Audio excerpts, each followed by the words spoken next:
Hello, hello, people. Uh, my other computer went down for some reason. Um, where was I? I was talking about how much money is not real. You know, if you believe in money, then why do you believe it's real? Because you have to question the people who created it. They created money to make slaves out of you. They created money to make slaves out of you. That's the only way they can control you is because of money. That's how they create fear. Fear is because of money. You have Masonic,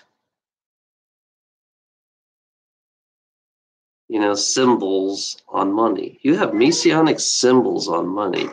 And I showed that to you guys, which is really shows you how much an idiot and morons that you are. Money is not really our money.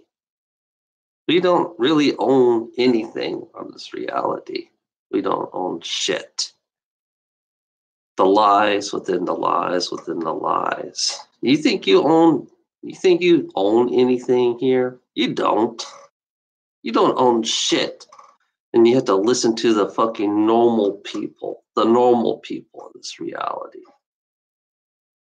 It's one thing I can't stand is the people who wants to live in their normal life, The normal ones are the ones who are going to be devastated because the change is coming. There will be changes. But I can't stand I can't stand human beings that have political minds, A human being that has a political mind, the right and the left. The right now is just fucking pounding the left, not giving the left the ones who are not like the far left. It's funny about how unequal the right can be. I realized that how unequal the right could be because they're pounding hard on the left, and it's mostly the left is all Luciferian, especially in the political part, because the dark state plays both sides, the right and the left. It can fuck its own self. The dark state can fuck their own selves if they want, And then you gotta realize you got, ancient aliens on this fucking world that made you, that created you. And they can fuck with you too. And they're already fucking with you. I mean, we got malevolent beings that like fucking with us, like using us as a platter.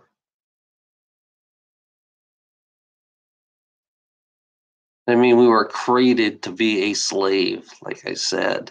We are created to be a slave. I don't want to be a slave. I don't want to be a slave to the political right. I don't want to be a slave to the political left. I just don't get the people with the political mind, because they're the most sickest people that I've ever seen. And freedom, you're not really free in this world. You're not really free in this fucking world. I keep on telling you fuckers that. I told you fuckers that for fucking years, that you're not fucking free.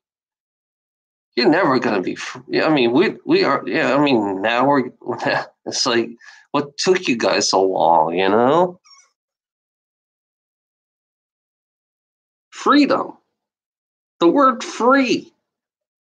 If you don't understand the word free, then you have a fucking problem. Free.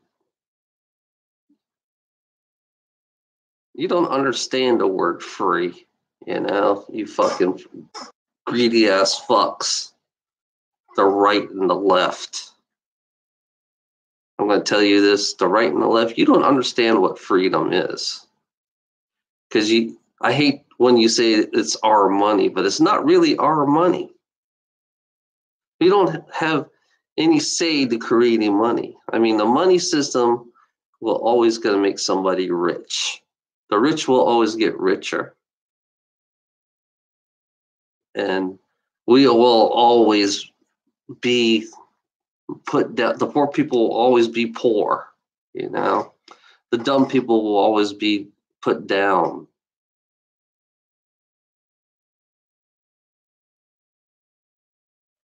You know, it's funny about the worker class people. The worker class people, the ones who work their asses off every fucking day, you know. The ones who work their ass off every fucking day and nothing comes out for the working people, you know. We work our ass off and we don't get shit at the end. We get fucked at the end by these fucking greedy ass fuckers every fucking day.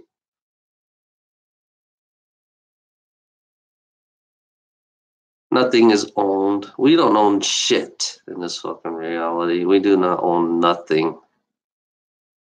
Because we have to believe in these normal motherfuckers who believe in money. You think money is the normality of this world, but really money is not the normality of this world. Money is the creation of fear in this world. Money is the creation of segregation, separation. You know, money is the creation of divide and conquer on this world, you know. We are so divided and conquered because of it. Racism began with money. You know, we have a racist dollar bill, like I always say. We have a racist dollar bill, you know, and fraud. You know, it's funny. Humanity and the ones who control humanity committed the biggest fraud. And it's like layers on layers of fraud in this reality. And we are set up to destroy our own self, destroy this planet, destroy everything within our own self, you know.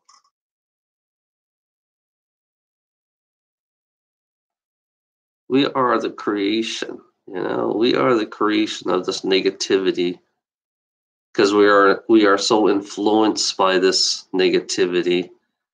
You know, we are being, it's like we're being used in so many layers in this reality.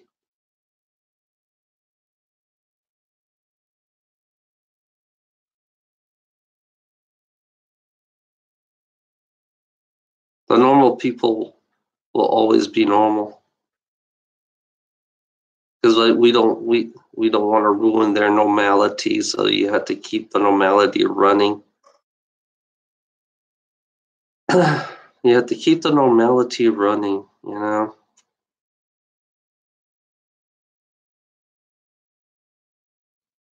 It's pretty pathetic how we are, how we became, how we are influenced, how we are programmed. We're so programmed in so many ways.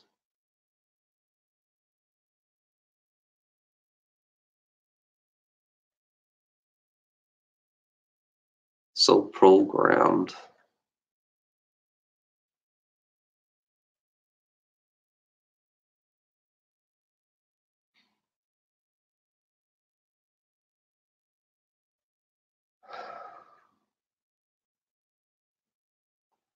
Yeah, I was listening to Anonymous.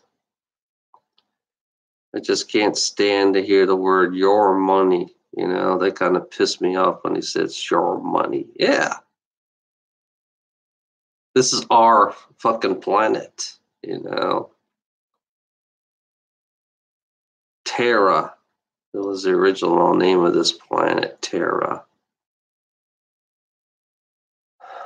Terra was the original name of this planet, but the real name is Gaia. Then we call it Earth.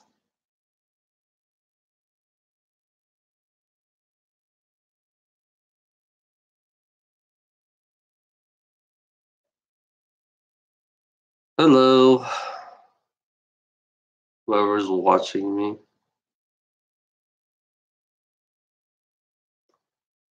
Are you part of the normality? Are you normal?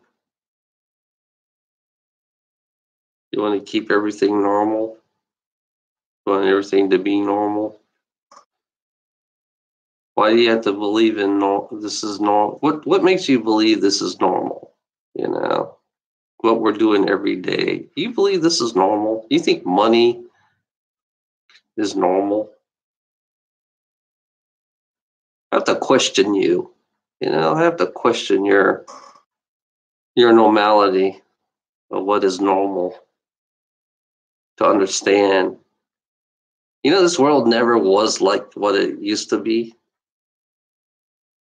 Everybody say it used to be this way, it used to be that way. If you go back in the 1800s, I noticed that most of the people on the right likes to go back in the 1800s where slavery was normal, where it's okay to whip a black man or it's okay to kill a native, and they would call that normal. And then if we go back to the fucking 1940s, where a black person can't sit in the bus with a white person. A black person can't eat in the same restaurant with a white person. And these right-wing people believe that's normal. They think that's normal,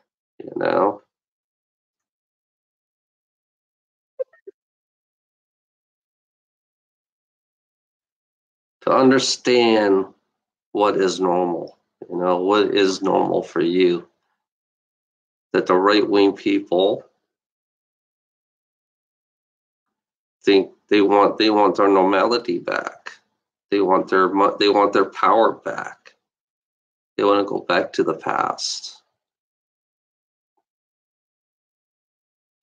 It's funny about the Nazis, the Nazis that took over Washington, D.C. Washington.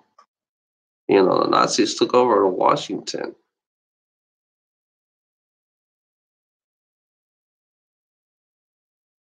They flew their saucers in at the Capitol.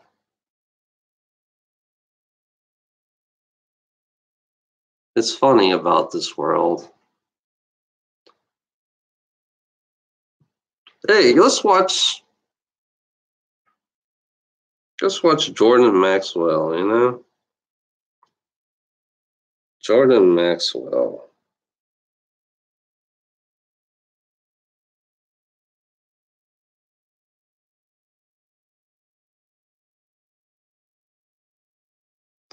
To understand our normality.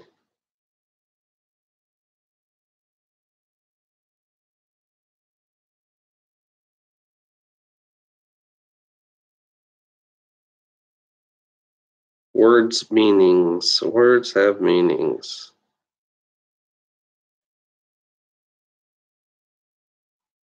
The occult world leader. How about this one? This is a good one. Jordan Maxwell with the occult world leaders. How about the Vatican secrets? He knows a lot of shit. Jordan Maxwell.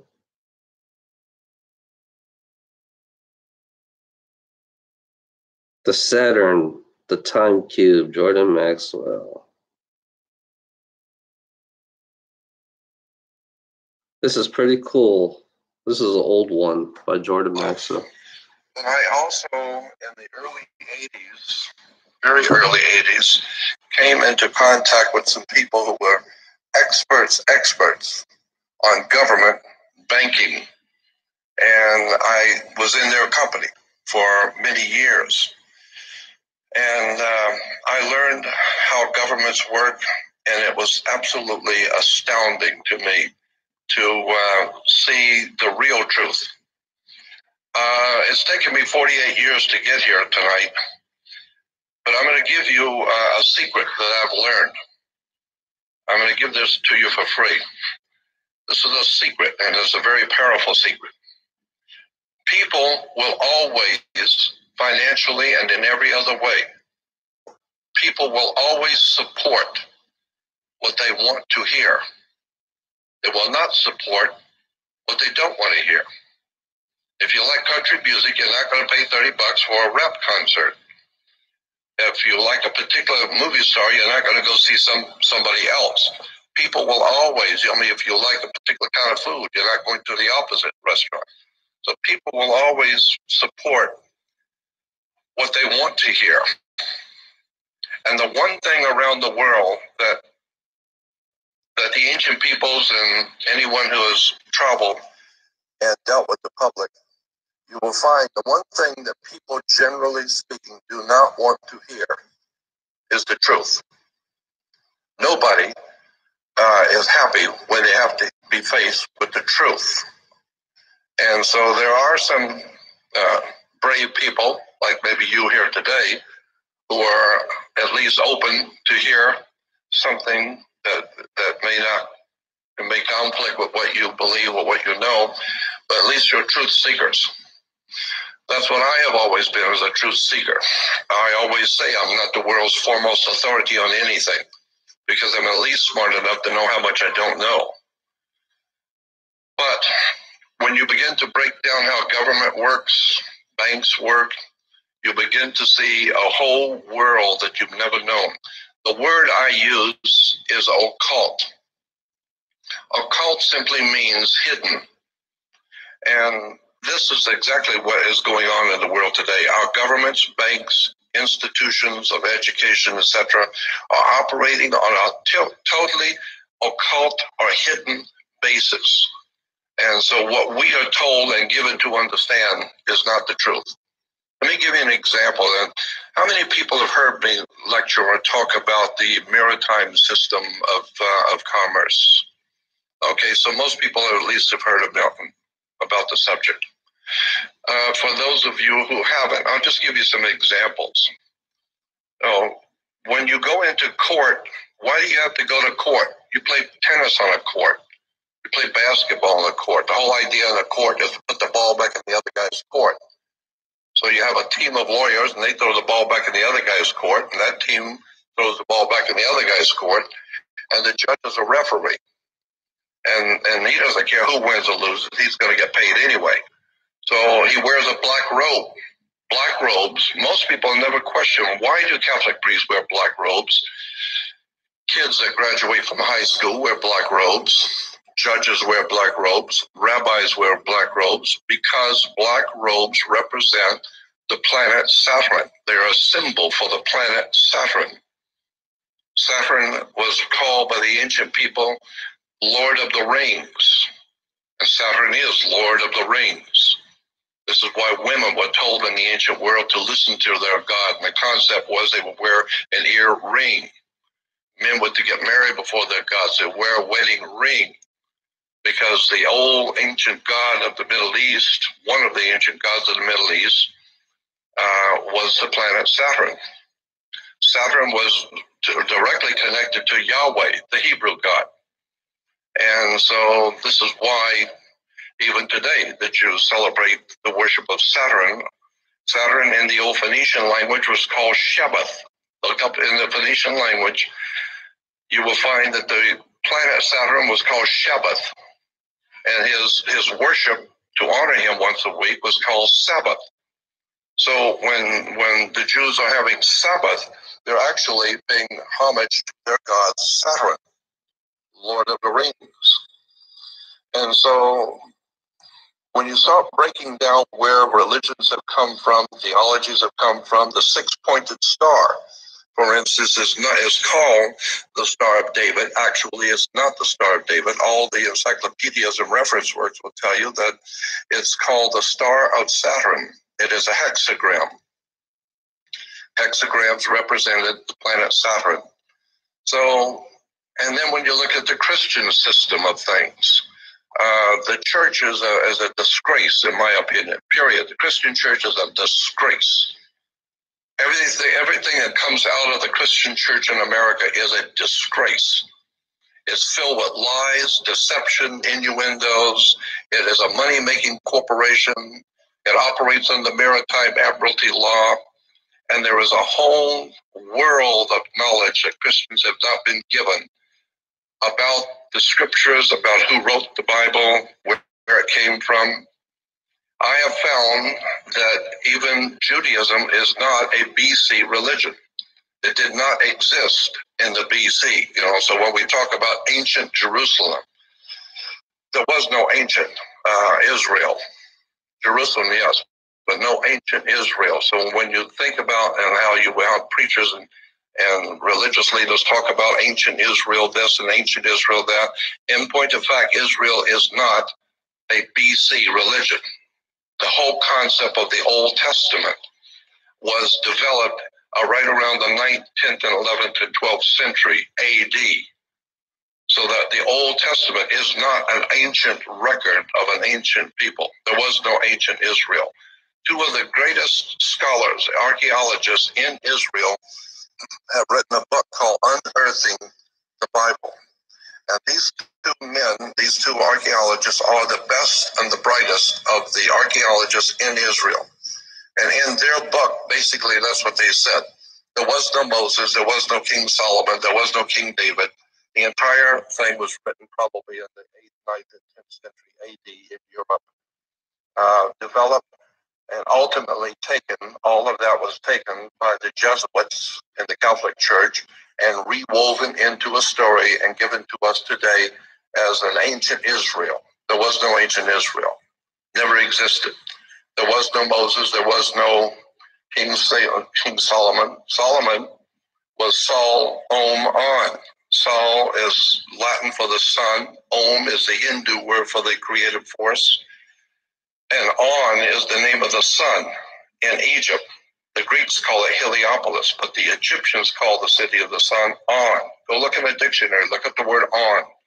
It will tell you it's the city of the sun in Egypt. This is why you flip a light switch on, because it was a city of light. So you take Sol, Om, On, the three names of the sun in the ancient esoteric languages, it becomes Sol, Om, On, or Solomon. Even in the ancient Bibles, the old Bibles from the 12th, 13th, and 14th century, in the Bible, it didn't say King David. It kept talking about King Druid. And incidentally, the system of government and laws that we live under today in America and in the Western world is a Druidic system. America is a Druidic country. And Canada is Druidic. Like I said, Western civilization is a Druidic establishment. The Druids were a very powerful priesthood in Europe, even before the Roman Empire existed. And they were the attorneys, the lawyers, the religious leaders, the politicians. It was called the Druidic system. And one of the most important symbols in the Druidic system was a magic wand, like Merlin the magician with a magic wand. And orchestra leaders and conductors use a magic wand. That's a Druid symbol. And the Druid symbol of the magic wand was made out of the wood of a holly tree. It's made out of Hollywood. And the entire establishment in Hollywood is a Druidic system. So if you don't understand Druidic symbols, you'll never know what's going on in Hollywood and where they're being financed, who's financing them, how this stuff really works in relation to government. There's an enormous amount of material out on the web showing pictures from motion pictures from 5, 6, 7 years before 2000, before 9/11, in which 9/11 is in motion pictures. And the original film of Matrix, in the original Matrix movie, the star is giving some kind of an affidavit to sign, which is his identification or something. And the camera zooms in on it for just a moment when he's signing it. But if you stop the film, stop it and back it up and zoom in, you will see the document is about something that is going to happen. It says September 11, 2001. And this was way before September 11, before 9/11. Chris Carter, classic example when I'm talking about Hollywood. Chris Carter, the creator of X-Files. when X-Files ended, Chris Carter, the producer, started a whole new television series called The Lone Gunman. And the very first movie was a lead-off movie for the new television series. And in that movie, that came out right around February or March of 2001. February or March of 2001, Chris Carter's new television show called Lone Gunman was started on Fox Television. And in the very first episode, it's talking about how factions within the U.S. government were going to fly 757s into the World Trade Center and lock them down purposely. And in the movie, you're seeing the planes going into the World Trade Center. That was back in, 8 months before it even happened. Chris Carter is telling you something in the movie. And in the movie, they asked, well, why are these people in the government doing it? And one of the guys in government said, because we need to control the Middle East, we need to control the oil flow, we need to have a dominant place in the Middle East so that we can promote wars, which is good for business. And but that's in a movie, and it shows the planes going into the World Trade Center. General Electric, about 3 or 4 years before 9/11, General Electric came out with a refrigerator in Italy. And on the face of the refrigerator, painted, were 2 jets flying into the World Trade Center. So it was a World Trade Center and 2 big planes flying into them. And I have many, many pictures from Hollywood showing 9/11 jets flying into the World Trade Center. So all I'm saying is that Hollywood knows what's going on. And this whole thing is being orchestrated from behind the scenes. To lock down the World Trade Center. I mean, and the day it happened, I became so depressed, I just dropped out of speaking. I no longer toured. I no longer did radio. I no longer talked to anyone. And I've been out of commission for many years because 9/11 just shut me down. As far as I was concerned, I was through with America. I'm through with all of it.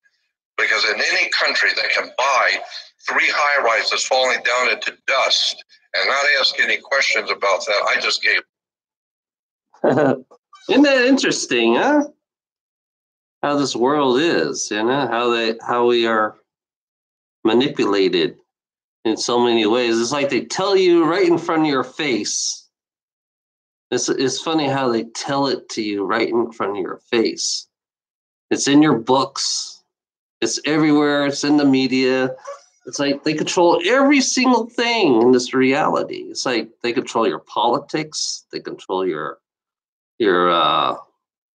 movies. It's like Jordan Maxwell, to me, is the key to everything, to understanding this world. And it's way deeper than what it is, But it's funny about the powers that be, the power. It's not the ones. It's not the dark side. There's something even more. It goes even deeper to understand this world. It's like Christianity doesn't understand this world. Judaism doesn't understand this world. Muslims do not understand this world. This world, it's you need to fucking balance it to understand it. You have to become one.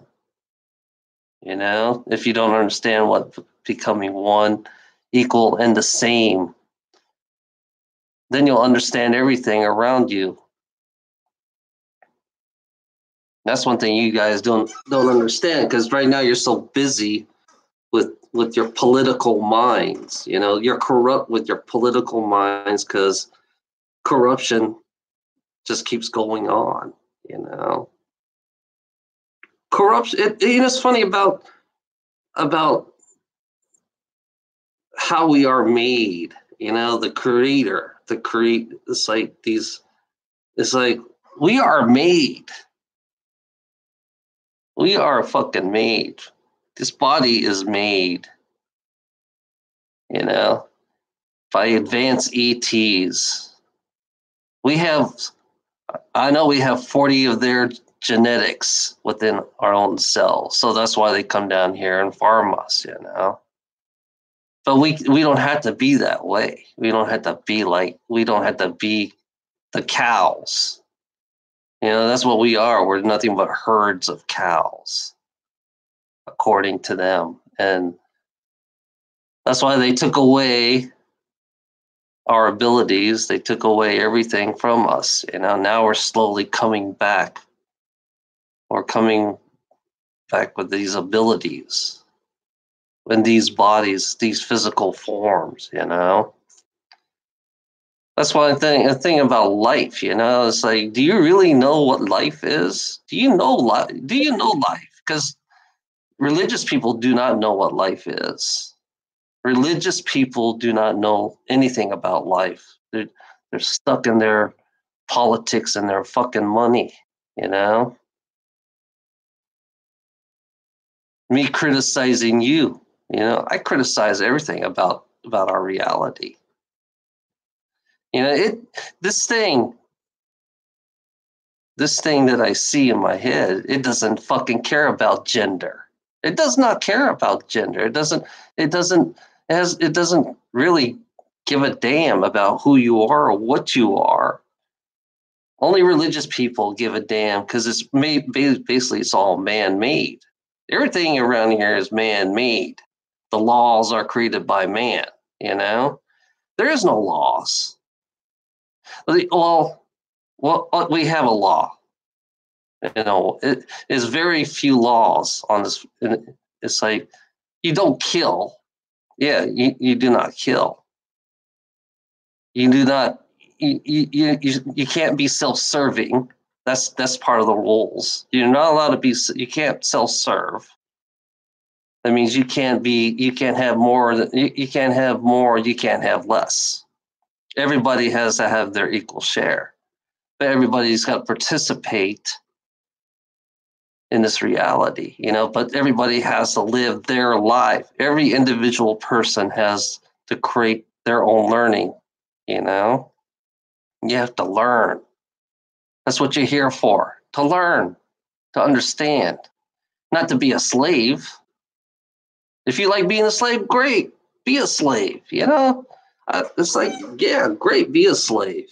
That's what you want to be.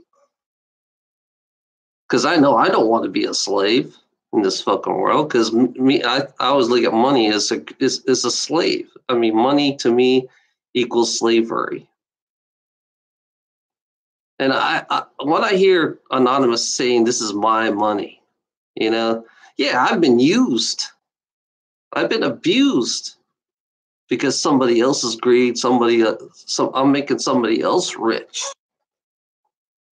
Because I'm saying the same shit all over again. That's all I'm doing, saying the same shit all over again because you guys are so stupid and so dumb and so ignorant. Yeah, I mean, your ignorance goes down so deep. You don't understand how deep your ignorance is, you know? This planet here is alive. I'm going to tell you this. Her name is Gaia. Her name is not Earth. It's a her. She's like a living being like we are. Just only thing different about her, she's bigger. If you can't take care of her, then why? And sooner or later, she can create a virus and get rid of us. But now it's kind of weird because now we got these Luciferians, these druidic people, these control freaks, off-worlders that wants to get rid of us because we are kind of like an infectious disease. We became an infectious disease, but we're not that. To be honest, we're not that stupid. To be honest, you know, because they've been having problems getting rid of us. They've been having problems getting rid of us, which is really nothing works, you know. Because some of us are coming out of our own conscience. We're starting to have conscience, if you understand what conscience is. Because the zombies, I call the normal people the zombies. You know, normal people are the zombies in this world. And then some of us are coming out of our own conscious, and they're starting, and we're all waking up and start seeing this bullshit. You know, it's funny. It's like it's so aggravating to do the same shit every day. I mean, I know you guys got to be aggravated to do the same shit, and then you're being pushed to the point because it's all by design. Because they create fear by design. You know, it's not God's design. There is no gods. Your gods are ET, extraterrestrials. You know, and they created us in their image. You know, we're just basically like clones, hybrids. You know, containers. That's what they call us. Like I say, we are in containers, and this is not really me. Me is inside here. Me is inside there, you know? The real me is inside there. This is just the character. You know, I'm just playing this character that's rebelling against everything about this reality, this normality, this segregation, this you know, it's like it's so fucking funny how you're so blind because of greed, you know, because humanity's weakness is greed. Gold. That's what humanity's weakness is, gold, because they created that. They programmed you into that because that's what you guys always think about all the time. You're always thinking about gold. Gold is like your savior of your own life because it's always ingrained inside you. And it's like you've been pre-programmed to believe in gold because that's your job. That's what you're created for. That's why they made hybrids of you. They made clones of you because your job is to dig the gold for them, for these ETs, these extraterrestrials. You know, they have the abilities. They know ahead of us before they even know. That's why they're always ahead of us. If you understand them, they're always going to be ahead of us. They're advanced. You know, they're way more advanced than we are. And the Dark Fleet, our secret fleet, we're gonna have a segregation. We're gonna have this Dark Fleet is gonna separate from us. You know, right now they're gathering up all the technology, and they're about 20,000. I think they're about 20,000 years advanced than we are. And they're gonna separate. Humanity is going to be separated from them. The Dark Fleet, they're gonna separate from us.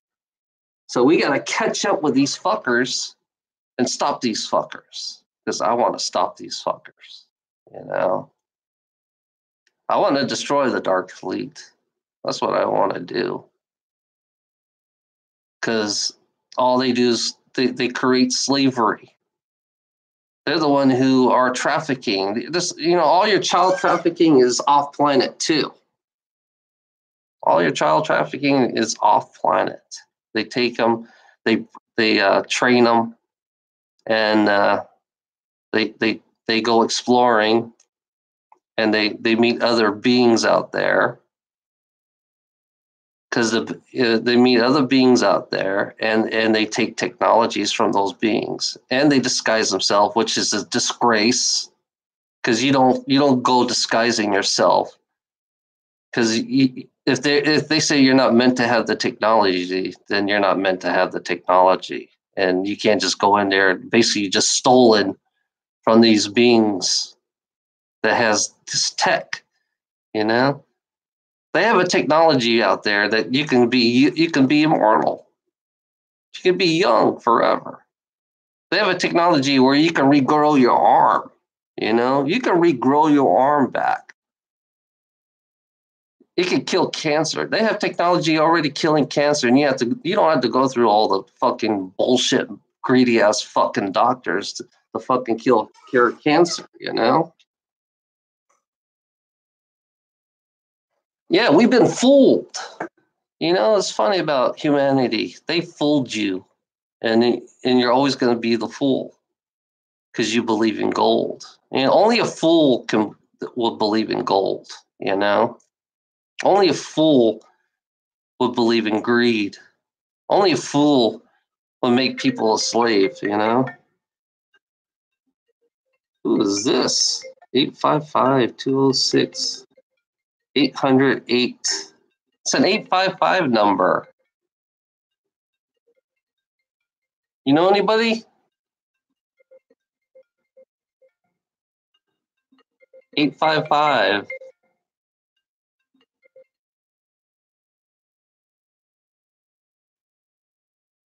Eight 206. I wonder who that is. Calling me at 9 o'clock at night.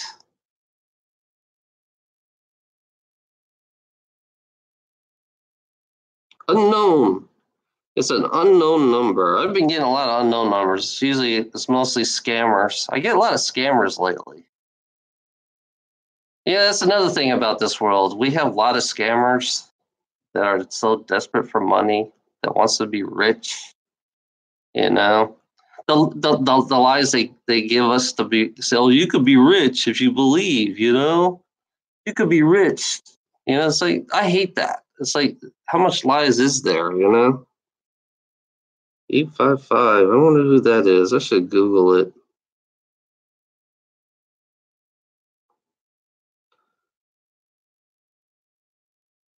Yeah, usually I get a scammer. A fucking stupid scammer.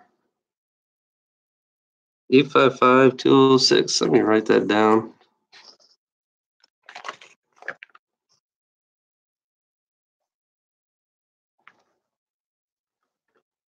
Yeah, it's got to be a scammer.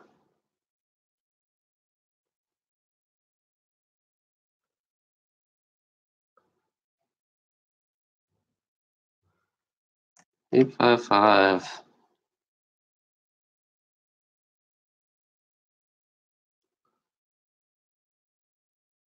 We waste a lot of shit. You know that?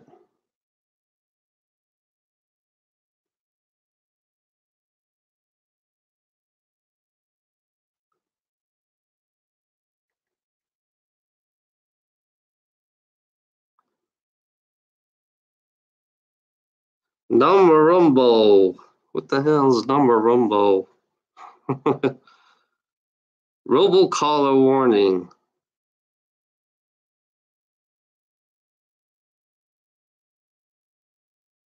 Oh, SiriusXM. SiriusXM is calling me.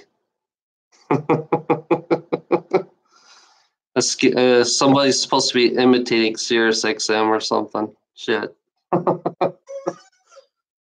Yeah, that's another thing I can't stand is these fucking corporations calling you. Oh, you're supposed to pay the bills. You're supposed to pay this. You're supposed to pay that.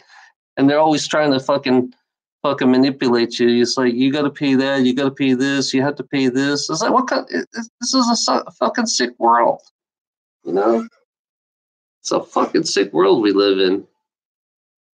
Full of sick fucks that think it's a positive world, We have sick fucks, sick greedy ass fucks on this fucking world that believes that this is a fucking positive world, Because I'm the one who's making them rich. It's like I'm the one who's making them rich, Yeah, he created the business, but it's like I'm the one who's driving his shit, going out of my way, and taking my time.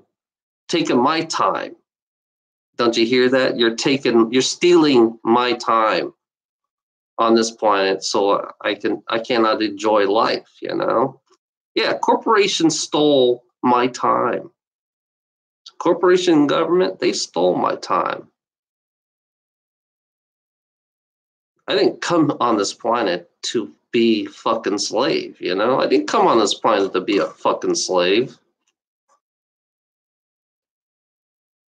It's like education-wise, I've been manipulated. And then I listen to all these fucking idiots around me telling me how to live a better life. Corporation telling me how to live a better life. Tell me what the fuck is wrong? What is wrong with that? And I got religious fuckheads telling me how I should live my life. I can't be this way. I can't be that way. You know, creation does not give a fuck about gender, you know, because you're all created.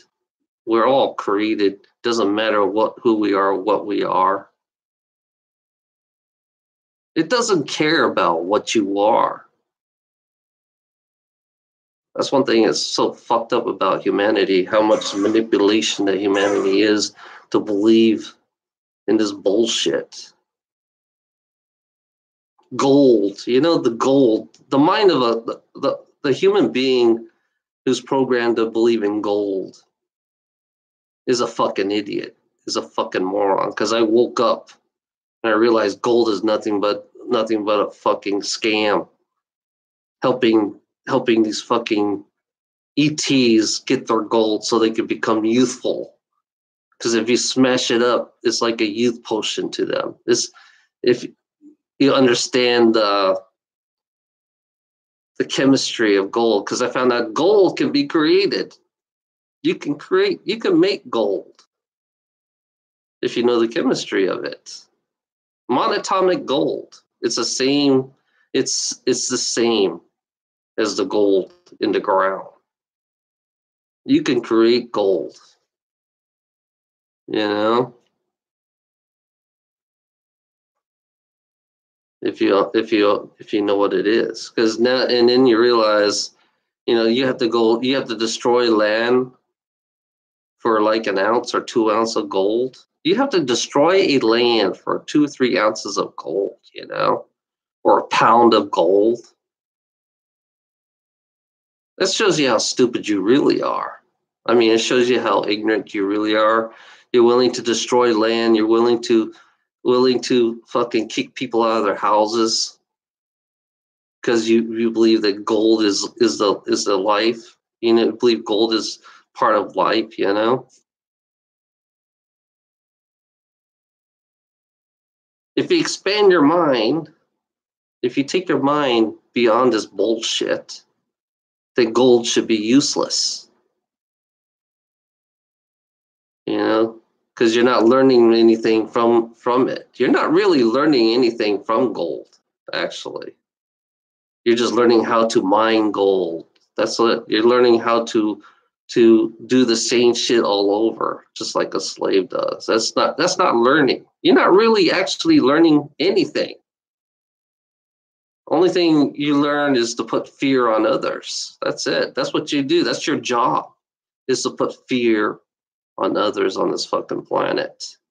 Because you believe in gold. You know, gold creates fear. Gold fever. You know the term gold fever? It's like the obsession of gold. When you find it and then you realize that you have fucking a bag of gold, and then all of a sudden you're like, and you realize you're making you make all that fake money. You know, you have a bag of gold and you believe in fake money, and it's funny, you exchange a bag of gold for fake money. You know, it shows you how really ignorant you really are. You know, it's funny. This is not real. Like I said, this is not real. This has never been real. You know, it's funny, the Messianic symbols. You got Messianic symbols right there. You got the ones who control you right here on your dollar bill. It's like it's right in front of your fucking face, and it shows you how stupid you really are, how ignorant you really are, because it's always been in front of your fucking face, and you exchange this every fucking day. It's like, yeah, they know how to play with your fucking mind. They know how to fuck with your mind. You know, you're willing to give up gold for this. You know, it shows you how ignorant you are. You're willing to give up gold for this. Yeah, think about it. You're willing to give up gold for this? Well, I wonder who's getting rich now. You know, I wonder who's getting rich, because all that gold goes one place. and somebody else is getting all of it. So yeah, they figured a fake piece of paper like that, yeah, we could take all the gold in the world because it's always going to go in one place on top of the pyramid. It's always going to go on top of the pyramid because that's why they're collecting all your gold. That's why you have these little stores says exchanging gold for dollar. You want to sell your gold for money?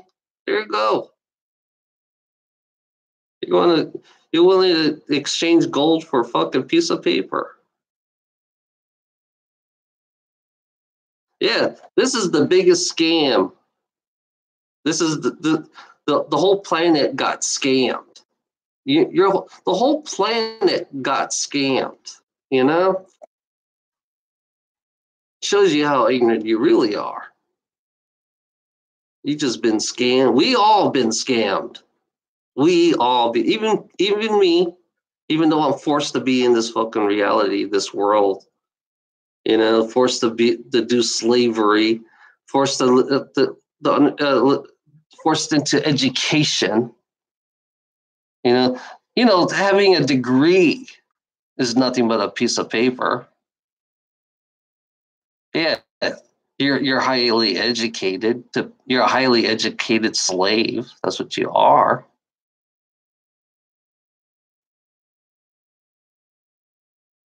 Having a degree, having a piece of paper, having a fucking trophy. They do everything to make you feel like, they always try to give you hope. And then, it's funny about these mafias, the bill collectors, the mafia, the IRS, the mafia, everything else. Like I said, this whole world is nothing but a big, huge mafia system full of mobs. If you don't pay, we'll take it away. That's the way it works. If you don't pay, we'll take it away. And then you guys preach your freedom. That's one thing about you fucking stupid fucks about preaching freedom, You guys, I told you were never free. You never been free. And you have to listen to these liars, especially the Christians in the fucking America. Christians are the biggest lying assholes that I've ever seen. It's not their fault that they're stupid, that they're dumb. It's not their fault, these religious people, because they've been manipulated they've been manipulating us for millions of years, maybe thousands of years. No, I think we've been manipulated for billions of years, to be honest. And then each phase of humanity, humanity be going through different phases. It's like we're all guinea pigs down here. We're just like guinea pigs. That's all we are. Guinea pigs. They like to. We're like a school project for these fuckers. They like to dice us and slice us, see how we tick, and we're like it's like when you go picking your when you're growing a garden and they go and you can go out there and you go pick whatever you want. I guess that's what humanity is like. They can come down here. We're like a garden. And they can pick any kind of human beings they can slice and dice up, and just to see how we work and what we're thinking. And there are some good ETs out there. There are good ETs out there that are actually working with us, waking us up. There are. I wouldn't say all extraterrestrials are bad. You can't say all of them are bad because you don't know. And another thing about the normal people. They can't tell which is the manipulator and which is friendly. If it's like they can't tell. Well, it's funny about me. I've been in contact. I don't know. I see they've been in my head. I've been fucked with my head with other ETs. I mean, ETs. There are ETs out there that will fuck with you in your head, you know, and tell you lies, and because I've been fucked in the head, and there are some out there that really they don't want to show themselves, so they kind of like create. I don't know. I thought, it's weird about that when I had a dream of these clouds, and I thought that was the creation, and I realized it's not creation, it's actually an ET. It's actually their tall grays that have been watching me. And I told them I was different, I wasn't like anything else down here. I'm not like you guys. I don't want to be like you guys. I don't want to be the normal people, in this reality. I don't want to think. I don't want to have the word thought. I don't even want to have the word gold in my fucking mind. I don't even want to have the thought of gold in my fucking mind. So I deprogram myself to not to believe in this bullshit. And I realize gold is bullshit. I realize anything that's shiny, human beings are like moth. When they see the light, they're so attracted to the light, they can't get away from it. So that's how I look at humanity. It's like they're so attracted to the light, and then when they get to the light, they get zapped. That's the way it works. That's how I see humanity. They're so attracted to shiny things, and they put value on things and materialistic bull crap, the endless material bullshit, This, it's funny about this shit. We waste a lot of this shit. We chop down. We waste a lot of shit. We're the biggest wasters. We just like we are like our materialism just makes us destroy our own land, poison our own water. It's funny, they manipulated us to poison our own selves. Talk about fucked up. It's like I've been saying that for a long time. They've been manipulating us to poison our own selves. They use you. It's like you've been used. I mean, it's funny how we are all being used and manipulated so we can poison our own self. And then you got people in media to make you believe this is all normal. It's okay to eat this food. They tell you what's healthy and what's not healthy, and turn around, you're poisoning your own self. You're poisoning your own. Because I haul the shit. I haul poisonous fucking shit to the farms. I haul poison shit to the farm. I haul 40,000 pounds worth of poison to a farm in North Carolina. Talk about spraying poison. I mean, they poison just to get rid of bugs. That's all they're doing. They're trying to get rid of bugs, But bugs are part of the ecosystem. You got to understand that the bugs are part of the ecosystem. They're part of everything in this fucking world, whether you like it or not. You got worms worms. You got to understand about worms, Worms can bring back your fucking crops. I mean, bring back the ground. It can refresh the ground if you want, but you don't give the ground a break. I always say, I've been saying is like, you guys scarred this planet so deeply. You don't give this planet a break. You don't let this planet heal itself. You don't give it time for it to heal itself. It needs 6-7 years of healing.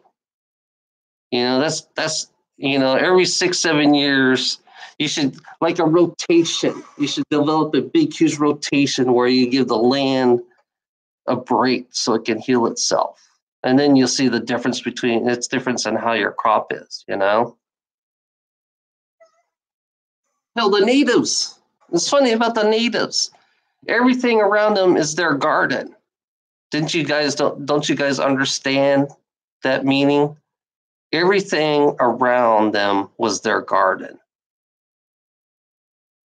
Listen to that. Everything around, all the wild food, everything around them is their garden. The planet can take care of you if you leave the food wild, you know? If you stop tampering with it. But you don't want to make everything a garden. You decide to build houses, you decide to build fucking, you decide to be unbalanced. Your greed create an unbalanced world because you don't want everything to be a garden. You want everything for yourself. It's funny about planting apple trees in front of your yard, planting apple trees and planting fruit trees in the city so everybody else can eat, And then you got to clean up after yourself. You got to clean up, everybody's got to participate in cleaning up and taking care of those trees. It's funny how you fuckers work. You guys don't want to share. You want to keep it all to yourselves. You want everybody else to be hungry. That's what you want. You want everybody else to be hungry. You want everybody else to have everything. Except for you want everybody, you rather have the poor suffer, I think it's a disgrace that you have poor people suffering. I think it's a disgrace having homeless. At least, having a homeless is humanity has become a disgrace because we let these fuckers fuck with our heads and our minds to manipulate us to believe that it's okay to have poor, it's okay to have hunger, Charities don't work. Your charities are bullshit. Your charities take at least fucking, I say 90%, and then the rest they give to the poor, Your charities are nothing but all your charities are frauds. Christianity and their fucking charity are nothing but frauds, They're all money makers. That's all they are. They're all nothing but money makers on this fucking. That's what they do. They have to profit. They have to make a business. Everything is a business. And when you have a business sense, you really have you're not supposed to have feelings in business. That's the reality of it. Because that's the way you're trained. That's how they train you. Because you're like a good old dog, you're like a dog. You could tell a dog to sit, roll over. You could do the same thing with a human being. Human beings are exactly the same as a dog. You can breed them, which I found out that there are beings out there that are breeding human beings as just like a cow. They like their certain breeds. They like, that's how it is. I mean, that's the way the universe is. The universe doesn't, it's funny about the universe is it's not what you think it is out there. You could be hunted, and down here we're being hunted too by these Luciferians. These Luciferians do a hunt. I found out they do a hunt on us. They just pick somebody randomly, or a young kid or old lady, doesn't matter. The Clintons did it. I know the Clintons did it. Some of the bands, there are bands out there that done it, that hunt humans. And I found out there was a town that was killing. I mean, they were breeding kids so they can sacrifice them. They were breeders. They call them breeders, which I was like, that's fucking sick. That is so fucking sick. I mean, as a human being, it is fucking sick to see that shit, There's a lot of shit. And then these beings in Antarctica. Now I realize there are beings in Antarctica that are the ones who said that they created us. And then the reptilians took part of it, of creating us too, So that's why we have the reptilian brain. So we are part reptilians ourselves. So we're like mixed between the beings in Antarctica and the reptilians,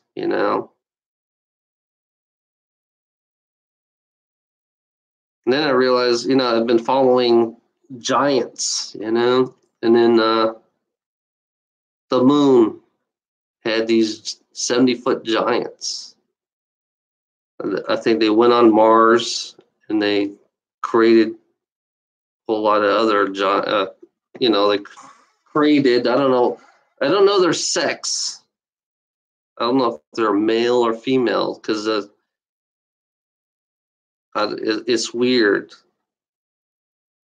The moon, I think the moon is like that's where all the giants were at.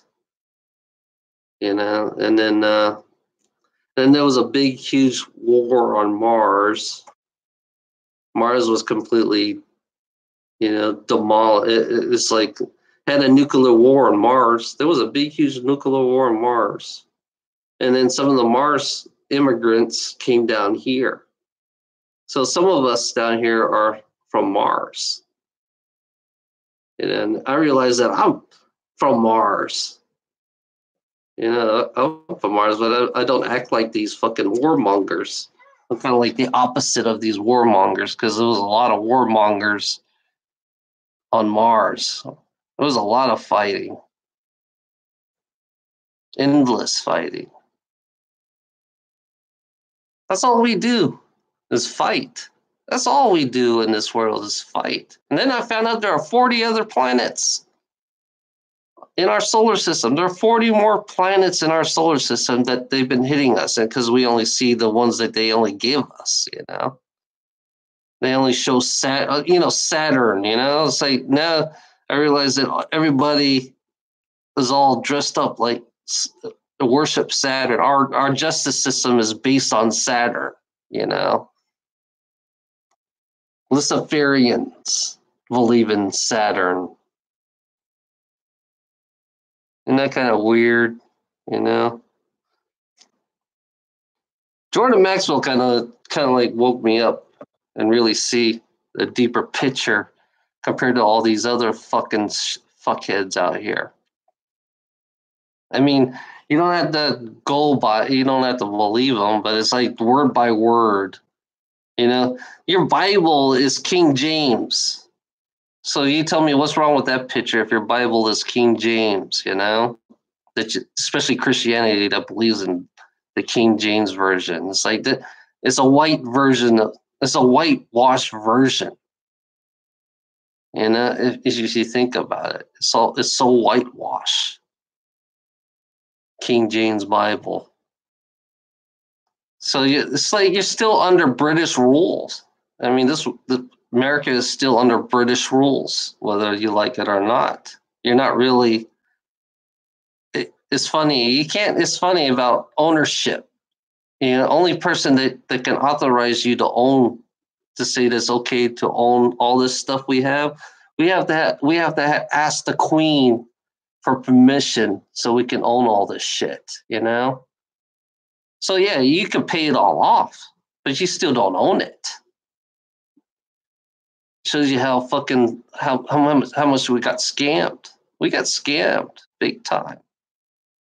The biggest scam is your politics, your money, your religion.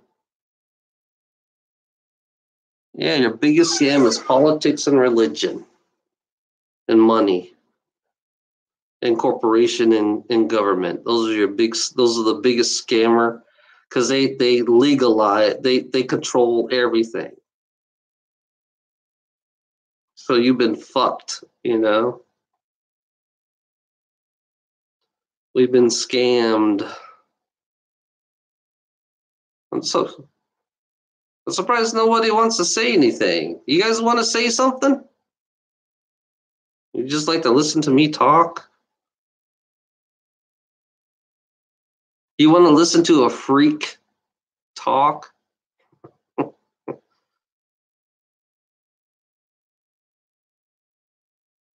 let's see what we got today. Hola, pizza. Yeah, I need some pizza. Oh, here we go. Jehovah's Witness, according to Jordan Maxwell. This is. It is a benefice which is given in gift Wait a minute.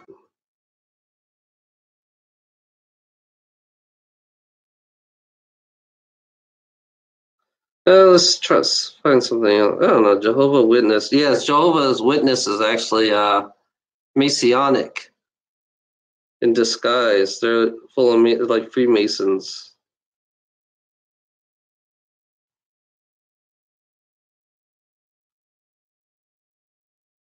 The Walking Dead.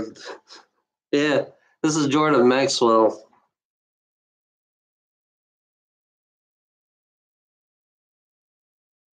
Donald Trump, the Freemason. Donald Trump's a Freemason.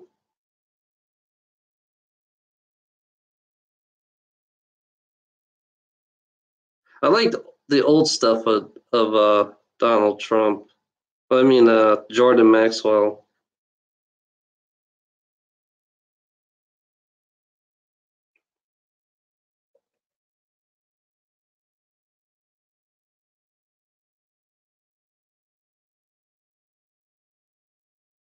I'm trying to find a short version, but they're all like hours long. Here you go. I found one. Jordan Maxwell on The Secret of Petra and. So we're back with Jordan Maxwell. And Jordan, last time we were talking, you were giving us a very interesting account about the Templar Knights and their interactions with these crystal skulls. And you have told me there's more to the story. So do you want to take off where we left off? Well, I think it's interesting also because we talked about the Holy Grail, the Cup of Christ, and that movie of Indiana Jones and the Last Crusade. Get that movie and watch it. It's very, very interesting, very important, because Spielberg and Lucas are telling you something in that movie that most people think is just interesting to watch, a fascinating movie, but they don't realize, no, what Spielberg and Lucas are telling you has to do with something that's very legitimate and the very powerful people in this world believe in. And that is the Cup of Christ, the Holy Grail, the Krator in astrology. And so when you see that where in the movie, Indiana Jones and the Last Crusade, at the end of the movie, Sean Connery and Indiana Jones, his son, they go into an area and they find the Cup of Christ. They find it. And it's in the country of Jordan. And in Jordan, there's a temple, a huge, enormous, beautiful temple that was chiseled out of a mountain. The ancient peoples chiseled this beautiful temple right out of a mountainside. Petra is the name of that little area where that beautiful temple sits in the country of Jordan. And that's what the movie Indiana Jones and the Last Crusade, the last crusade on this earth, was for Christians to find the grail, the cup that Jesus actually drank out of. That was so important because it holds his blood. And Christianity has talked about that for thousands of years. But what's interesting about Petra is that Petra is the word that is given to that temple of Petra. But what is Petra, the temple? It's one big, huge stone. It's many, many stories high, one big stone. And the ancient peoples were called Nabateans. Nabateans gave us what we call astrology. So the people who gave us astrology were the most important groups in the ancient world that formulated this idea of astrology. Reading the stars were called Nabateans. And the Nabateans chiseled that beautiful temple for their religion. So they were called the Nabateans, and their temple was called Petra. Now, if you remember Jesus, when he confronts Peter, the Apostle Peter, and he points at Peter, upon this rock I build my church, and the gates of hell shall not prevail against it. And so the Vatican said, well, Peter is actually an Anglo-Saxon or a Latin term for Petra, because Peter means a rock, and Petra is a rock. It's in the country of Jordan. As Jordan told you about it. I don't know how to. And so it's a rock temple. It's called Petra. And so Petra means the rock, the rock. I don't know how to Jesus transfer said, it. upon this rock I shall build my church. And so the Vatican says, I'm not computer. I'm computer illiterate. telling Okay. Peter, you're going to be the basis of my church. So I'm sorry. all the basis Yeah. for Catholicism is in the Vatican City in Rome. And the Apostle Peter was the first pope. Watching on the other side of this screen, they're all thinking right now. They probably want to ask you the question I'm about to ask you. They're going to ask you, are there any secrets that are hidden there in Petra? Are the scriptures alluding to this? The foundation of Christianity goes back to the people called the Nabateans. Christianity goes back to the Nabateans who built that temple called Petra. And Jesus said, upon this rock I will build my church. So today, the whole Christian world is based on a temple in the country of Jordan. And that's why there's so much war and violence going on in the Middle East between Jordan and that whole area of Israel, that whole part. That's all part of the Indiana Jones series. You need to go back and watch the movie. It's an incredible story. I've had conversations with my friend Brian Forster about this, about Jordan. And he's put out lots of videos about it, and he's put out a book about it, looking at perhaps that there was some kind of advanced machining.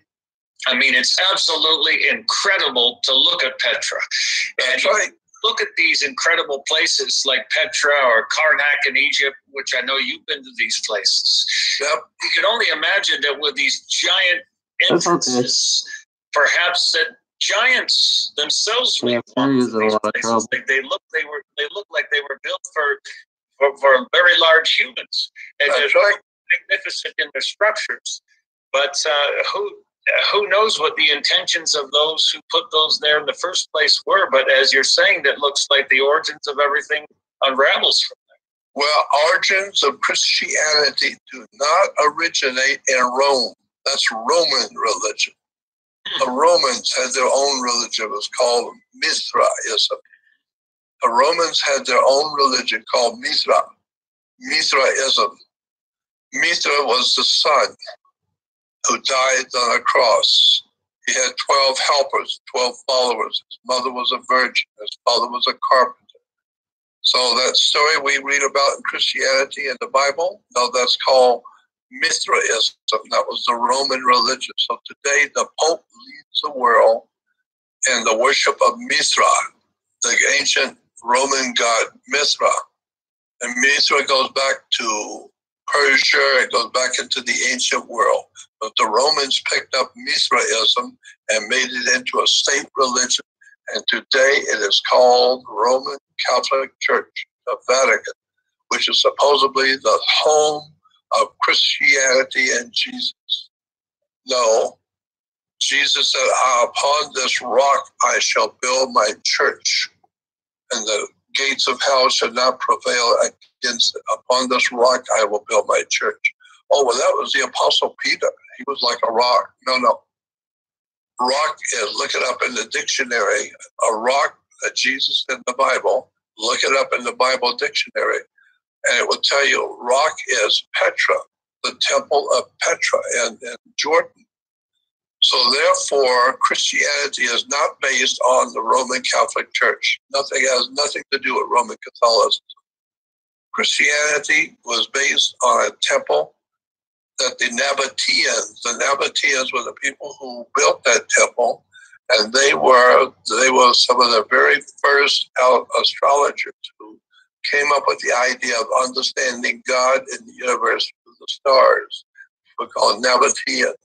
And then we hear about today that King Solomon was so powerful and so glorious, that King Solomon was so wise that he attracted the attention of the Queen of Sheba.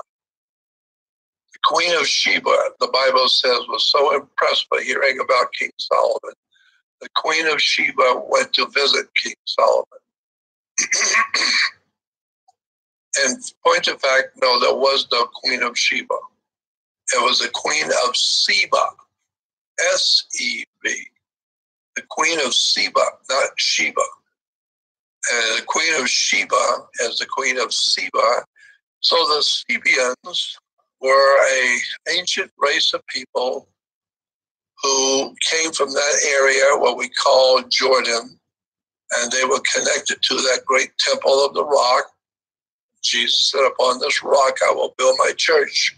Well, the church is built on astrological knowledge, astrology. So therefore, if Jesus is building his church on the Nabatean structure called Petra, that means the foundations of Christianity is in astrology, is in the zodiac. That's the whole story of Christianity, is an encoded symbolic story in astrology. And the Nabateans were the ones who built that temple and came up with those stories in astrology. And therefore Jesus said, upon this rock I will build my church. Not Peter. He wasn't a rock. The only rock around Peter was in his head. He had rocks. Absolutely incredible information. You were telling me, speaking of crystal skulls, you were telling me about underwater crystal pyramids. And you told me that these were located in the Bahamas. Could you tell us? Yes, off the coast of Florida in what we call the Bermuda Triangle. There was a doctor called Valentine, and he was flying his plane out into the south of, into the Bermuda Triangle area. And the sun was hitting the ocean at just the right degree. It's very interesting, but if you're flying over the ocean at a particular degree, when the sun is hitting the water, the sun does not reflect off. Normally you fly over the water, all you see is the sun reflecting, you can't see anything. But there is a certain degree at which the sun's rays will hit the ocean. And if you're in the right place at the right time, at the right moment, you can see into the ocean. It doesn't diffuse the light so you can't see anything. It lights up the ocean, you can see it. And Dr. Valentine, said that he was flying with a friend in a flight, and they saw something that looked like a pyramid. And it was like 10 miles north of the island of Bimini, in the Bermuda Triangle, in an area called the Bahama Banks. And on the floor of the Atlantic Ocean was a pyramid. And they said, we swear we saw a pyramid. So they marked the area where it was.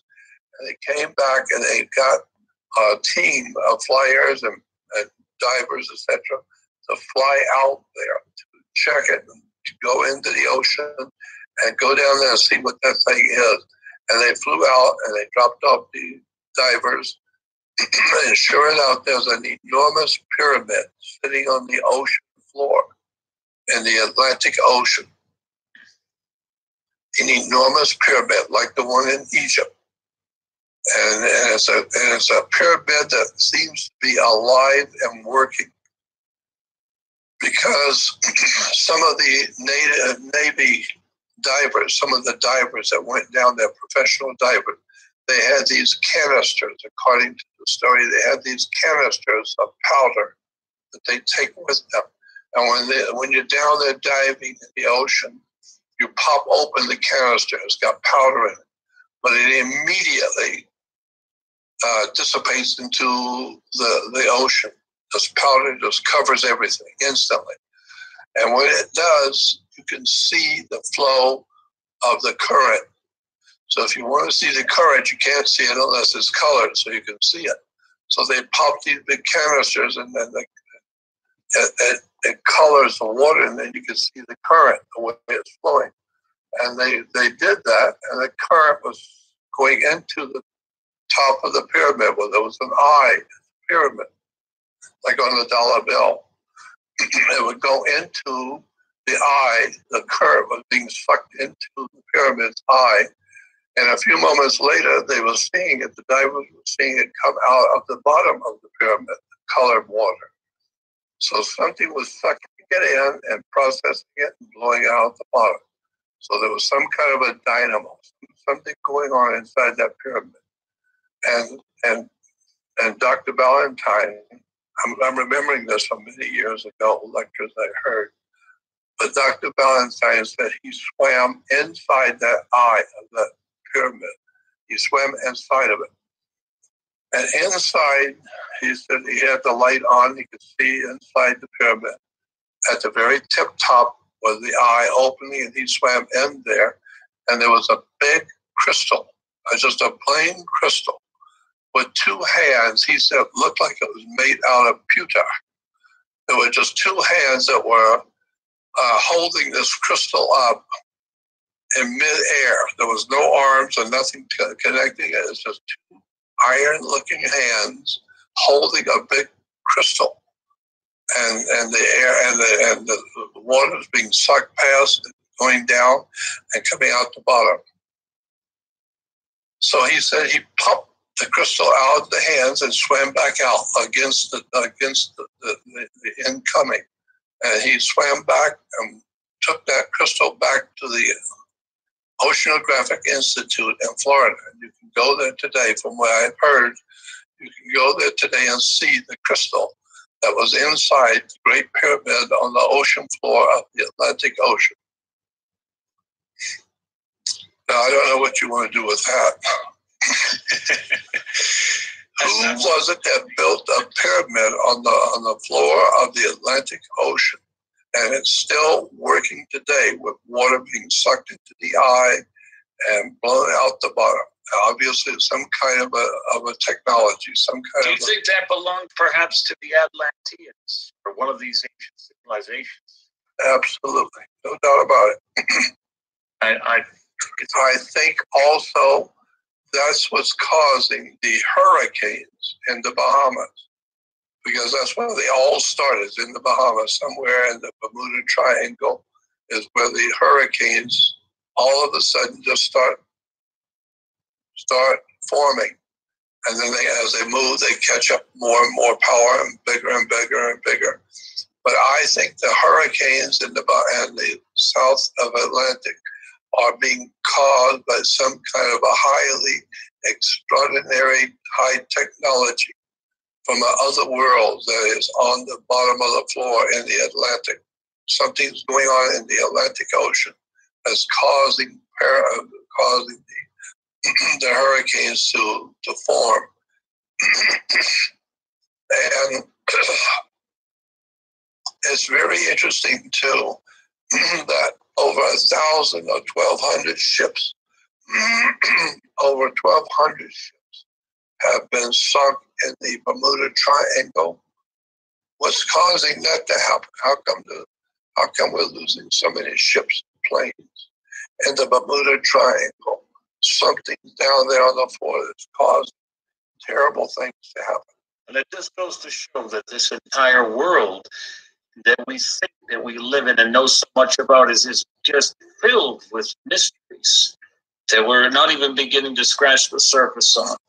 And if you were to fly over the Bermuda Triangle, as long as you stay outside of the triangle, but there's a definite demarcation where the Bermuda Triangle sits. If you're in a plane and you fly into the Bermuda Triangle, your compass, all compasses are based on magnetic north. You know, that's why the compass moves to the north. It points to magnetic north, not true north. There's a big difference between magnetic north at the North Pole and true north. Mm-hmm. True north is where the North Star, called Thuban, is. the North Star is called Thuban. And so that's true north. But the compasses point to the North Pole, which is magnetic north.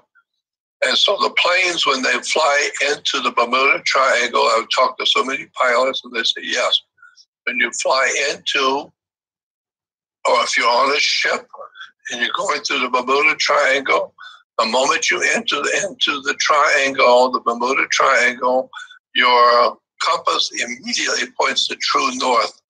It no longer works at magnetic north. Now it stays right on true north until you get out of the Bermuda Triangle, then it flips back to magnetic north. You'll work the way it's supposed to. But no matter where you go, if you go into the Bermuda Triangle, your compass will go directly to true north, pointing at the North Star.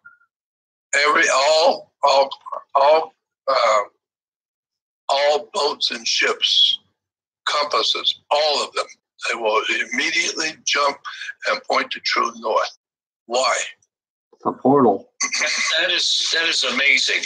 And it goes back to something that Stephen Mailer told me, that, you know, the friend of you and Stephen Mailer, Abdel Hakim Ayawam, had said, and through Stephen Mailer, that looking at these sort of pyramids and looking over at the obelisks, the obelisk acts sort of like a tuning fork. It's like it has a sort of a technology or a purpose there, like acupuncture needles on the planet that are keeping these ley lines and everything.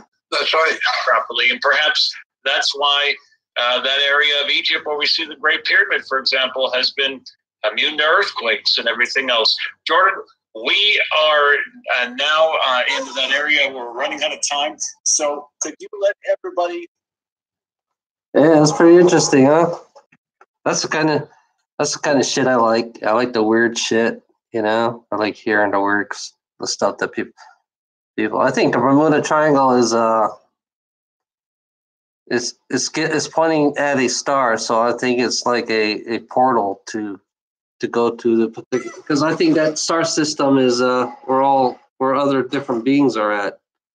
I always believe that the 12 zodiacs leads to, I think they're all just,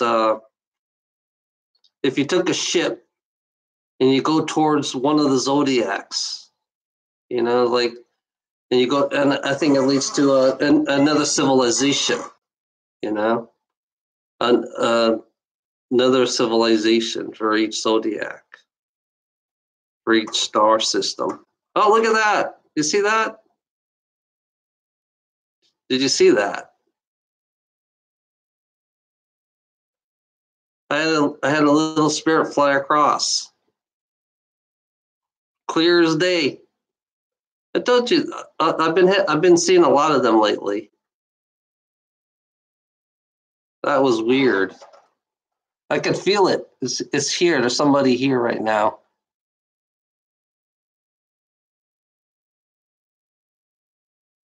Oh yeah, there is somebody here. Did you see that? That was cool as hell. It was like this big. It was white. It was going across me. My eyes just caught it. Did you see it, Marcia?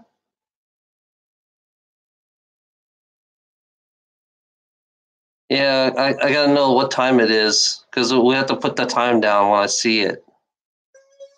Yeah, I just felt it too. I just felt it coming across me. That was cool as hell. I do have spirits hanging around with me. It's like I do have these spirits hanging around. They're watching me. They're coming back now. I think right now I'm kind of calmed down. I'm very calm. So it's like, and they're all coming back. You didn't see that. You guys didn't see that? It went this way, all the way down to here. That was pretty cool. I saw that one. That was like really big too. That was not a normal size. Usually I see them like they're like this smaller. This one was like this big.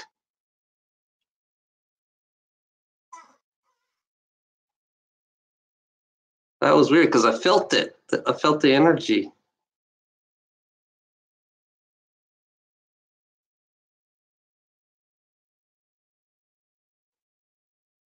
That was strange. That was weird. Yeah. Sometimes I catch spirits in my on my live show. Sometimes they'll come down on my stairs. Sometimes they'll walk down from my stairs. They usually come here and they go upstairs, you know? Yeah, I felt the energy from that one. That was a big one. It wasn't big, but I felt it, you know? I'm surprised you guys didn't see it. You didn't see that?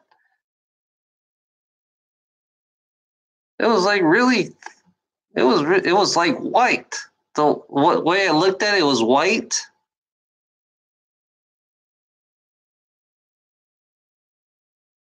That was weird. Because I played Jordan Maxwell. Somehow I feel like something is connecting.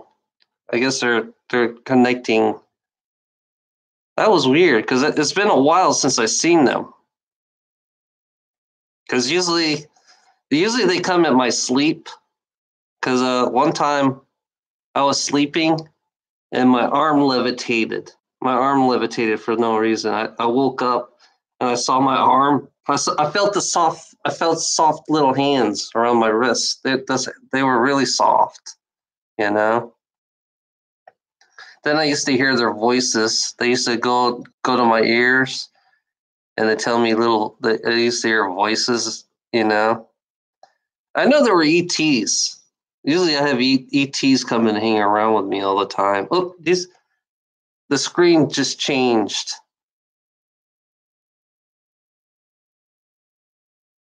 Yeah, something's here. I just saw the screen changed. There's something because my camera went out of focus a little bit. Oh, that sucks, Marcia.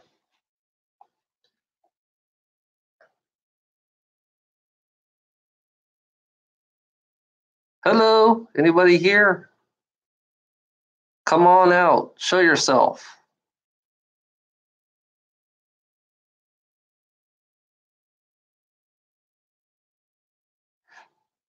Okay, whoever's here, come in front of my screen and float around in front of my screen. Because I feel the heat on my body right now.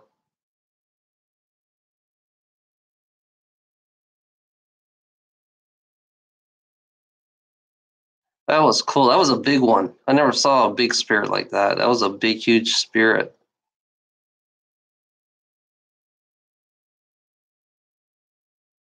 Oh, I got an idea. Let me go turn on the other light. Make it see a little clearer.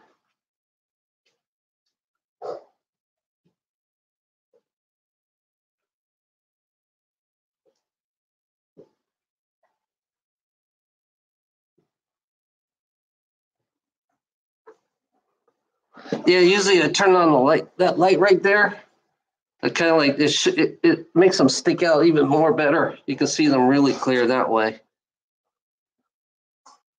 Yeah, that makes it a little more clear.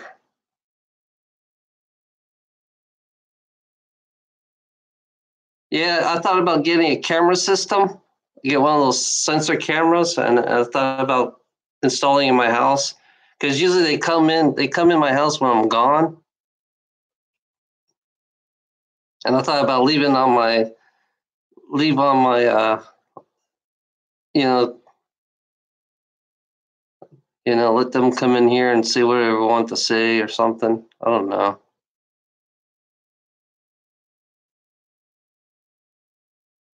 Yeah, hopefully you could tell the camera can pick up can pick them up. You know, I found out that the cameras can pick them up easily. That one was that was cool as hell. That was a big one. That just caught, I don't know. I catch these little spirits in my eyes sometimes. One time I was over on that table over there. I had one that was glowing right in front of my eyes. It was like this small, and it was glowing in front of my eyes, and all of a sudden it went up in front of me, and then it disappeared. You know, I've seen a lot of things. You know, it's like in the forest you have fairies. You have fairies in the forest. You know, that's one thing people don't not aware, because I found out I seen the fairies. You know, and you people will call me crazy for not seeing. I seen a fair. I seen these fairies. They were trying to repair their house. This tree that was like chopped down by human beings. They were fixing a tree. You know, I know fairies exist. You know, they do exist on our world. Just that they just don't want to show themselves to you, because you're not really. You're kind of, yeah. I can understand why they don't show themselves to you, because you're really whack in the fucking head. You know? Yeah, I seen the fairies.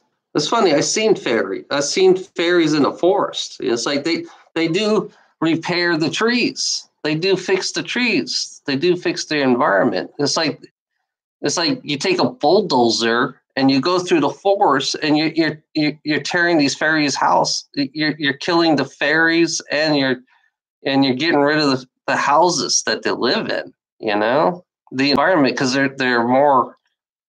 That's why you have to create a balanced system, because you need them. You know, the fairies are part of this ecosystem.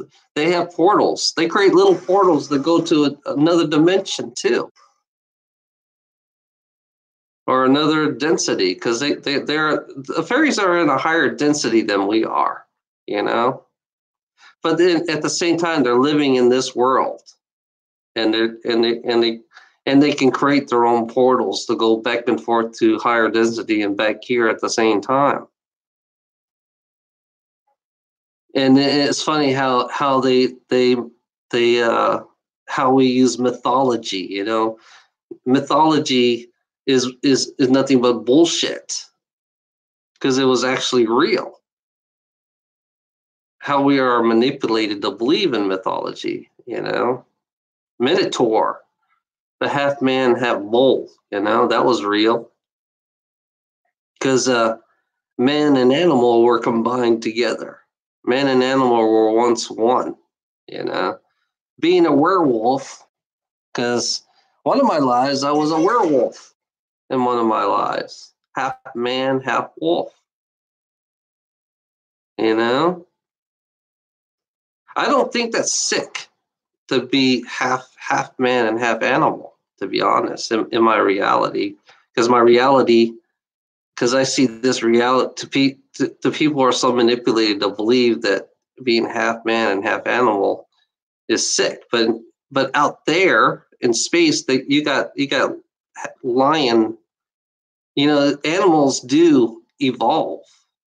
You know, I realize that animals themselves evolve. Cows can evolve.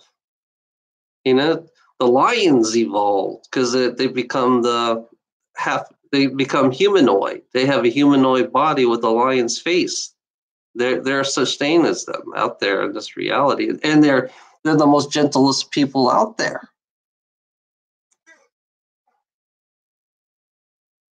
The cat people. I don't know what they call them. They have a name for them. I forgot what they call them.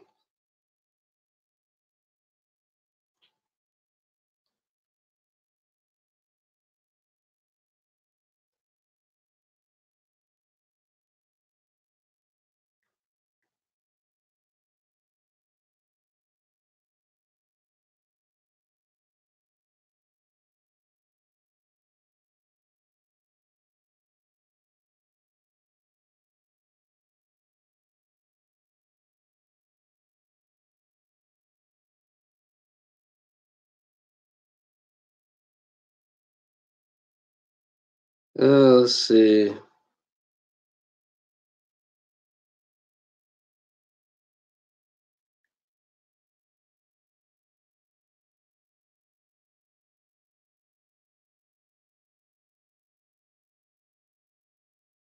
I don't know, our perception, I realize that our perception is how we look at things and how we understand things on this reality, because we have to coexist with these beings, these fairies. You got new species of animals coming out on this planet too. New species, and you're gonna shoot it the first thing because you're scared of it, because they're part of this. They're part of the evolution in this planet. Because I realize that animals are part of the evolution. Animals do evolve. That's the one thing. And we shoot them all. We make them all extinct. Your dolphins. It's funny how we kill dolphins on this fucking planet, and you don't realize that dolphins are actually beings from another planet. You don't realize that dolphins are actually beings from another planet, so we eat them. They're the most friendliest. Dolphins are so friendly. We're willing to trap them all and group them up and kill them and slaughter them. It shows you how we are as human beings, the ignorance that we are. That we don't have a balance, because we have. They call us bottom feeders in this reality. They call us bottom feeders because that's what we are. We eat, we consume. That's why they call us consumers, because we consume everything that we touch.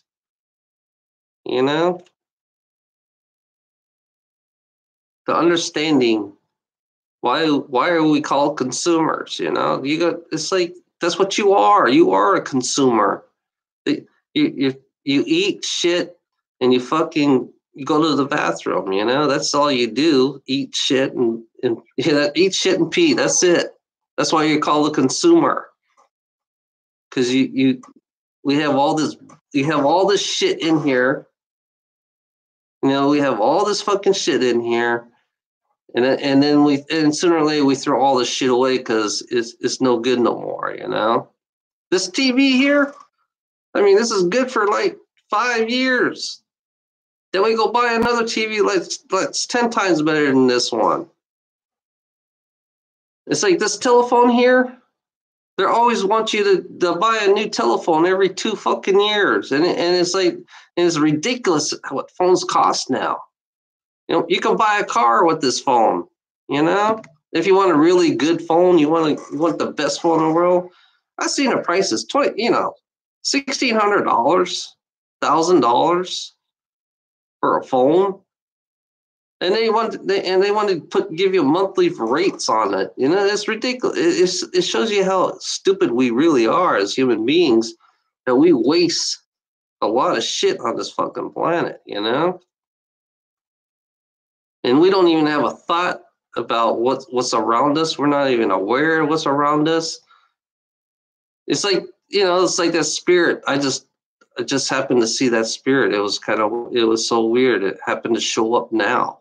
I was surprised. I feel something. Yeah, I feel something right now. Oh yeah, I feel pressure on my head. There's something here. There's somebody here. Somebody is here right now.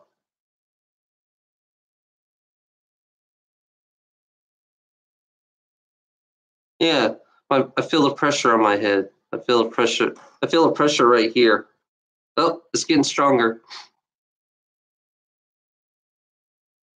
Hello?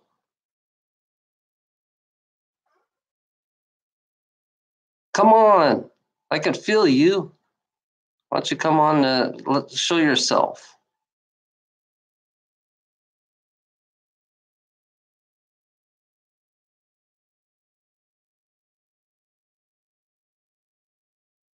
Show yourself. I could feel it. I could feel this person. Oh, now it's dying away.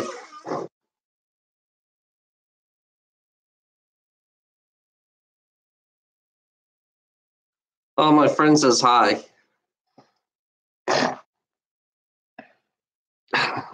I don't know.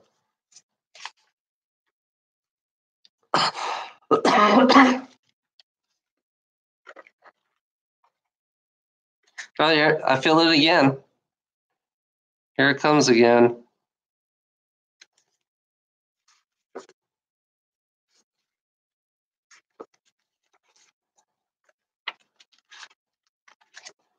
Oh, man. I have to draw them out.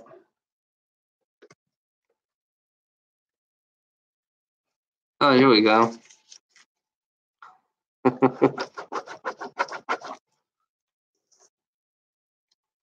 Make a nicer picture.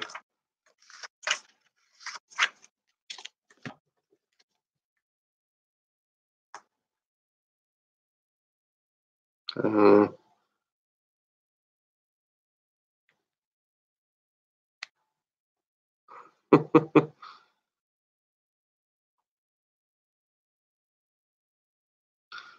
cartoon picture of him.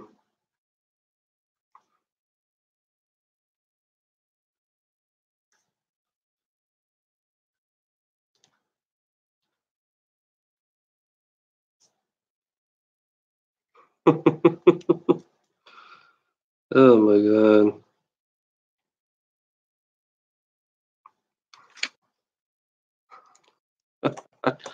I don't know.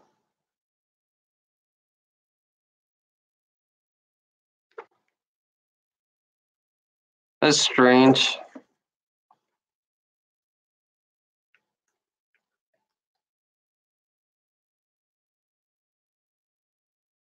It's like I feel a low vibe right now. I feel this like low vibe.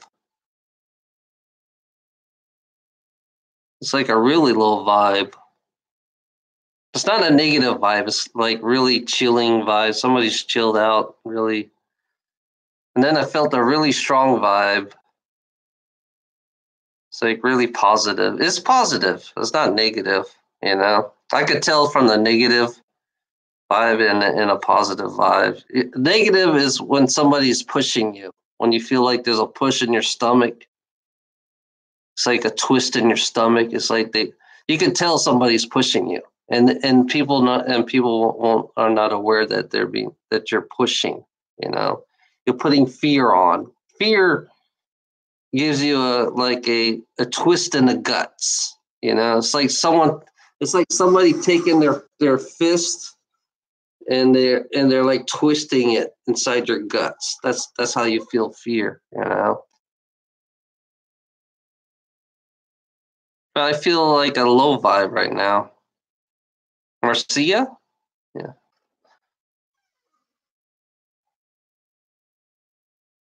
It's like a chilling vibe. I'm chilling out right now. I'm just chilled.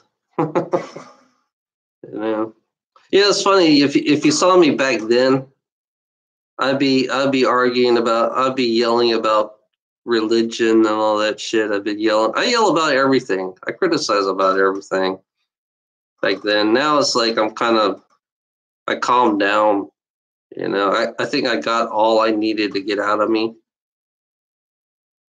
I think I got everything that's out of me. You know. Now it's kind of different. Now I'm seeing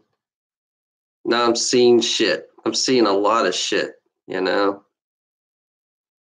I've been seeing dragons in the sky. I saw a dragon in Charlotte. I saw two of them, two dragons in Charlotte, North Carolina. They were facing each other, you know.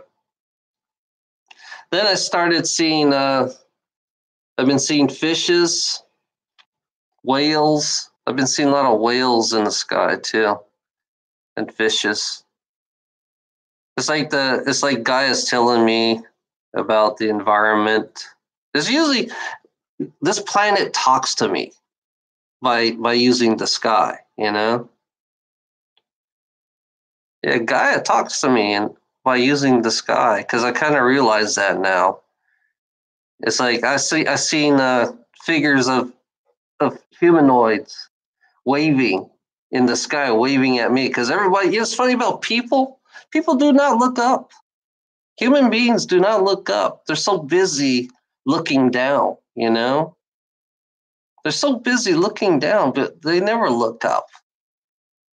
You know, the sky, for me, the sky does talk to me. The sky is the clouds talk to me, which it sounds crazy, but it does. It talks to me. And it shows me pictures.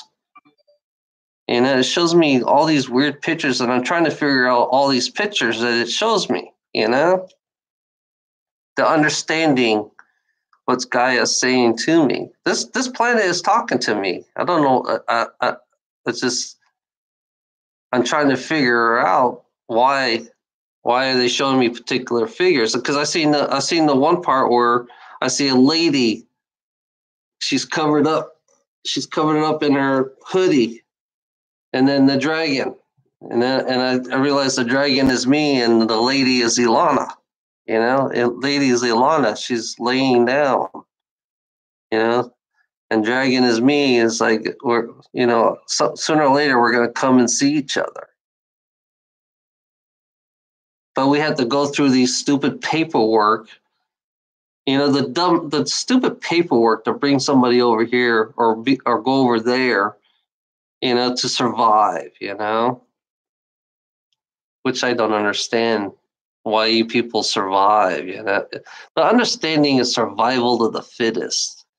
It's like you have everything in this world and you have to survive, which I don't, it's like, it doesn't make sense to me, you know. The ones who believe in survival in the fittest, because you shouldn't be since you have everything. Why should you survive? Why should you? I mean, this planet does not make sense. You know, humanity does not make sense, because it's like, that's why I believe in the word free. You know, because human beings are offended because they can't stand the word free. Because if you had free, you wouldn't have people be starving. You wouldn't have homeless people, you know, but you fuckers, you assholes out there, because that's what you are. You're a fucking asshole. That would make somebody starve, would make somebody fucking homeless. And then one thing, the biggest asshole is the one who control money. You know, the ones who control money, you know, controls everything. So a person like me feels like I'm helpless and I can't do shit because I don't have the money. And then you got idiots that tell me, well, why don't you do something about it? You know, those are the true fucking idiots in the world that tells you, why don't you do something about it? Because, you know, realistically, I don't even have the funds to do that kind of shit. And it shows you how idiotic human beings are and how manipulated they are to tell me that, you know, why don't you do something about it? It's like, how? You know, if you don't have the funds, because your whole life is based on fucking money, you know? You guys are not realistic. The ones who tell me, why don't you do it? You know, it's like in a greedy ass world that you live in, you guys are not realistic. You're so busy. We're so busy consuming and so busy doing our fucking jobs every fucking day, paying bills and being in debt. And I hear these fucking idiots telling me, why don't you do something about it? Because you can't. And a fucking greedy, the ones who control everything, you know, it wants to keep you down. And then the ones who support you, the ones who keep you down, the idiots come here and tell you, it's like they don't know what realistic is, you know. Hey, Infinite. It's like the logic. You think the way they think, it's like they think money grows on trees. You know, my dad always say the same: money grows on trees, and people everywhere people think money grows. You know, I like to have a tree full of money. I like to go out there in the fucking forest and pick all the money I can get and say, that's it. Here you go. You know. But it's like the people are so damn dumb. They're so unrealistic in the way they think, especially You know, that's why I make fun of religion, because they're so unrealistic. Religious people are the most unrealistic people that I've ever seen, you know? The manipulators, you know, they help the elites. You know, Christianity, to me, they always been helping the elites, especially here in America. They love helping the rich assholes, you know, the rich pedophiles. That's what the Christianities do. That's why they support these rich pedophiles, because they kiss their ass so they can get their paycheck, so they can go to heaven, you know? They have to go to heaven because they need the paycheck. And then when they die, they said they did great. They did good. Now I've done my time. I can leave. You know, tell me what's wrong with that picture. You know, tell me what's wrong with that picture. It doesn't. It's like these fucking morons. That's all they are. They're fucking morons. They're fucking idiots, and they're so dumbed down and so unrealistic in this world. It shows you how much, you know, we gotten so dumb in this fucking world. It's like, that's why I call America the land of the retards. Americans are the land of the retards. I'm sorry to say that, but it's true. They're all retards here. I mean, I guess everybody in this planet is a retard, because we're all being fucked every fucking day by these fucking elites. The 1%. It's funny about this world. The 1% controls every single one of us, you know? So you tell me, what's wrong with that picture too? 1%. You know, we are the majority on this fucking world. We are the majority. You know, that's why I'm trying to gather up all these poor people, because the poor people are the majority. You know, it shows you how, you know, and then I found out the poor people are so deliberately dumbed down. Poor people are deliberately dumbed down. You know, it's like they want to keep them dumb, you know, because they want to keep them do their jobs. They want them to do 2, 3, 4 jobs a day. You know, it's all deliberately done on purpose to keep the poor people dumb. You know, rich people want to keep the poor people dumb. That's the reality of it. And they don't want it. The rich people love to give you the illusion, saying you can get rich, you can be just like me. They always give you that stupid illusion, you know? And we're so gullible listening to this bullshit, you know, about being rich. But it's like no one should be rich. We should live in a world that is balanced. You're balanced with nature. If you don't understand nature, then you don't understand this universe. That's the way it works. If you do not understand this nature itself, then you do not understand this universe. If you believe in consuming, then you have no understanding of life at all. That's the reality of it. If you believe that consuming and materialism is life, then you have no understanding of what life is, because it's like we're so manipulated to believe.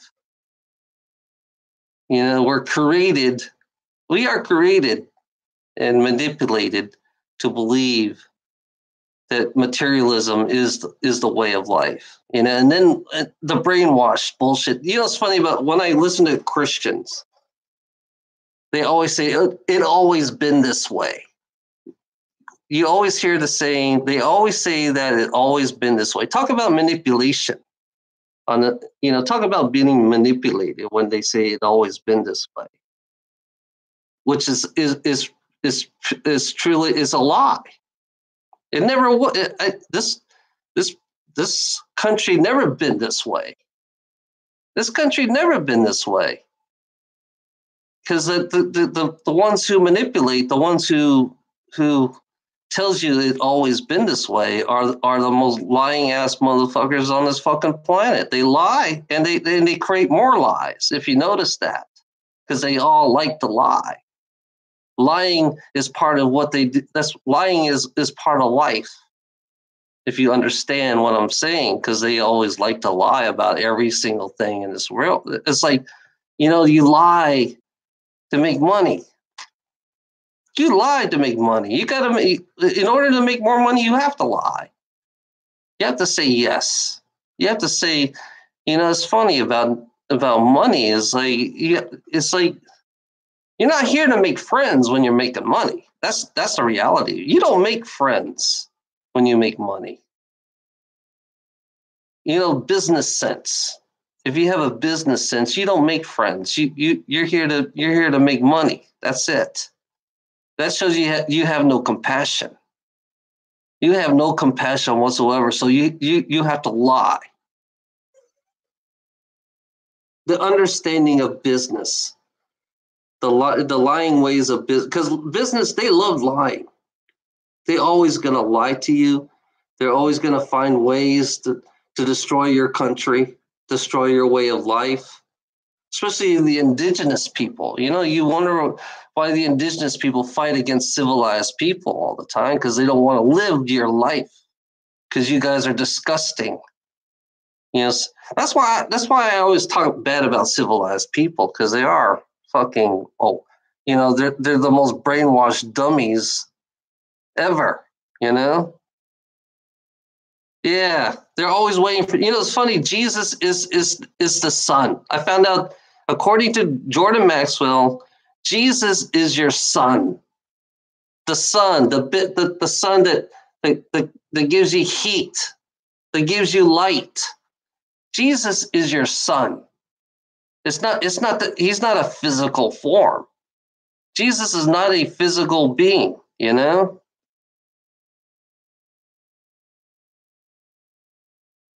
Yeah, we still got homophobic people on this planet. We still have homophobes, because I know I dealt with them already. That's funny about you. It's like we have homophobic people on this fucking planet. Christianity are the most homophobic people. I'm going to tell you, I'm going to be honest with you. Religious people are the most homophobic people on this fucking planet.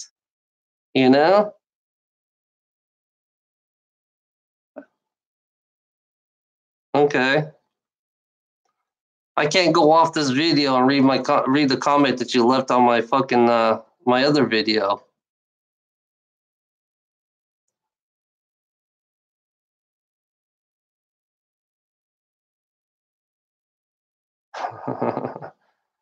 Yeah. It's funny. I deal with homophobic people all the time, every day, Right. It's funny about right-wing people. They are homophobes. I'm going to tell you this right now. Right-wing people are the most homophobic people, and they don't want to admit it, that they're homophobes, because you're always going to have homosexuals on this fucking planet, whether you like it or not. You're going to have, and there are people out here that loves being who they are. It doesn't mean that I don't have to live your world. I don't have to be straight. I don't have to be. It's one thing about this fucking world. I don't get this. Why the right wing has a problem with the left, because the left, you can't. It's like they blame all the left, which I don't. It's like that's kind of like only people that's hardcore left are the ones up in politics. That's one thing. That's what makes it so disgusting. It's funny. You can't blame all the left, because they're all manipulated, all mind control. It's the right wing too. It's funny about the right wing, because they put all the blame on the left, which is really wrong to say. It's like you're telling me that all the left people are all corrupt. It shows you how stupid and idiotic the right wing is. The right wing are so stupid. Only people I blame is on top of politics. I believe the people in politics are the ones to blame, because they're all part of the cabals. Yeah, Hillary should be blamed. All the Clintons should be in jail. I agree with you. Everybody in the Congress, I think everybody in Congress should go to jail. Everybody in Congress. I mean, everybody in politics should be in jail for their fraud. Because I'm sick. I'm sick of this blame. I'm sick of the right wings, taking all the control of everything. And there's no balance between the right and the left, because right and the left are nothing but idiotic people. People on the right and the people on the left are fucking stupid fucks. That's what I say. I'm telling them straight out, bluntly. They're all stupid fucks. Anybody who has a political mind is a dumb fuck. I'm going to tell you that. I'm going to even for Anonymous for being on the right wing, for having. It's funny about the cabal. They control the left and the right. And then it's funny about how one side blames another side, and then all of a sudden they don't want to create balance, so they want to keep it all on the right side. It shows you how unfair. I realize that capitalism and communism are exactly the same, because they're all nothing but control freaks. Capitalism and communism are exactly the same, and they're all nothing but control freaks. All they want to do is take control. It's always been, like I said, it's been Roman rule. The Romans, Rome rules this world. Rome ruled this world. So that means it's white people has ruled this world. If you have Roman, then white people have ruled everything. So why do you want to believe in a white person sometimes? And why? And it's like they want to create more slavery. Slavery is funny. It's so fucking funny about slavery on this fucking world. So shows you how negative this world is. That believes in gold. Who gives a fuck? I don't give a fuck what you are. It's funny. It's like I don't give a fuck who you are. It's like this world is so. We have fucking idiots in this world. The education is fucking sucks, And people are so fucking divided. We're so divided in this fucking world. It's pathetic how much divided we are. We're so divided because we're under Roman law. The Roman law, the Vatican controls everything in this world. Royalty controls everything in this world. It's so fucking. I'm sorry, I'm cussing, but that's the way I am. I apologize saying fuck because I like saying the word fuck.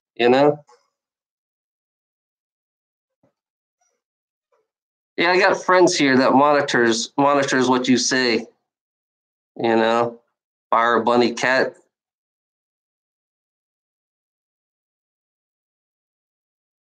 I have moderators in here, so you have to be careful what you say, Fire Bunny Cat, in here. So they can moderate you. So just be careful what you say. Yeah, that's where you need to go. You need to go somewhere else, Fire Bunny Cat. You don't need to be here.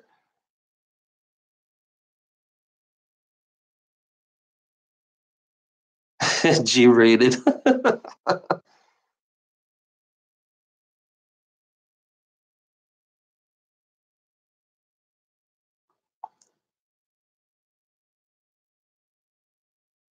Yeah, we do live in a racist country. America is a racist country, To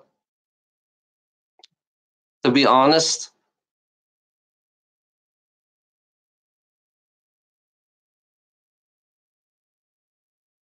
Truth of what?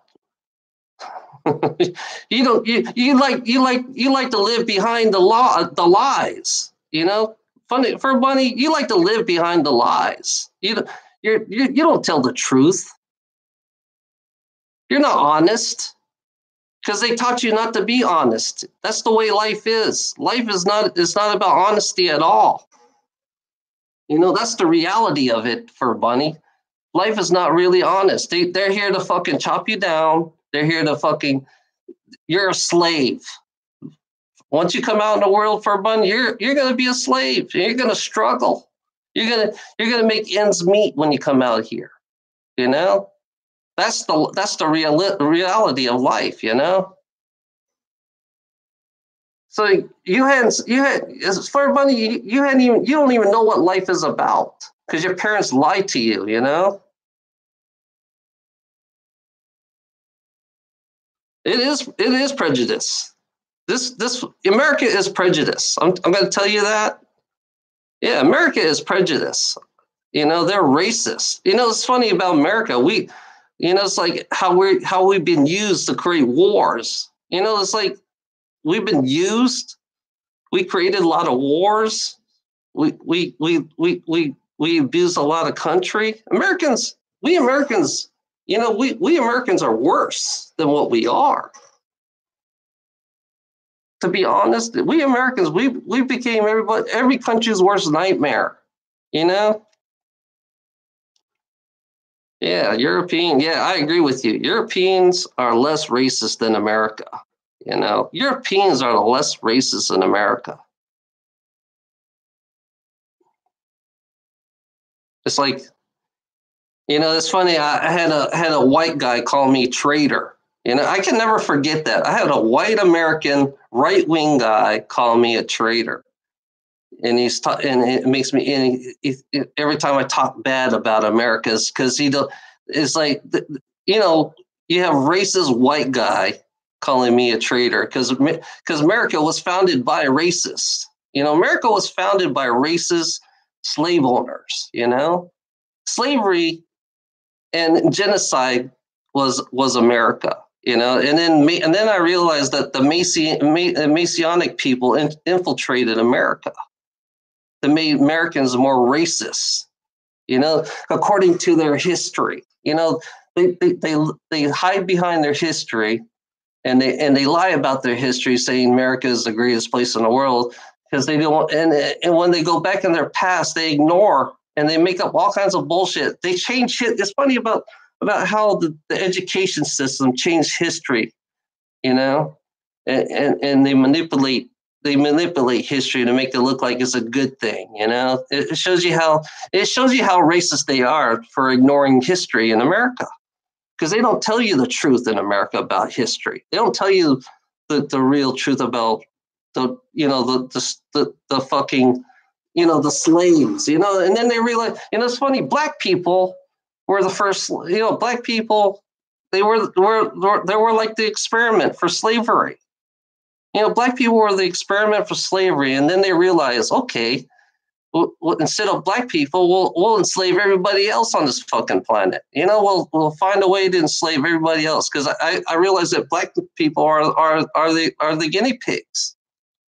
You know, so they use money as slavery. You know.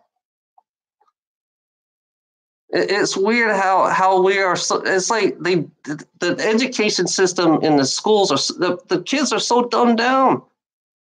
You know, the education is like they dumb down the fucking school so bad. You know, it's like your education sucks. It's like these guys they teach you lies in your fucking school. You know, they teach you lies in your school. They teach you know, this like it's like humans are nothing like breeds. They breed humans, you know, and then they only take a certain breed of human, the ones that are most educated, and then they put them in college. It's like only the ones who are, you know, the privileged can have the best education. And I realize it doesn't realize it's really about who. It doesn't matter if you're smart or dumb. You know, if you're privileged, you get to have the best education. You know, but if you don't have the money, then you end up being the worst education. You end up being worse, and then you have to pay for your education. That's another stupid thing about America is that you have to pay for your education. And then you have to be a debt slave to pay the education. So it's like you end up with a fucking $150,000 bill, you know, being in debt, and it'll take you 20 years of your life to pay off your debt for your education, you know? Yeah. Slavery. I'm going to talk about slavery because we are slaves. This is a slave world. I'm going to keep talking about slavery whether you like it or not. You are a slave just like I am a slave. I'm a debt slave. Yeah, I am a debt slave. You're a debt slave. Everybody else in here is a debt slave. That's what you are. And you guys are so ignorant and so stupid. You know, it shows you how stupid you really are. You know, it shows you how dumb you really are. You know, I'm sorry to say that, but you guys are fucking ignorant and stupid, and you want to live in your normal world. Oh, look, it's like everybody's a slave now. Everybody's a slave. Jahash Ashwai, we're all slaves. So it doesn't mean anything anymore. We have slaves off planet. You know, we have slavery off the planet. So you got to understand, it's not just planet Earth. Earth is a prison planet. That's one thing you got to understand. I mean, it shows you how ignorant you really are. Jahash, you're so ignorant that you don't know how far slavery goes. This is a slave planet. This is a prison planet. You have fucking cameras monitoring you. You have fucking people checking your background. You got fucking paranoid fuckers on this fucking planet. Just like, yeah, you are a slave. We're all slaves, you know? God damn, you're a fucking stupid fucking piece of shit. I mean, human beings are so stupid and dumb. I'm going to say it. Human beings are fucking idiots and dumb. Because they only want to see their side. They want to see and they want to live in their illusion. You know, human beings like to live in their illusion. You know, they create this illusion, say, oh, everything's perfect, everything's great, this is the way life should be. But they want to live in their illusion. You know, the illusion that they want to that they create to say, you know, it's like everything is normal to them, but it's not really normal. You know, you think this is normal? You think that we live in a normal world? You're high on drugs. You know, it's funny about me. Everybody tells me I need to go take some drugs, and I realize that every human being, the normal people are ones that need to take drugs. The normal people are the ones who are the fucking stupidest of the stupid fucks. You know, I'm gonna just say normal people are stupid. You know. It's so fucking. I have a troll in here. Fur Bunny is a troll. You know, he's acting like a 12-year-old, and he's a troll, and he doesn't want to live in it. He doesn't want to accept his reality for what it is, because his reality that he thinks, you know, Fur Bunny thinks it is like he's just a little fucking kid. I don't give a fuck what you are, Fur Bunny. I don't give a fuck what you are, girl, boy. I don't give a fuck. I'll call you a boy. You're nothing but a boy. There you go.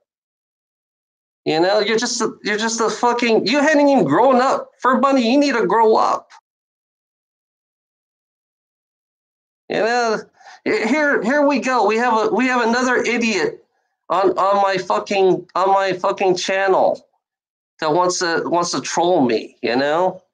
We have another idiot, another young idiot. This is the future right here. Fur Bunny is our future. Because this is the negativity that we get from them, that we have to live like these stupid motherfuckers every day, you know? It's so fucking pathetic how young people are. Because they like to feed off your fear. It's funny about, you know, this planet is based on fear. You know, I realize that's all they care about is putting fear on you. You know, that's why America is about fear. That's it. You know, America likes fear. They're not about love. They're not about love at all. They don't even know what love is. Americans do not know what love is, you know? It shows you how stupid the American is. Americans are so stupid here. I mean, Americans are really dumb and stupid. And all they care about is putting people down. This is what Americans about. Americans like to put people down. They like to put fear. They like to dominate. That's what we were taught in high school. We were taught this in high school because we have to feel like we're dominant, we're stronger, we're this and we're that, you know. And then we have to listen to the lies, and we have to listen to all the lies in this fucking reality. You know, there's so many lies in America. It's pathetic how how America is, you know? It's like all I see is lies. I'm not going to get angry. That's one thing about me. I don't want to get angry, you know? All I want to say is I'm sick of the lies. I'm sick of you guys. I'm sick of Americans living a lie, you know? I'm sick of being a slave to greed. I'm sick of making the rich asshole rich. And it's always a white person that's rich, if you notice that.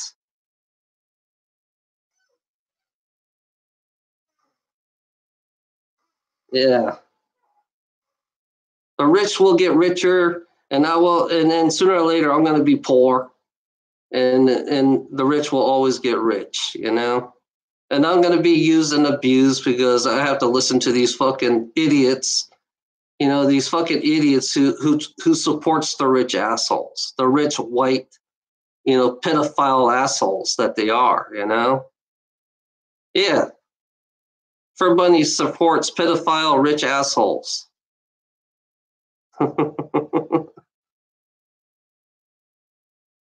You're just a homophobe. That's all you are, Fur Bunny. You're just nothing but a homophobic asshole. White ass. I mean, you're a white person. I don't give a fuck. I think you act like a white person because you are a homophobic asshole, you know? Who gives a fuck about religion? You know, religion, it's Jewish people. It's like you're so stupid. All religions are stupid, you know? Christians, Muslims, Jewish people, they're all dumb, you know? I don't give a fuck what you are, Fur Bunny. You're just a straight up asshole. That's all you are right now to me. So you're just an asshole in my chat room that wants to create problems. That's all you are. You're just a straight up asshole in my room, like to create problems. That's what that you always will be an asshole, you know? That's what assholes do best, to be assholes. You know, that's what you want to be. So be an asshole. That's what you want to grow up. Hey, Fur Bunny, you're going to grow up to be an asshole. That's all you are. Oh, you know, it's funny about assholes. I see assholes every fucking day at work. You know, assholes are everywhere in America. Americans are full of assholes, you know?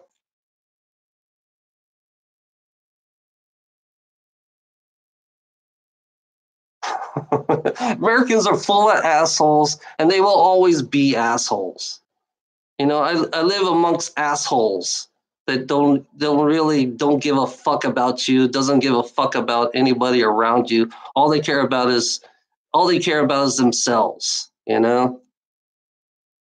Yeah, you're an asshole. That's what you are. That's why you're in my room, being an asshole. That's what you want to be.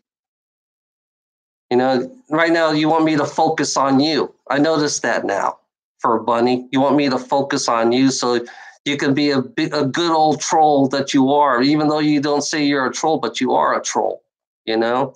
So that's what a true asshole is. A true asshole is a troll.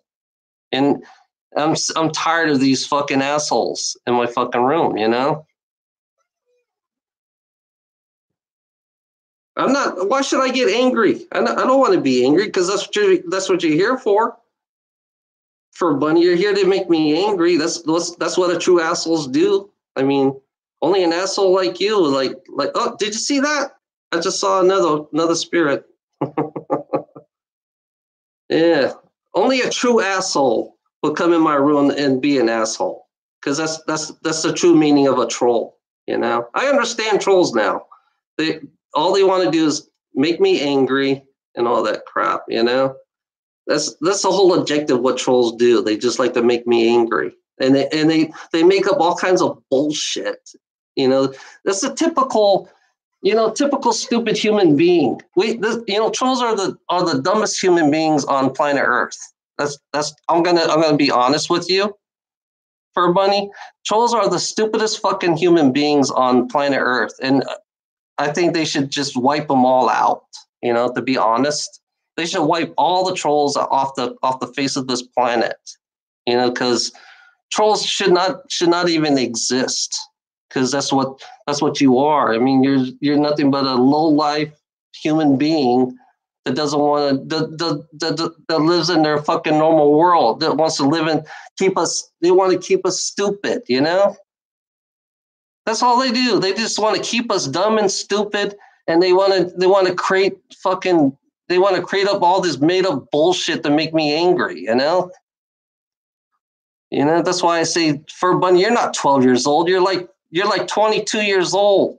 Fur Bunny is 22 years old, and he's lying his ass off because he's always lied. Because that's what trolls do best. They like to lie, you know? I bet he's like a 60-year-old man. Fur Bunny is a 60-year-old man behind that. I bet you anything. Fur Bunny is a 60-year-old man, Christian. You know, that's what you are. No, I don't want to look at your video. I don't give a fuck about you, Fur Bunny. Like didn't you listen to what I say? I don't give a fuck about you. You're like a 60-year-old man. I don't know what you look like. To me, I think you're a 60-year-old man acting like a 12-year-old. You know? That's what you are. I think you're a 60-year-old man acting like a 12-year-old. I don't want to know nothing about you, Fur Bunny. You're just here to fucking irritate the shit out of me. That's all you're doing right now. You're just bullying me. A typical troll that you are, even though you say you're not a troll, but you are. Yeah, bully kids. That's what they are. I think he's a 60-year-old man behind that 12-year-old. You know, that's all I know about trolls. You know, they hide behind their fucking. They don't want to show them their real names. So Fur Bunny doesn't have a real. Say to me, when I look at Fur Bunny, it's not a real name. So yeah, I'm assuming that's a 60-year-old man behind that 12-year-old that says he's 12 years old. So that's a sick person. We have a sick ass 6-year-old man acting like a 12-year-old, you know? Yeah, you're a 6-year-old man behind a 12-year-old. You're a sick, perverted person. Fire Bunny, stop being a pervert. Get the fuck out of my chat room, please.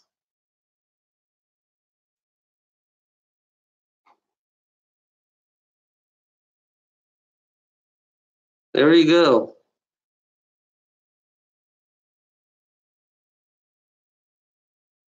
Yeah, no troll. Yeah, it's funny. No trolls use their real name.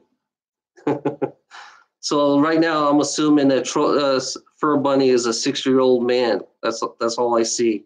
I see a 60-year-old man acting like a 12-year-old. That's what Fur Bunny is. He's a 60-year-old man.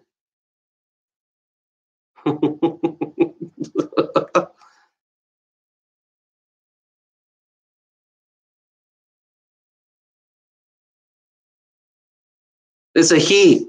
It's not a she. Fur Bunny is a he.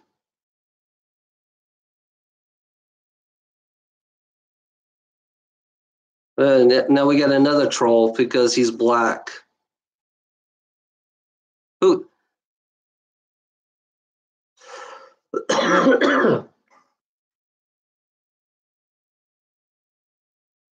Because I'm black. I don't give a fuck if you are. I don't give a fuck if you're Asian. You're Indian. You're all the same. Don't give a fuck if you're Asian. I don't give a fuck if you're black. I don't give a fuck if you're fucking Jewish. I don't give a fuck what you are. I don't give a fuck about your religious background. I don't give a fuck, really, to be honest. I don't give a fuck what you are, Joshua. Don't give a fuck who you really are, to be honest. I don't give if you're black, great. I don't give a fuck, you know? You know, you live on one planet. You think you're alone in this planet, Josh? Or Jahal? I don't know how you say Omfrey. You think you're alone? You think you're the only black man on the planet? You think you're alone on this planet? You think you're alone? You think it's like it's funny about you, you know? It's funny, black, you know? It's just, who gives a fuck? You're just whitewashed. You're just whitewashed. That's all you are, you know? Oh, here we go. We got another troll. They're back. Who gives a fuck? You're just whitewashed. You know, if you believe in a system like this, you're just whitewashed. That's all you are. You know, if you believe the white man's going to save your life, then you are whitewashed. You know, it's a white world. That's what it is. It's all whitewashed. We're all whitewashed. The education system is whitewashed. Don't you understand that?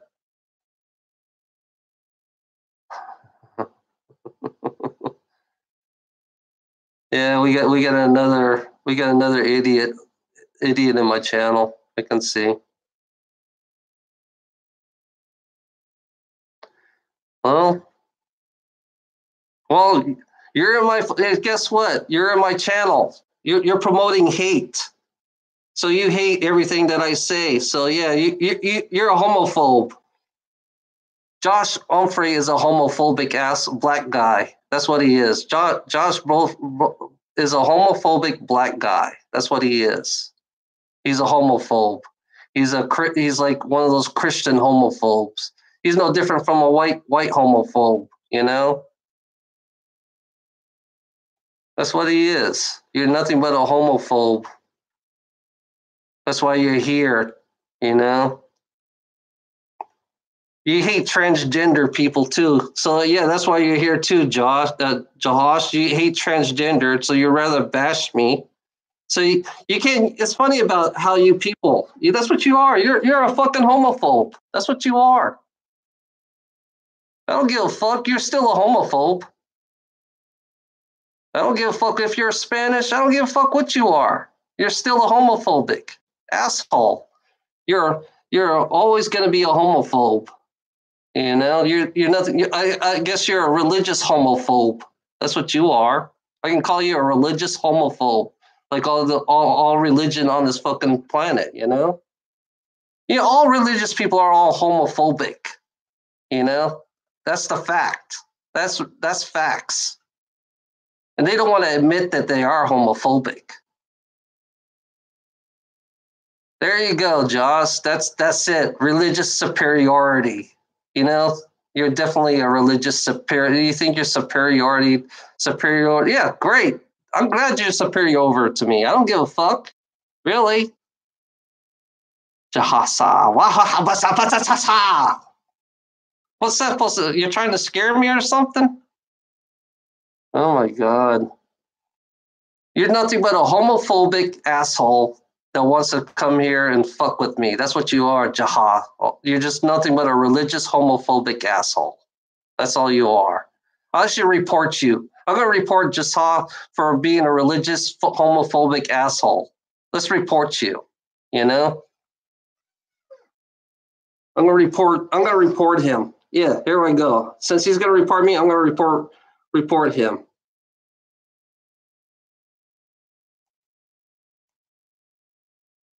Yeah, I'm gonna report Jahasa for being a religious homophobic asshole. You know. Yeah, I knew the trolls would be back.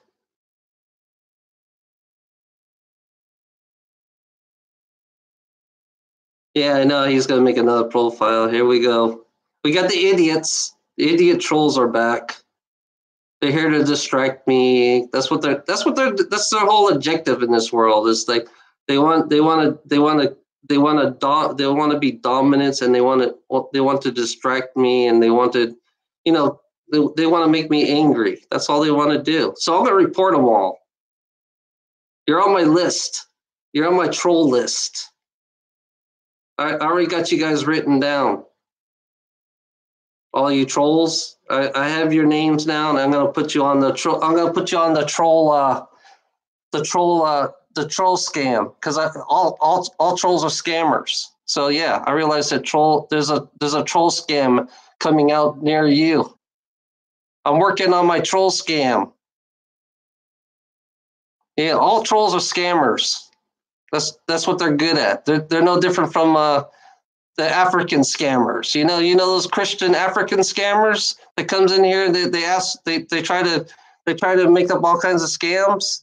Yeah, let's compare them to the African scammers. The trolls The trolls and the McMuffin people are back. Yeah. Yeah, we got troll scammers here. Trolls are here to scam. That's what their job is to do. I mean, I'm comparing a troll to an African and an Indian. You know the Indian scammers, the IRS Indian scammers. Yeah, I know you trolls seen them. I know you trolls seen those IRS scammers. You guys are exactly the same. Yeah, I'm gonna put you on my IRS. I'm gonna put you guys on my troll scam list. Keep making fucking more profile. Keep doing more profiles, trolls, because you guys are going on my list. Yeah, you're all on the scam list. They're gonna know they're gonna know every profile you got. They're gonna know all your profiles. You know, all your YouTube profiles. All your YouTube profiles are gonna go on the scam list with the fucking IRS scammers and the African scammers. Yeah, I'm gonna have that. It's all nothing for you. It's all for you guys. You know, because that's all you do is scam. You're the biggest scammer in America. I mean, trolls are. I figure trolls are worldwide. You got to understand, trolls are worldwide. So yeah, they need to go on the scam list. You know, they need to be. They should be on a terrorist list. Yeah, let's develop a terrorist list of all these trolls. And then once I get all their names, I'm gonna go to the cops. I'm gonna get an authorization so they can track them down, and then they should be on video. We should put them all on videos and expose them and see who they really are. You know, we should make a video. We should make a TV show out of trolls. They should make a TV shows to expose all the trolls. You know, embarrass the fuck out of them. That'd be a great TV shows. We'll call it the troll scams. You know, we'll call it troll scamming. You know, so we'll just take all their profiles and then we'll find a way to figure out where they're at, and then we'll put them on TV and show everybody what a fucking douchebag they are, because they're all fucking douchebags. That's all they are. They're nothing but douchebags that has no life. You know, they live with their mommies. You know, all these trolls need to be embarrassed. They should cut. You know, that I don't know why they don't do a TV show on that. There you go. Let's do a TV show on trolls. I bet their ratings will go up high. You know, and then embarrass the fuck out of them. You know, put them on TV, because they need to be embarrassed. Their parents need to know about them, about how they really are. You know, I think that's what trolls need. They need to fucking be embarrassed. Their parents need to know how much embarrassment they are, because they are an embarrassment if their parents caught them. You know, wearing a clown suit. So imagine the parents catching these trolls wearing a clown suit. You know, I wonder. And then they found if their parents knew about them bullying other people on this on here. Imagine how the parents would react for them bullying people. You know, look, you know, either their parents raised them up really like a sick. I mean, their parents must have raised them up like a piece of shit. You know, what kind of fucking people? I mean, your parents must have sucked. I mean, you trolls' parents must have sucked. You know, to let you do this. I bet you guys are bullies in high school. Were you guys bullies in high school, or did somebody bully you? You know, I think they've been bullied so much. You know, it's really shows you how it's funny about bullies. You know, they can't find any other place to bully. You know, they can't find any other place to bully. So that the best place to bully is to come online, because they don't want to get caught. They don't want to show themselves. It shows you how pathetic they really are. They're so damn stupid and they're so dumb, you know, because they don't want to show themselves. And it shows you how it's just, you know, you're like a fucking idiot that has nothing else better to do, you know. I bet you're so fucking bored I bet you don't. I bet some of these people. I bet some of these people don't even work. You know. I bet these people do not work out. I think they never worked a day in their life. They don't even know what work is. I bet. I bet. I bet 99% of these trolls never worked a day in their life. You know. I think they never. So they have. It's like. It's like. It's weird. Yeah.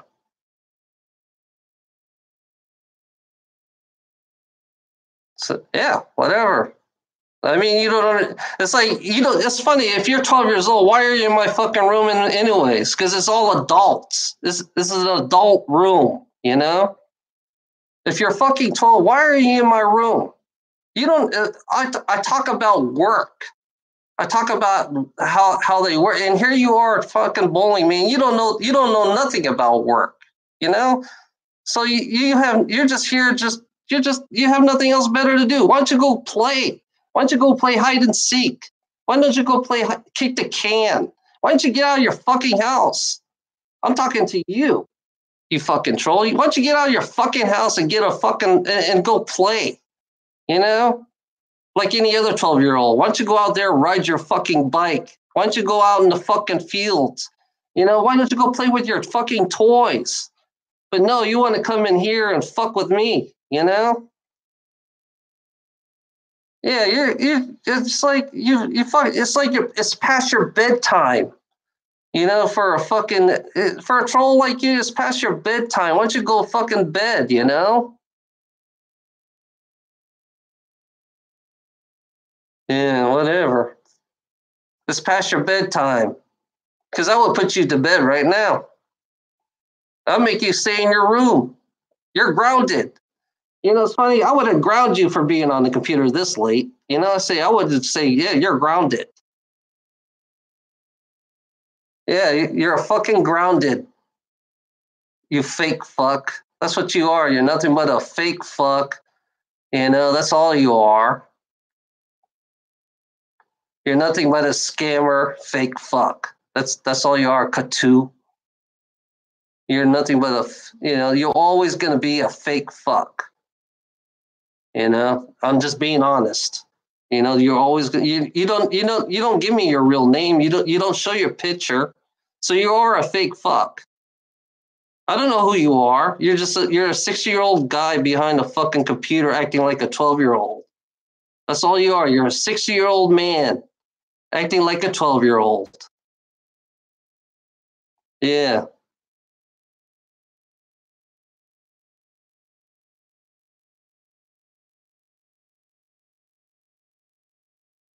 Yeah, I know. Yeah, isn't that pathetic? Yeah, I understand that now. A 12-year-old fuck, all they care about is playing computers and video games. That's what they are. That's all they do is play computers and video games. And it's funny. This is what 12-year-olds like now. They like this thing. This is what makes them zombies. We have zombies. This is our next generation of zombie. This, you know, we have zombies. We have young generations of zombies in this world. You know, you're nothing but a zombie like any other zombie. You know, that's what you are. You're always going to be a zombie. I play soccer. Oh, yeah, great. Where's your parents? What your parents do? Katsu, what does your parents do? Does your parents know that you're a troll? I bet your parents don't even monitor you anyways. I bet your parents doesn't even know that you're a troll. Yeah. It's weird. It's past his bedtime. If you're 12 years old, you should go to bed now. This is for adults only. You know? You're just here to fuck with me. That's all you are. That's all you guys are here for. To fuck with me. That's it, you know?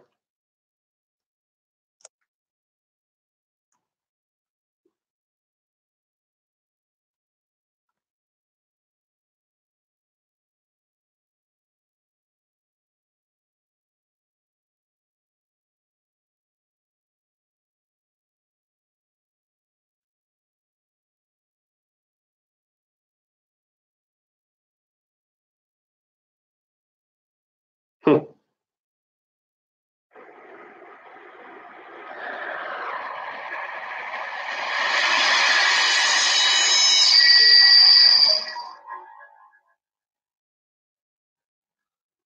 the MMR vaccine that causes autism, as leaked by whistleblowers within the CDC. Please watch the YouTube Vaxxed. The article I am going to read to you below is misleading the public because we are an agency network of corporations and we are being deceived. And this is a genocide program.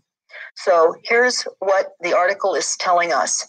2018 flu season is shaping up as one of the worst in years, officials are telling us. The entire continental United States is experiencing widespread flu right now. The first time in 13 years of the current tracking system that this has happened, according to the Center for Disease Control and Prevention. Okay. There's no prevention about anything with the Center for Disease Control. They are a genocide agency working for Big Pharma. Officials said that the flu season is shaping up to be one of the worst in recent years. The rate of flu hospitalizations and the number of people hospitalized with the flu per 100,000 nearly doubled last week. They go on to tell us that the latest data for the week ending June 6th of 2018 suggests the season may have peaked right now, the CDC's director told reporters last Friday. But she warned that many more people will be infected before the season is over. There's a difference between an active flu season when a large number of people get sick and a severe season when numbers of people hospitalized for flu or who die from the infection is usually high. It can be hard to tell in real time where a flu season will fall in the severity scale, because sometimes reports of influenza hospitalization and deaths, especially deaths among children, lag. That being said, this year is starting to look like a severe season for flu, and maybe more severe than last year, which was also bad, said the head of the CDC's influenza division. There's lots of flu in lots of places. Recently, there's been an uptick in activity by another influenza, and they talk about various viruses in this article, and they talk about warning that even if the season appears to have peaked, flu viruses will circulate for weeks to come, and people should continue to take precautions against getting infected. People over the age of 65 are being hospitalized for flu this season more than any other population. They're targeting that population for genocide. Even people age 50 to 64 are being hospitalized in large numbers.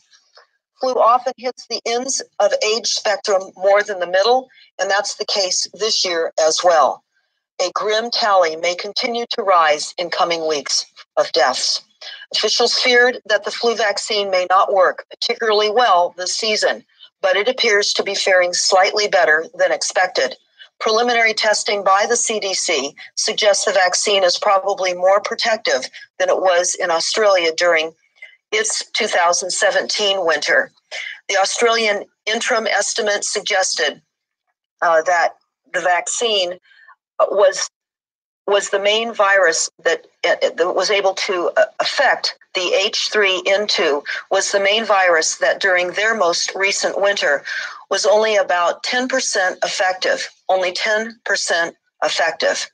That means if 100 people got the flu shot and all were exposed to the HN2 viruses, only 10 would have been protected. Again, only 10 out of 100 would have been protected with the vaccine. They go on to say that it looks more like the H3N2 portion of the vaccine is performing here like it did last year, when it was 34% effective at preventing infection. Unfortunately, that's about on par for the flu shot's H3N2 component, which is the weak link of flu vaccine. The CDC should have interim data on the question of vaccines effectiveness in the second half of February of 2018. Now understand, this is a fingerprintless scattering of bioweapons on the American population. Now, I have had this vetted with higher ups, and it's conclusive. This is part of the genocide program and the Rothschild and Rockefeller assault to transform the United States by all kinds of weapons systems, not only economic, but attacks with flus as well. So I wanted to read to you some of the sections out of the NASA War Plan. This will be linked under this broadcast and on stopthecrime.net, which reveals the following and is being executed by the U.S. Air Force, DARPA, the CIA, FBI, Southern Command, Atlantic Command, Australian Department of Defense, and many others are involved in the NASA War Plan. On page 51, it talks about the use of a fingerprintless scattering of bioweapons for war strategies and what they're doing here in this country. They talk about bacteriological viruses, fatal to disabling, short to long-term scales, undetectable, and binary means two-part systems. So they're using undetectable binary assaults on us as well. They talk about on page 52 that airborne varieties of Ebola and Lassa, etc. This is germ warfare. They are engaged with germ warfare on the American population. Long-term fingerprintless campaign as opposed to shock and awe. These are bioweapons. Note the silent weapons system for a quiet war is fully engaged.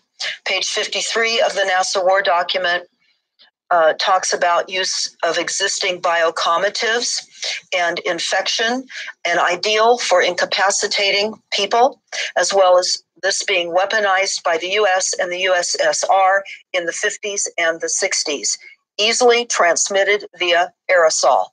So we know that the overhead spraying program and weather manipulation programs are also being used for the dispersions of viruses as well. We know that. It's highly infectious. They say that a 1 to 5 day incubation, 3-week recovery, tested on humans in Operation Whitecoat, which we're going to discuss in a moment. No treatment available. Now, I'm going to read some of the information from the Silent Weapons for Quiet Wars, which is an operational research technical manual and a declaration of war and genocide on the global population. So on page 6 of Silent Weapons for Quiet Wars, this is what it says. In 1954, this was the issue of primary concern, although the so-called moral issues were raised in view of the law of natural selection. It was agreed that a nation or world of people who will not use their intelligence are no better than an animal, so that does not have intelligence. Such people are beasts of burden and stakes on the table by choice and consent.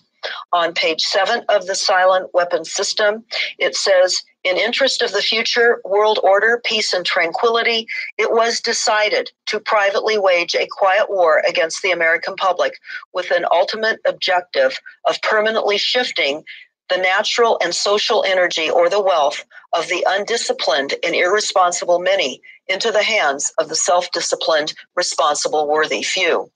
In order to implement this objective, it was necessary to create, secure, and apply new weapons, which, as it turned out, was a class of weapons so subtle and sophisticated in their principle of operation and public appearance as to earn for themselves the name of silent weapons. The public cannot comprehend this weapon and therefore cannot believe that they are being attacked and subdued by a weapon. We are all being attacked and subdued by these weapons. The public might instinctively feel that something is wrong, but that is because of the technical nature of the silent weapon. They cannot express their feelings in a rational way or handle the problem with intelligence. Therefore, they do not know how to cry for help and do not know how to associate with others to defend themselves against this weapon.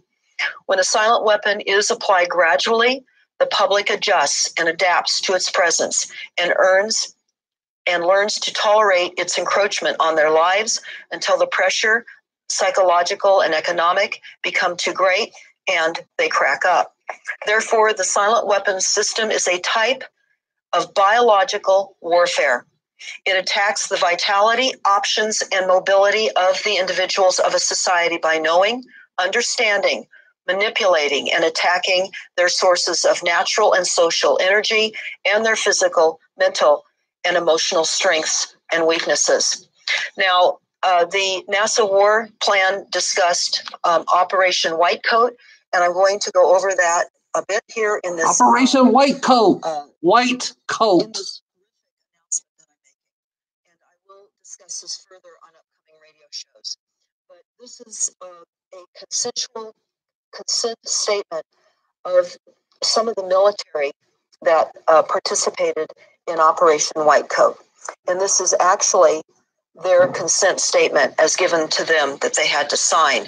And this one was signed back in June 29th of 1955. It says it's confidential. This will be under the links of this broadcast. A program of investigation sponsored by the United States Army aimed towards determining the amount of a disease agent necessary to produce illness in men has been explained to me. Again, this is a consent that one of these participants had to sign. They go on to say that they understand that the only way in which this essential information can be obtained is by the exposure of volunteers to known amounts of the agent.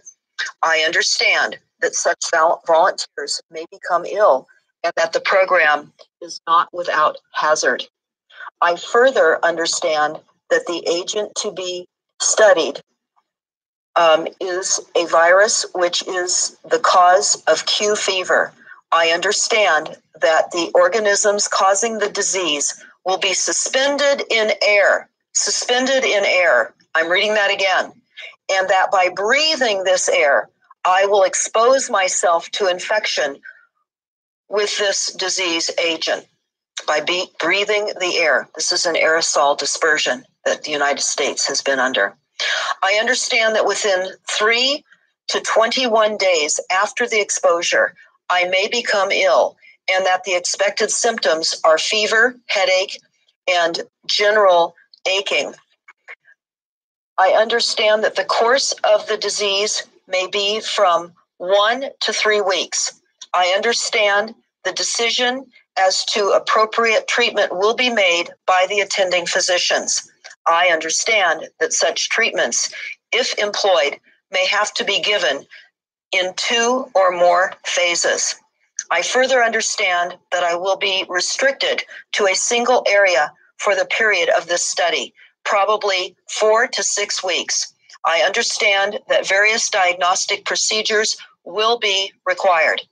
There has been no exercise of force, fraud, deceit, duress, overreaching, or other forms of constraint or coercion in order to obtain this consent from me. Of my own free will, and after consideration for a period of more than 4 weeks, I affix my signature herein, indicating my willingness as a soldier to serve voluntarily as a subject for these studies, with the understanding that I will not be required to participate in studies which, in themselves, are contrary to my religious beliefs. Operation White Coat goes on to say that the Seventh-day Adventist Church's relationship to the government military activity had been supportive by non-combative means. And in 1936, the Seventh-day Adventist Church established a medical cadet corps training program. This allowed Adventists to remain non-combatant, but positive towards the war effort. So it's very important to understand what I just read to you about the form that they were told to sign by the U.S. government, where it says it was not coercion. It was most absolutely coercion. They did not want to serve on the battlefield. So this was an option for them to sign and agree to experimentation so that these experiments could be experimented now and used on us at a later date. So I want to continue to tell you more about Operation White Coat.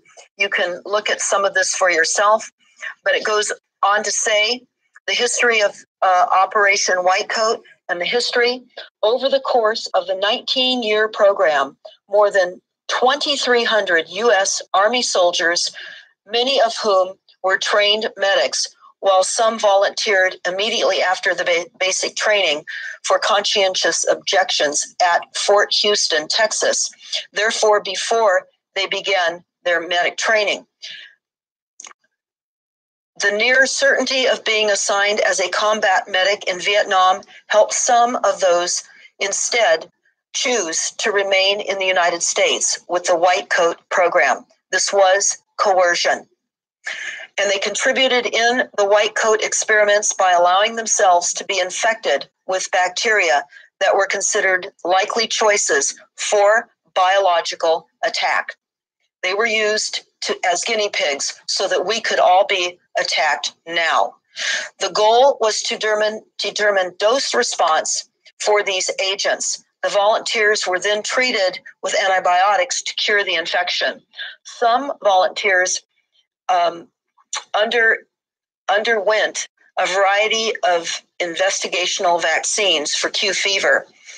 And they go on to say that many of these men were never treated at all and were and suffered tremendous damage. The participants were required to sign a consent form after discussing the risks and treatments with a medical officer, the one I read to you, of the soldiers who were approached.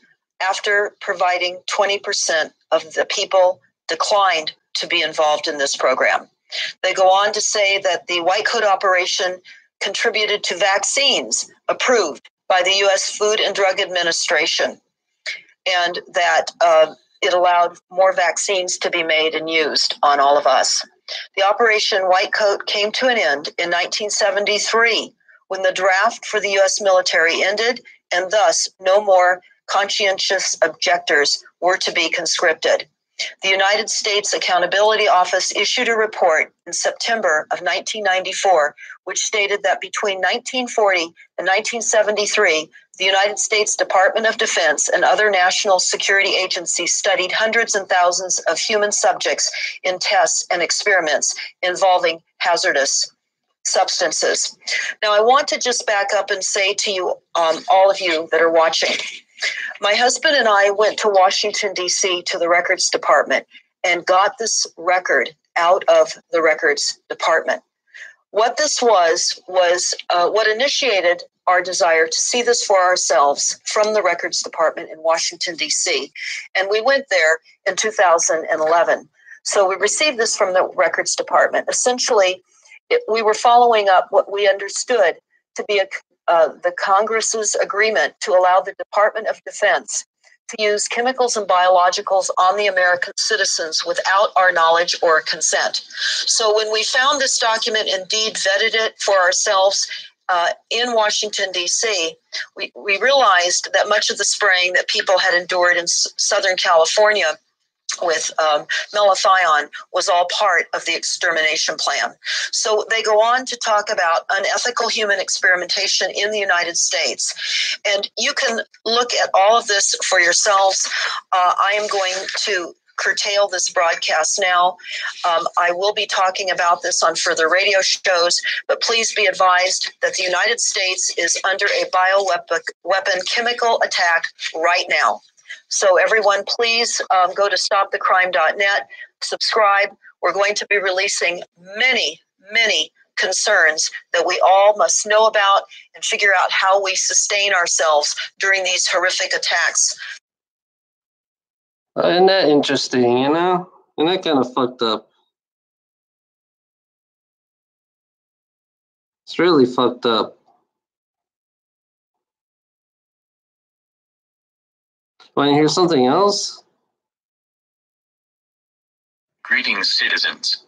The cabal and conspiracy responsible for the assassination of John F. Kennedy, who but the CIA could have positioned 8 snipers' nests around Dealey Plaza in Dallas, were found grief and our own American shot with the assassination of John F. Kennedy lingers in the consciousness of virtually every American who was alive on November 22nd, 1963. That day will forever be a day of infamy in the minds of every person whose hopes for a better world were exemplified by Jack and Jackie Kennedy's Camelot.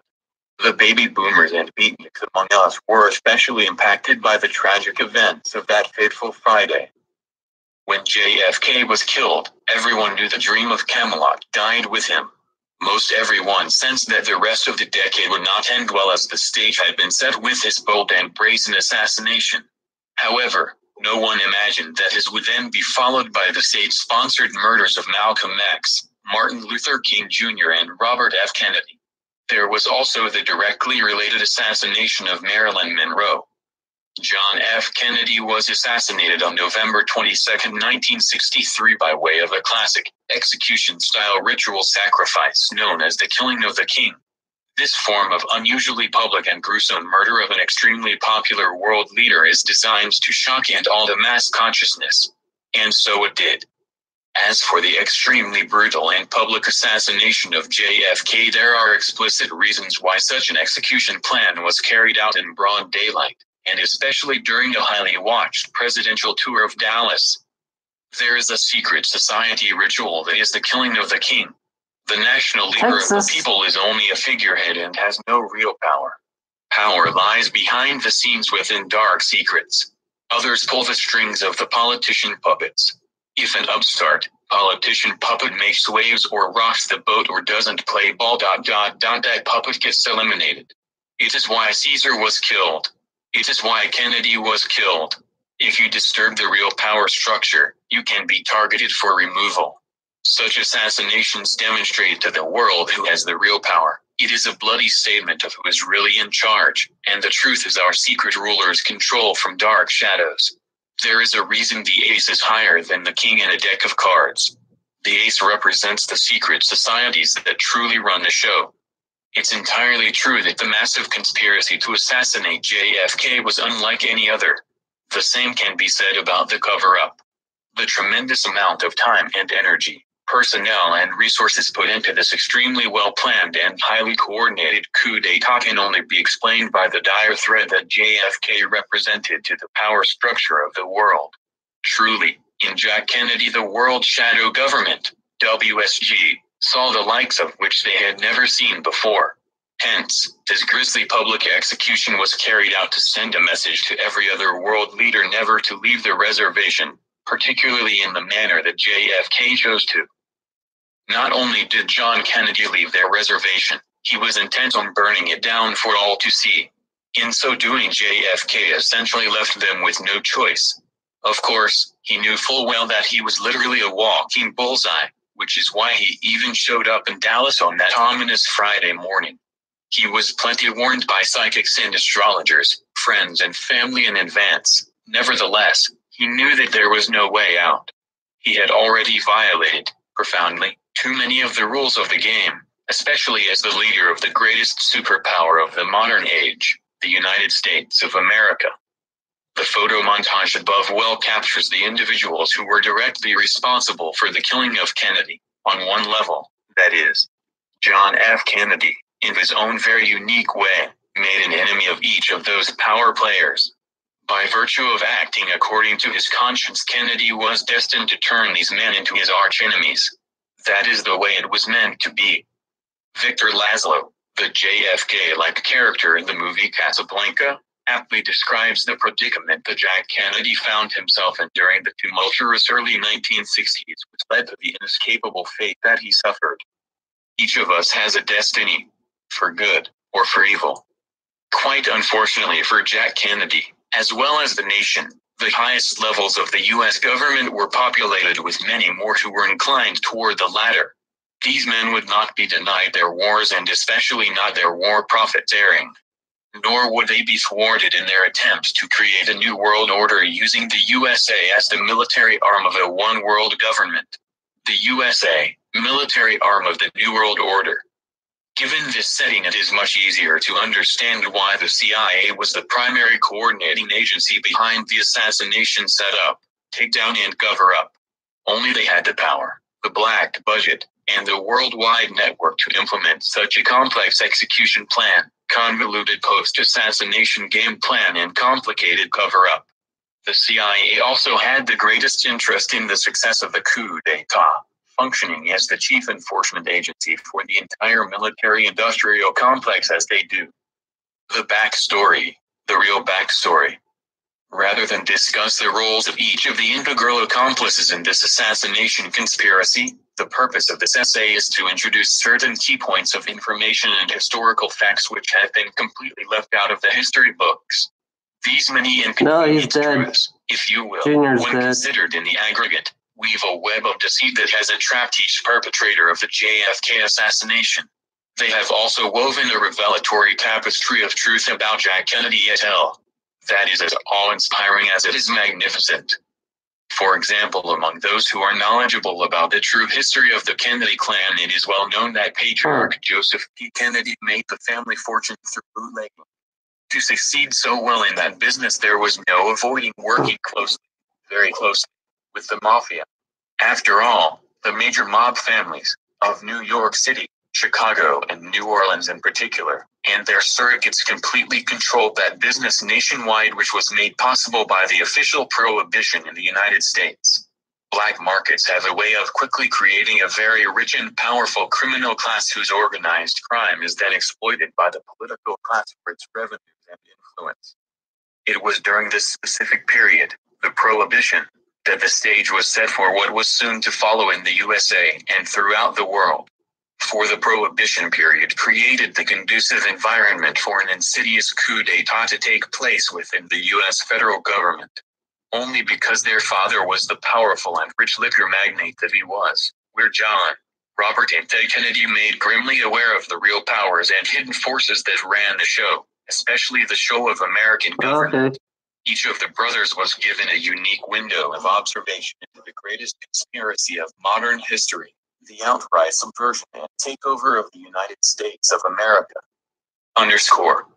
There is a well-known intergenerational family dynamic whereby the sons, only when they are highly evolved souls, will work very hard to redeem the sins of their father. In the case of the three Kennedy brothers, did this primordial impulse find a full flowering?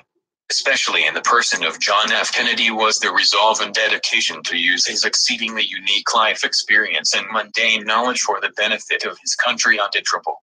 Having witnessed firsthand the seedy underbelly of American governance and commerce very close up from a young age, he knew what his mission in life was to be. When his older brother, Joe Jr., was killed during World War II, perhaps he knew his fate was sealed. It was Joseph Jr. who his father had painstakingly groomed to be the first Catholic president of the United States, not John. It was through this and other extraordinary twists of fate that compelled Jack Kennedy to embark on his own mission impossible. With this critical understanding, the reader is highly encouraged to watch the following video. This exceedingly well-researched presentation depicts the most authoritative assassination narrative to date. Not only does it provide a factual background of the day of JFK's public execution, November 22, 1963, it also breaks down the evolution of the whole conspiracy with exceptional detail. For instance, each of the 8 snipers' nests indicated in the preceding graphic, which surrounded Kennedy's motorcade as it passed by the infamous Dealey Plaza in Dallas, are fully explained with strikingly accurate details in the video. In view of this major disclosure as well as many others, everyone is highly encouraged to watch it and pass it on. Tilda. There is no question that the producer and director of the video below was given special access to highly classified information and provided extremely sensitive data by an individual who was prominently configured in the original assassination conspiracy. If the viewer only has the time to watch the most important part of this video concerning the minutiae of JFK assassination plot, that begins at the 107 mark. Lee Harvey Oswald, the innocent patsy. After watching the video, it ought to be obvious that such an execution plan could only be implemented with the full cooperation of the Secret Service, CIA, FBI, Dallas Police Department, Dallas County Sheriff, Texas State Government, as well as various key elements within the U.S. Armed Forces. Texas. The only person who didn't have anything to do with this cold-blooded murder was Lee Harvey Oswald. He was actually working undercover for Attorney General Bobby Kennedy and had warned JFK through the FBI of a previous assassination conspiracy that was hatched in Chicago earlier that month. plan from November 2nd. The previous link offers a very important perspective that aligns with the true backstory and explains particularly how and why LHO was framed by the CIA because he infiltrated their assassination conspiracy. It also shows that evidence proves LHO worked for both the CIA and FBI. Here's a quite telling excerpt which bumps up directly against the bogus official narrative advanced by the thoroughly corrupt Warren Commission. In the end, Lee Harvey Oswald will be known as the unsung hero who was quite meticulously framed by the CIA, the FBI, and the Dallas Police Department. Framed because he was known by the CIA to be working very closely with the Kennedy brothers. John Kennedy was well known for his dissatisfaction with the CIA's incorrigible abuse of power and numerous rogue elements. Both he and Robert were intent on eliminating all the black operations conducted by the CIA in collaboration with the Mafia and Cuban exiles who wanted Fidel Castro dead. Particularly after the Bay of Pigs fiasco, was JFK determined to rein in the CIA, if not shut it down altogether. 1. In light of this now indisputable information regarding Lee Harvey Oswald, it is much easier to comprehend why the Warren Commission was so determined to portray him as a lone gunman. The whole CIA-coordinated cover-up was based on this obvious and ridiculous fiction, and, therefore, it had to be defended at all costs. And so it was, right up to this very day. Then there is this excerpt about the establishment of the Assassination Records Review Board. The Assassination Records Review Board, ARRB, was created in 1992 after the release of Oliver Stone's film JFK. This board has prompted the release of over 2 million pages of declassified documents related directly to the assassination. According to Jim DiEugenio, a longtime JFK assassination researcher, the ARRB produced a literal treasure trove of new information. One of the most surprising things that the ARRB disclosed was the volume of files on Oswald held by both the CIA and FBI. After both agencies had long denied that they had much paper on Oswald. But it was not just the volume of documents, it was the unexpected directions they pointed. 4. Jeremy Gunn, the ARRB's former counsel, spoke at Stanford University on May 18, 1998 about the investigation of the JFK assassination.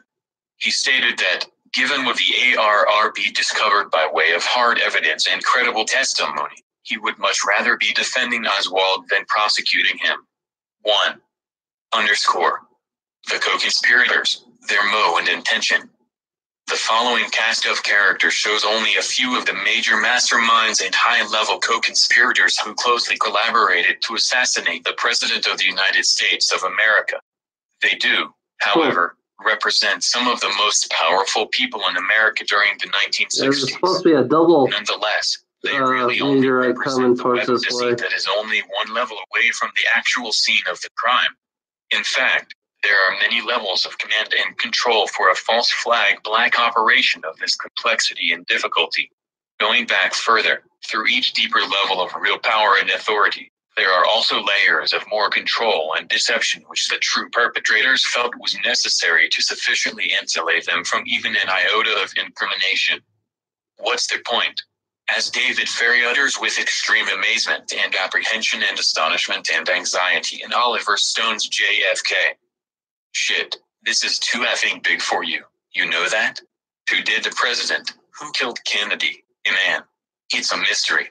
It's a mystery wrapped in a riddle inside an enigma. The effing shooters don't even know. Don't you get it? This is precisely why those many rogue elements within government and law enforcement were able to maintain the assassination cover-up for well over 50 Law years. enforcement The true covering nature up. and magnitude of the cover-up were so implausible and immense, respectively, that it would be extremely difficult for anyone to believe that such a multifarious conspiracy could be effectively, or even practically, sustained. And that's just the way they wanted it. Even considering those few stalwart conspiracy theorists and professional investigative journalists like attorney Mark Lane, the company, aka the Central Intelligence Agency, had absolutely no fear of exposure. They reasoned correctly that if and when the truth ever did break through for those who possessed refined critical thinking skills, they could be relied upon to credibly state the case that the CIA really did do it, and with plenty of solid proof to back it up. The perps knew that eventually the growing body of evidence, scientific, anecdotal, and circumstantial, would eventually become so compelling and irrefutable that only an idiot would ever believe the Warren Commission report. In this fashion, the country would develop an inbred fear of the CIA, FBI, NSA, as well as the eventual DHS. After all, any entity that could efficiently assassinate a popular president in broad daylight could get away with anything. Isn't this just what they wanted the American people to believe? And didn't this huge psyop give rise to exactly the type of herd mentality which now predominates throughout the USA? Marilyn Monroe and the Scarlet Pimpernel, who has not been exposed to the barrage of false news reports that tell a story about the ever-growing number of alleged liaisons that JFK purportedly had with the beautiful women in his life. Why would the CIA and MSM, mainstream media controlled by the CIA, relentlessly introduce fictitious news stories about these non-existent affairs over the course of the past 52 years? How could the uncommonly noble and self-sacrificing Jack Kennedy possibly stray from his Catholic upbringing and so recklessly jeopardize national security by setting himself up to being blackmailed by engaging in such inappropriate and dangerous behavior? The best answer to these very good questions is as follows. JFK knew that he was the most closely monitored president in U.S. history up to that point in time. He was not unaware of the massive and sophisticated spying capabilities of the CIA, NSA, FBI, and DL, which was inaugurated during his presidency. Clueless about the national security apparatus, JFK was not. His father, Joseph P. Kennedy, served as the U.S. ambassador to Great Britain and was well schooled in the ways of Anglo-American espionage, state-of-the-art surveillance, and the use of honeypots. Therefore, JFK thoroughly understood that his every move was being watched 24/7. Being the most watched person in America, does anyone really think he would even attempt to stray from the reservation for the purpose of having whimsical sexual liaisons? 3. Now, then, why is the CIA and company so deliberate at propping up this completely false narrative, with fake sexual exploits and all? Because those putative sexual affairs were in actuality affairs of state. How so? The true story of Marilyn Monroe is perhaps the most instructive regarding the ways in which JFK routinely employed young women in order to escape the prison of the White House, so that he could carry on the affairs of state in secret. Only in this manner was he able to defuse the Cuban Missile Crisis through the same back channels with Russia, which were established by Marilyn Monroe prior to her murder by the CIA. She was also known by her code name Masha in intelligence circles. Now the reader knows why she, too, was assassinated on August 5, 1962, shortly after meeting with Bobby Kennedy on the day before her death in the afternoon of August 4th. The Kennedy brothers relied quite heavily on Marilyn Monroe to serve as an essential intermediary with the Soviet Union's premier Nikita Khrushchev during the months prior to most tense phase of the Cuban Missile Crisis from October 16-28, 1962. In her role as Masha, Marilyn Monroe greatly assisted the Kennedy brothers in carrying on vital back-channel discussions directly with Khrushchev before the crisis even erupted. Were it not for these ultra-secret negotiations, the worst of the missile crisis would have had an entirely different ending. The agents of the world shadow government were well aware of how their plans were being deliberately circumvented. Hence, they eliminated Marilyn Monroe before they triggered the full-blown crisis 2 months later. They also set about the process of exacting revenge on the remaining two of this remarkably patriotic trio. It should also be noted that Khrushchev, too, was ignominiously deposed as the Soviet premier in 1964 by the same ruling elite that oversaw the assassinations of the Kennedy brothers and Monroe for subverting their plans to exploit the crisis toward a much greater outcome for total world domination.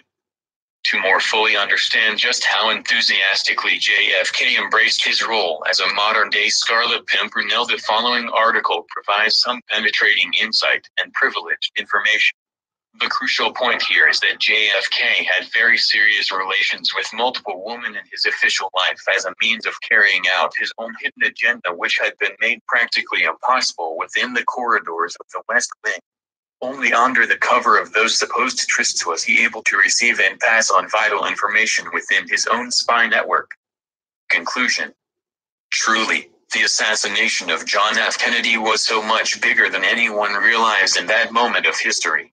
In fact, it continues to loom as a hugely dark shadow over the American Republic.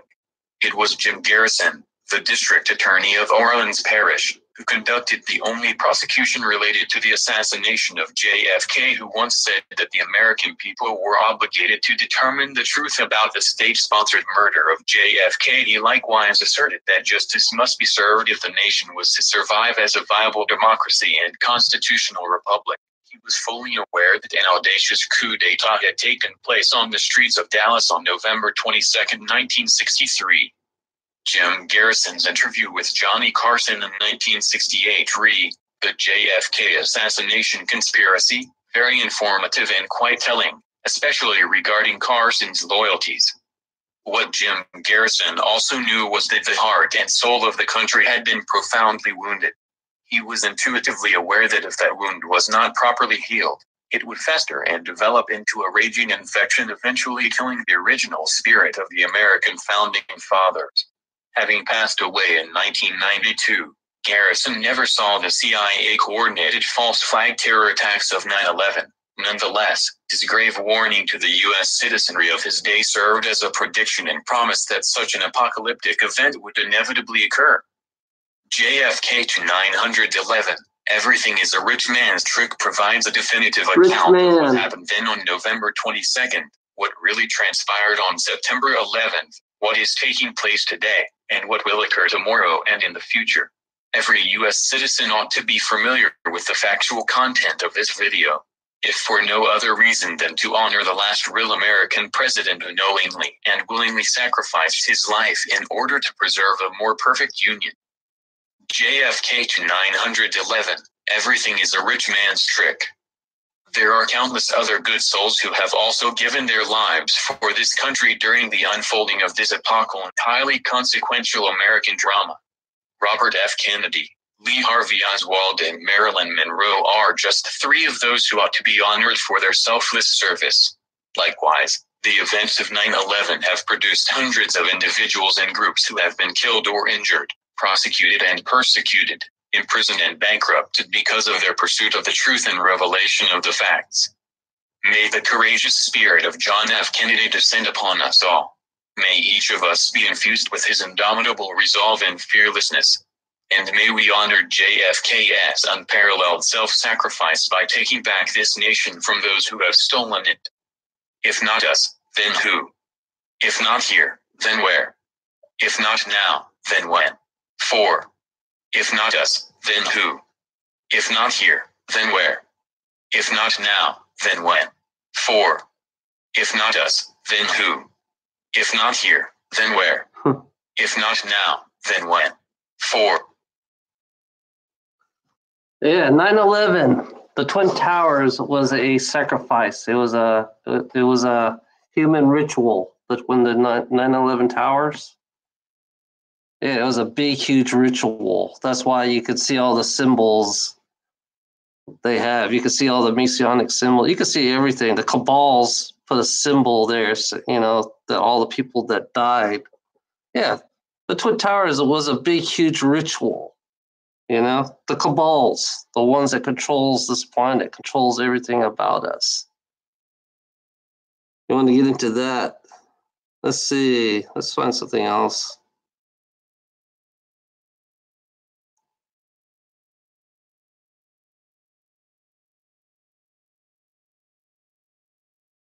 Oh, I like this one. How about this one? Greetings, citizens. We heard the reports that Senator John McCain was executed by order of a military tribunal. On 9th of October, 2018, GE5 wrote, McCain was questioned by the military. He lived up to his code name of Songbird, but had nothing to offer beyond what was already known. I like He this was one. subsequently executed. The Espionage Act, Military Tribunal, by lethal injection, well hidden by the issue of agent illness and chemotherapy. G5 has called me an hour ago, informing me that George H.W. Bush was also executed by military tribunal. His CIA code name was Timber Wolf, derived from mongrel dog, and also called Poppy, for saving the poppy fields in Afghanistan. I asked about his source. He indicated that it was direct from the original. He is going to write it up in more detail soon, but this is what he told me on the phone. George H.W. Bush was indicted and charged 10th of August, 2018, on money laundering, conspiring to violate the Logan Act, human trafficking, and racketeering, under the RICO Act. He pleaded guilty. The backup charges were his involvement in the assassination of JFK and Project Hammer, 9/11. The 9/11 charge involved the estimated $240 billion covert government securities that were to mature on the 12th of September, 2001. President Trump signed the execution order, allegedly saying, "God may have mercy on him. We will not." There was a plea bargain, where the former president wanted to maintain his dignity and legacy. Trump withheld the release of the full JFK files, naming GHWB, implicating the CIA and James Angleton. Doug Zakheim orchestrated 9/11. Bush was executed by chemical means in hospital on 30th of November, 2018, based on his guilty plea. Both McCain and the former president were not to be buried at Arlington. He was buried on 5th of December. G5 mentioned that Senator Lindsey Graham, who used to be aligned with Senator McCain, was also indicted earlier, but pardoned. He changed to support Trump. What was significant is that during the confirmation hearings of Brett Kavanaugh, he questioned Kavanaugh about military tribunals. Kavanaugh answered that they are constitutionally valid. There are reports leaking that Bush Sr. committed suicide over the possible release of JFK files, but G5 says this is incorrect. There was much more to our conversation with regard to Guantanamo Bay being vacant and being repurposed, that Walmart prisons built by Obama have been taken over, that Seth Rich was about to leak information about pedophiles, and that the DHS will report on voter fraud on 21st of December, 2018. Voter fraud. G5 said many other people are Your going vote to never face counted. justice, but only one will have a public trial. John Brennan, the anti-Trump American intelligence official who served as the director of the CIA from March 2013 to January 2017. He will have a public trial, and if convicted, will be hanged. Well, that's the conversation. Interesting times. Editor's note, many people have been skeptical of this post, so G5 has called several times, and wrote this below, in an email. Update, 9th of December, 2018.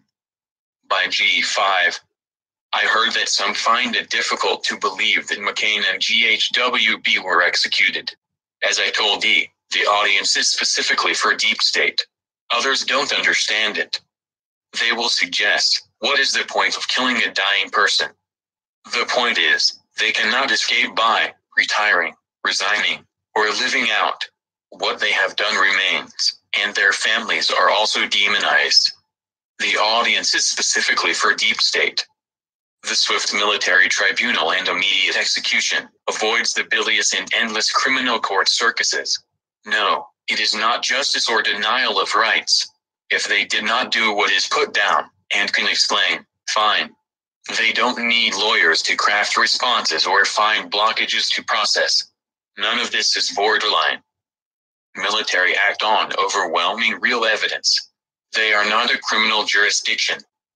Deep state became terrified after they were made aware of McCain, now GHWB and others. Tony Podesta was executed not for pedophilia, but for being involved in supplying and aiding enemy combatants. Good old stupid puppets GWB and Obama provided the tools now used by Trump. Public servants offering different views, truth, reality, facts, to official reports are fired. There was one this week. I can't remember the details of the event. Whistleblowers are criminalized or commit suicide. Money flipped on their cohorts. including the Obama-pardoned HRC. Military will find other activities outside the pardon, or could interestingly deny the pardon. SCOTUS will uphold that decision if asked. After all, Obama was not constitutionally president at the time of, say, a vacancy of the position. And former vice president, name, is a pedophile. But more importantly has aided enemy combatants with Kerry and their sons. I am writing this up, including the attempted murder of Melania in Scotland recently, and who were taken out as a consequence. Trump has now agreed to the release of rendition, assassination teams. It's a process. They are acting now. I am aware. Brennan, CIA director, saying Trump as president should be removed by force, get him hung. No discount. No misunderstanding. No sorry. One simple question. McCain delivering arms and funds to ISIS, Al-Qaeda, etc. in Syria were declared enemy combatants of the U.S. at war from 3 days after 9/11, has him dead. No discounts. Nothing to say. Logan, Hatch, Rico, Patriot, FISA, etc. are only decorations. GHWB was indicted and Trump held the correct file on JFK. The plea deal of Code Timberwolf, the mongrel dog, was that he die with his dignity and legacy. That was honored. 2019 will be an interesting year. The 30% of government occupied by deep state is shrinking. The century plus of what occurred, about which I am writing with new material, is interesting. Notes on Ivanka, McCain and the shelter delete in Washington, D.C. By G5. Ivanka was born to privilege and splendid isolation. She never associated with the unwashed, much as champagne socialist Chelsea Clinton. She has lived within the rarefied air of her limited circles, even marrying the son of her father's closest business associate. Her perceptions of reality are very theorized. She was not amused by Daddy's womanizing ego problem, and found permanent distaste with the way Daddy treated Mommy. The well-trodden notions of being, allegedly well-informed, while being unaccountable, somewhat aloof, intellectualized, and packaged as study in still life, with ideologized moralities. She is just another terminal feminis-driven warrior, waiting to burst out to the greatness she believes is hers. Daddy took her to the White House and made her and her hubby, Grand Token senior advisors, all packaged with amazing exposure opportunities, as sitting in for Daddy at a G20. All based on merit, of course. And of course of equal input value as the highly experienced octogenarian Wilbur Ross. But who are we to debate the real world against progressive, modern, equal opportunity, Fantasyland? The White House mole. As I previously mentioned, she believes she is anointed as the forthcoming First Lady President. A battle will ensue, leading into the 2024 race. But even though she somewhat appears on the tour circuit and gives interviews, with absurdities flying high, she is a token clarion call for those of the ilk. Effectively, she is being used, she is not using. But alas, Ivanka is the unknown White House leaker, the mole. Cindy McCain, being the main courier. For various reasons, Daddy has had to remove many from the inner circles over the past 18 months. Darling daughter is a problem being managed by methods of isolation of access and content. It was suggested that Jared have his security clearance reassessed, as was done.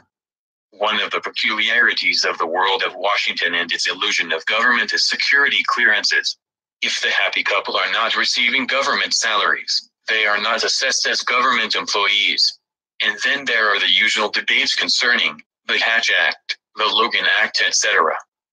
Deep staters and shadow government actors retain their security clearances even after being publicly denied, Brennan, sacked, or retired. If they didn't, deep state is fully loaded with like-minded, and all secrets are open source to the cabals of cohorts. So America deceives itself to protect itself. Emails and intel. Some 750,000 lost or destroyed emails, messages, files, and notes belonging to state, DOJ, FBI, WH, and CIA were returned to the Trump administration by the Putin administration under Kerry HRC, Lynch, Mueller, Comey, McCabe, Rosenstein, Clapper, Brennan et al. America's top secrets became public intel knowledge in Russia, China, Pakistan, Israel, etc. Yet America knows very little of its alleged enemies. Its manufacture of the F-35 mega junk, aided by McCain and the Senate, mega junk. JD and the WH, and Comey and Lockheed, is an absolute classic piece of pivotal history. Don't expect to find the truth of that affair in school texts. It's hidden deeper than the Vietnam War. And on the opposite side of the equation, America, from before the exposures by Boyce, does not deliver the shared intel to its Five Eyes partners. Issues that had problems for Kirk. Holt, too late when he finally woke up before Cheviot. The protagonists send the largest wreaths. N.W. Cape, involved in the natural disasters by undersea detonations of Malaya, Philippines, and Indonesia, was renamed Station Harold E. Holt, and Whitlam. I was at the meeting. Assange was the initial postal boy from Russia. Snowden was CIA and NSA. Just an aspect of the US, CIA NSA, intel wars, beginning before CIA backed NSA with DARPA and SAIC, and KBR, BA and cohorts were outed. The informed and enlightened herds running with their revelations, as instructed. There are two very different sets of rules and responsibilities, as has been made known through the HRC, Hillary Clinton, affair. As a side issue, HRC has been extensively questioned by the military, but is not detained by them, despite a rumor currently running throughout media. She is though under confinement pertaining to her mental condition. Teresa Barnwell sitting in for her at the McCain eulogy circus, and political drivel fist. McCain was questioned by the military. He lived up to his code name of Songbird, but had nothing to offer beyond what was already known. He was subsequently executed. The Espionage Act, military tribunal, well hidden by the issue of Asian illness, much as Arafat in Paris. The son of a four-star father, the USS Liberty false flag, and a four-star grandfather, he was refused ground space in Arlington. Annapolis was pressured to take him. It was not that Trump did not attend the eulogy because he was not invited, but rather that he refused. Which one? The White House flags did not perform their ceremonial renditions by design and without political intervention. McCain, 3, worse than his father, the USS Liberty affair, was a treacherous animal, guilty of causing the deaths of many thousands of American and Allied service personnel. Songbird's egregious violations of the Espionage Act, dating from his lies concerning his injuries, self-caused by incorrectly ejecting in Vietnam, the monumental USS Forrestal tragedy that he caused, despite recent attempts to disown the attribution by the usual false narratives. His subsequent activities through congressional hearings with his cohort made John Kerry the principal architect of the current war of attrition in Ukraine, trapped by Russia. It would have been cheaper if the U.S. government paid the Kerry-Biden consortium for what they are stealing to facilitate resource looting, whereby all American and Allied remaining POWs in Vietnam were executed. Yet McCain was pumped by American MSM to the point of being a war hero. He was blackmailed by the military-industrial complex throughout his pathetic congressional tenure. Let them eat cake. The average American has no idea how those who purport to represent their interests actually live in the sheltered and elite world of Washington, D.C. They would be horrified if they knew. Well beyond let them eat cake. That was interesting. How much more lies do we have? You want to listen to all the lies? Yeah, you're welcome. How much more lies you want to hear? There's so many lies in America. It's like it's so deep on the lies, you know? I wonder what this is. Let me try. Oh, okay, I see.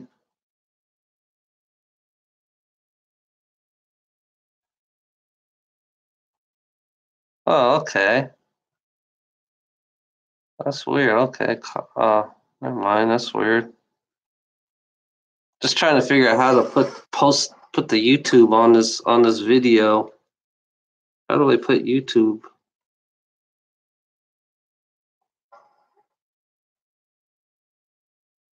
You're welcome.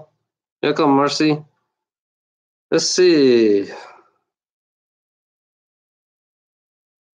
I'm looking for like a really good one.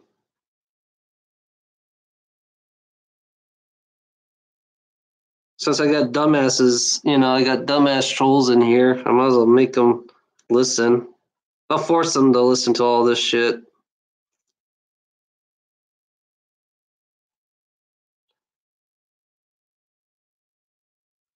I want to shock the shit out of them.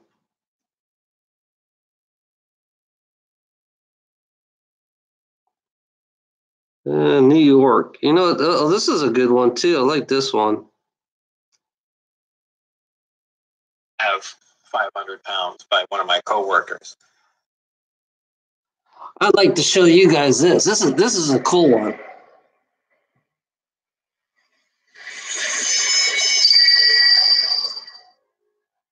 This one will shock the shit out of you fucking dumbasses. Allegedly, what happened in 79, there was some sort of information exchange going on where there were actual live aliens at the facility. And at one particular point, there was an area where some security personnel went to enter. And apparently, because not the sidearms, but the bullets in the sidearms, from what I understand, if they would have entered the area, the bullets would have detonated. And supposedly one of the creatures tried to stop the security personnel from entering the area, and a fight ensued. And the bottom line from the altercation was that the security personnel, I don't remember how many were involved, but were all killed, and they died of head wounds. That's all that I heard of that story. There were 22 people with Majestic clearance.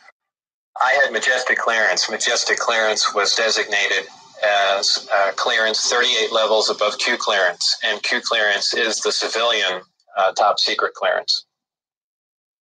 It probably really hit me when I got inside the craft and looked around and began to understand how the craft was operated, and finally grasped the whole project as a whole, as what we were doing, the fact that we weren't building this thing. We were trying to find out how it was made. We were back engineering it. Normally the bus pulled around to the opposite end of the facility, which was the main entrance, and that's where we went in. On this particular occasion, it pulled up to one of the hangar doors, which were normally closed, and the last one was open. We came out, and I saw the disc in the hangar. Upon seeing it, it struck me that, well, this explains all the UFO sightings, not thinking that it was an extraterrestrial craft, that this must have been some advanced form of fighter that we've been working on for years, and people have just caught it being tested, so on and so forth. And it never even occurred to me, even though I was looking at an extraterrestrial vehicle, that this wasn't man-made. People have asserted that, boy, that must have been the most exciting time in your life, and that's not the way it was. When I first got to look inside the craft, all I can say, it's an ominous feeling. You walk in there, and it feels as if you shouldn't be there. I know that sounds kind of corny, but it's a real ominous feeling. It's not an exciting feeling. It brings up a whole lot of questions in your mind. Well, where did this come from? And you know that they won't give you the answers to the whole story, but that's the only way I can describe it. There are 9, and their shapes vary. I only got to do a close inspection on one of them. The others I just briefly saw, and they pretty much varied. I give everything nicknames there. The one I worked on was kind of sleek looking, and I gave it the name of the sport model. There was one that looked like a Jello mold. There was one that looked like a top hat. There was a disc that was turned up on its side, and it had a large projectile hole with the metal bent outwards on it. I can only surmise they were testing it to see if a projectile could penetrate it. Of course, it's just a guess on my part. But for the most part, they were pretty varied. I only entered the sport model. The other ones I wasn't allowed to loiter around, to go near, really even to look at. At one point, walking through the hangar doors, all the bay doors between all the hangars were open, and I got a glimpse all the way down the whole corridor. But that was the only time it was ever open. The lower level of the craft, the floor itself is hexagonal, little hexagonal squares, and the hatch, or if you want to call it a hatch, the access way to get in there is an ingenious little assembly. It's a honeycomb structure.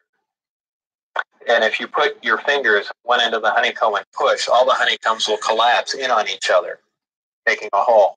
It's kind of a neat doorway, something that we could, use. I don't know what for, but I mean, it's something that I haven't seen before, and it's kind of a novel idea, but a very efficient, lightweight, very strong access way. I had to hang upside down in there to see the lower level, essentially. And there were 3 large gravity amplifiers. These devices looked like about a 2-foot diameter, 4-foot long piece of pipe hanging by a smaller piece of pipe from the level above, and they can be independently positioned. And that's what emits the gravitational waves that propel the craft. And there were 3 large gravity amplifiers. These devices looked like about a 2-foot diameter, 4-foot long piece of pipe hanging by a smaller piece of pipe from the level above, and they can be independently positioned. And that's what emits the gravitational waves that propel the craft. The second level was the only other level that I was on. It was the main level that contained the reactor, where the seating was, the gravity amplifiers themselves, though we also called the devices that hung down on the lower level the gravity amplifiers, because they were really one and the same. They were probably the wave guides or horns, if you want to relate that to microwaves. It would be extremely inconvenient for a human pilot. Humans really can't even function in there because of the ceiling clearance. The seats were so tiny. It was obviously made for a creature much smaller than a human. It produces a gravity wave, which is similar to the gravity wave that the Earth produces. However, the craft phase shifts the wave. In other words, it turns the wave not really in an opposite polarity, but something to that effect, where it will work against the natural gravity wave of the Earth, and it produces a lift in that effect. You want to delete all your comments? Generates its own gravitational field. Being inside that field, okay, essentially, I'll put you on 30 minutes. Doesn't shield you, but essentially you're in, and this is a terrible way to say it, almost in a different realm, because you're now influenced only by that gravitational field. For instance, people wonder how a craft like this can make a turn at such high speed, a 90-degree turn, when they would imagine people slamming up against the wall or something to that effect. Well, that really wouldn't happen. Inertia would have no effect. You're in a distortion, and don't forget that gravity distorts time and space, so really nothing is going to influence you while you're in there. There are 3 amplifiers. The craft can operate on a single one, can lift off the ground. The way in which it's propelled are 2 different ways. There's what they call Omicron configuration, where the craft is using one generator, or Delta configuration, where it's utilizing all 3. Delta configuration would be for space travel. Essentially, the craft will tilt up on its side, as opposed to a science fiction movie where you see a flying saucer moving around. The craft will tilt up on its side, focus the 3 gravity generators to a single point, and move through space that way. Moving around the source of gravity is a problem to a disk because it's interference, essentially. So what they do is they work with that interference to their benefit. They'll use one gravity generator to lift the craft off the ground. And as opposed to what we're used to, for instance, a plane, once it's in the air, we envision thrust or some force coming out the back of it to push it forward. The crafts work completely opposite of that. What they do is once they're hovering in the air, they'll swing the the gravity, the two remaining gravity generators up in front of them and create a distortion, essentially a downhill, and the craft rolls downhill for infinity. It's always chasing a little distortion. That's why they look goofy when they fly around at low speed, because they're essentially, and anytime you run over, the gravity field around the Earth is not completely constant and stable, depending on the minerals and density of the Earth underneath it. The gravity will vary somewhat, and you will get odd movements of the craft. So its low speed mode is kind of unstable for the most part. I only witnessed one test flight up close officially. That I was just inside the hangar. The test was going out probably just as the sun was going down, and it was a low performance test. I believe there were some pilots or test pilots in the craft. The craft must have been retrofitted to fit them, because the seating arrangements were really not accommodating. They were in radio communication with the craft. The craft lifted off the ground, virtually noiseless, other than a small corona discharge on the bottom of the craft, indicating the presence of high voltage. That dissipated at about 30 feet, and it stood there completely silently, and moved over to the left, to the right, and sat back down. That was the entire test. However, that was an extremely impressive test. Maybe to someone that really knows little about science or anything, that wouldn't be a whole lot. But you have to realize this craft was about 52 feet in diameter. I don't know exactly how much it weighed, but it weighed a lot. And this was quite a scientific feat, to lift something completely silently, under control, and perform a maneuver like that. The craft itself was, I assume it was metal. It was cold to the touch. That's why I say it was metal. But it was a brushed aluminum, actually just an unfinished stainless steel, not shiny finish to it. Had no seams. It was as if it was injection molded from one giant die. I was completely amazed. Gravity is something difficult to explain, because it's something that we essentially don't understand. It's just something that we can observe. Not much is really known about gravity. There are many theories about it, but they are just mainly theories. There's theories of gravitons, which allege that these subatomic particles that act like an attractive force like gravity, that exchange between two pieces of matter. There's also a theory that gravity is a form of wave, an electromagnetic wave. But basically, gravity is a force. It's the attraction. It's the inherent property of matter to have gravity, a mutual attraction for each other, and it's basically all that we really know. Modern science, current science, right now identifies one gravity. It's one force in nature.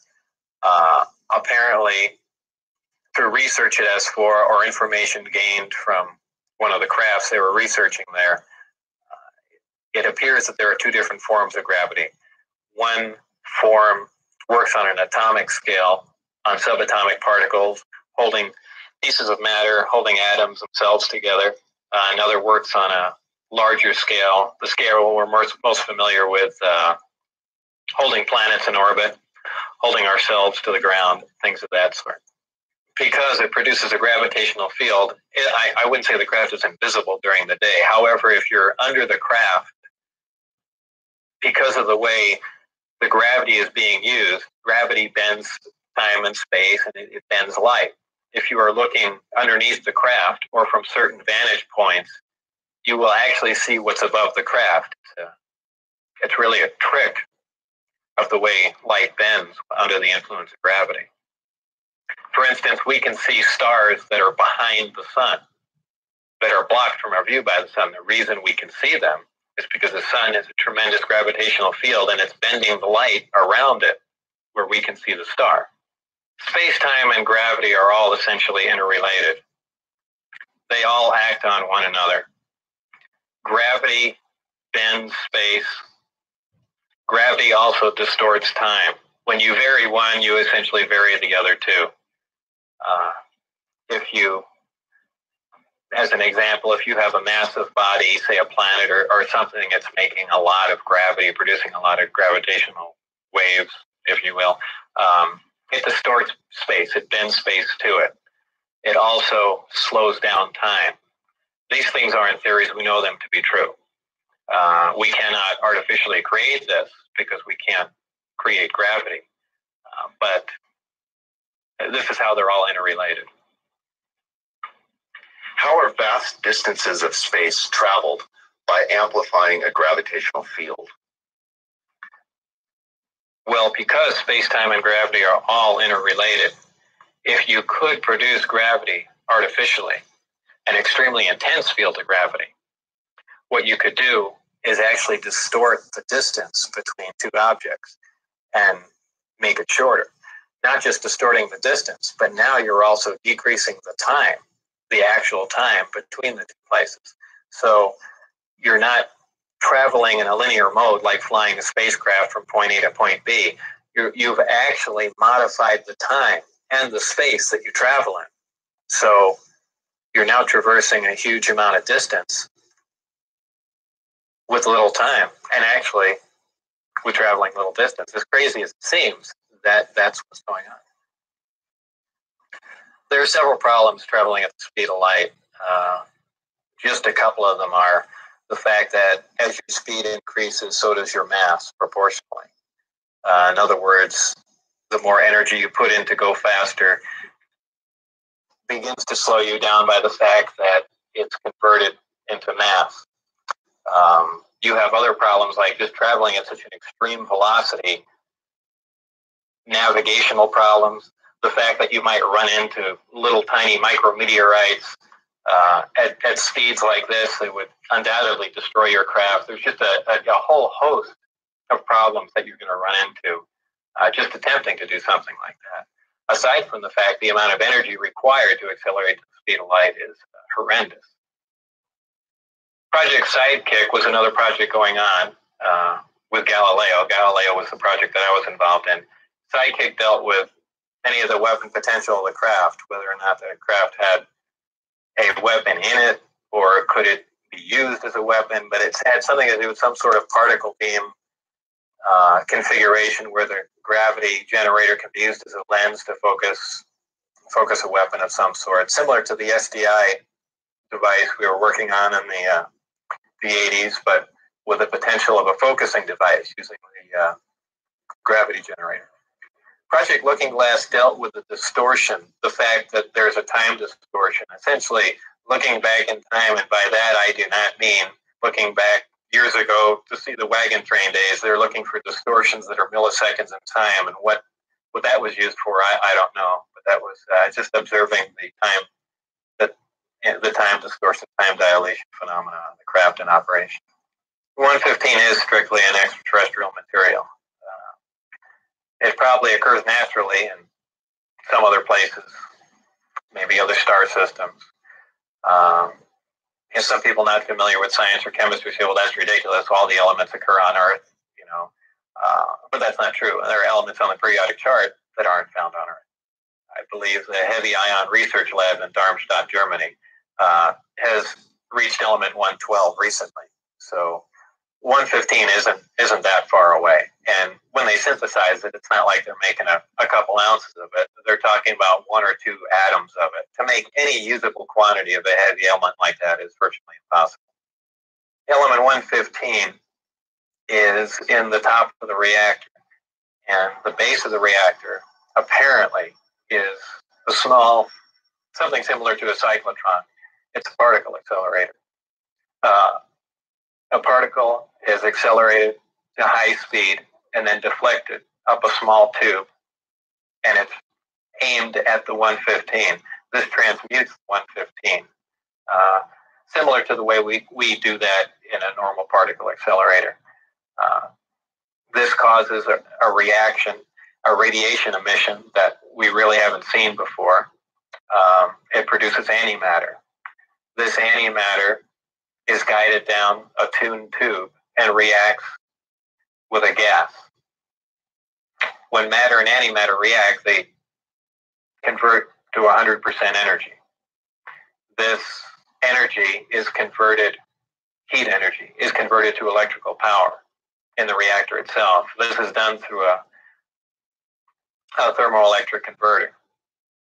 And this electrical power is used to power other subsystems on the craft, though there is no wiring.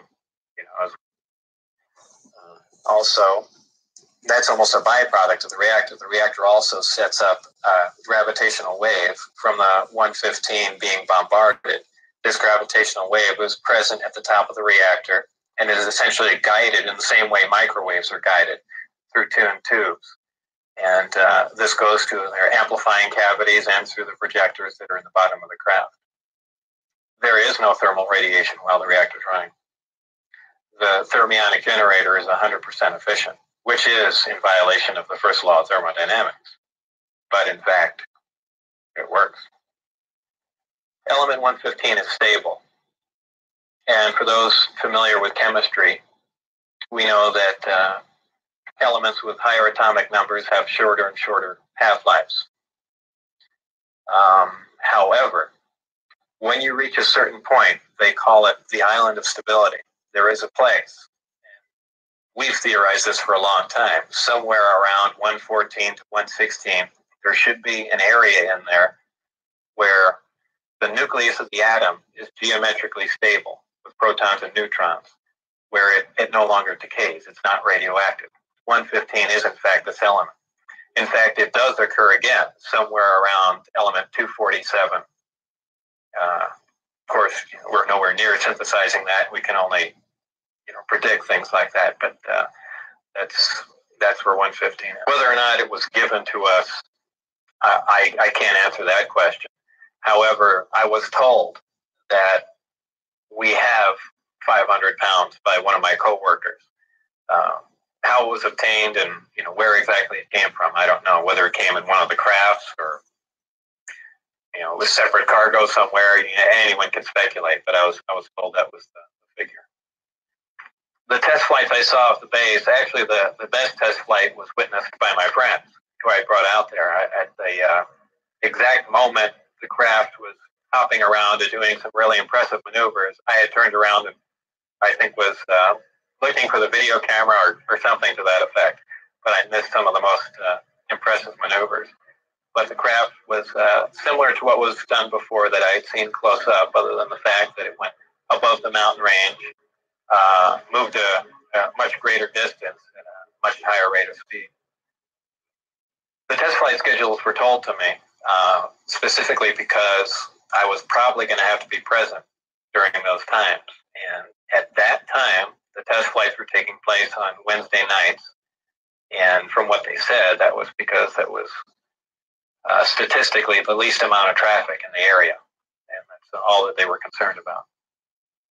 There was a high voltage discharge on the bottom of the craft, but as far as there being an exhaust, there wasn't. Well, that's kind of the same reason why a neon light or a fluorescent light lights up.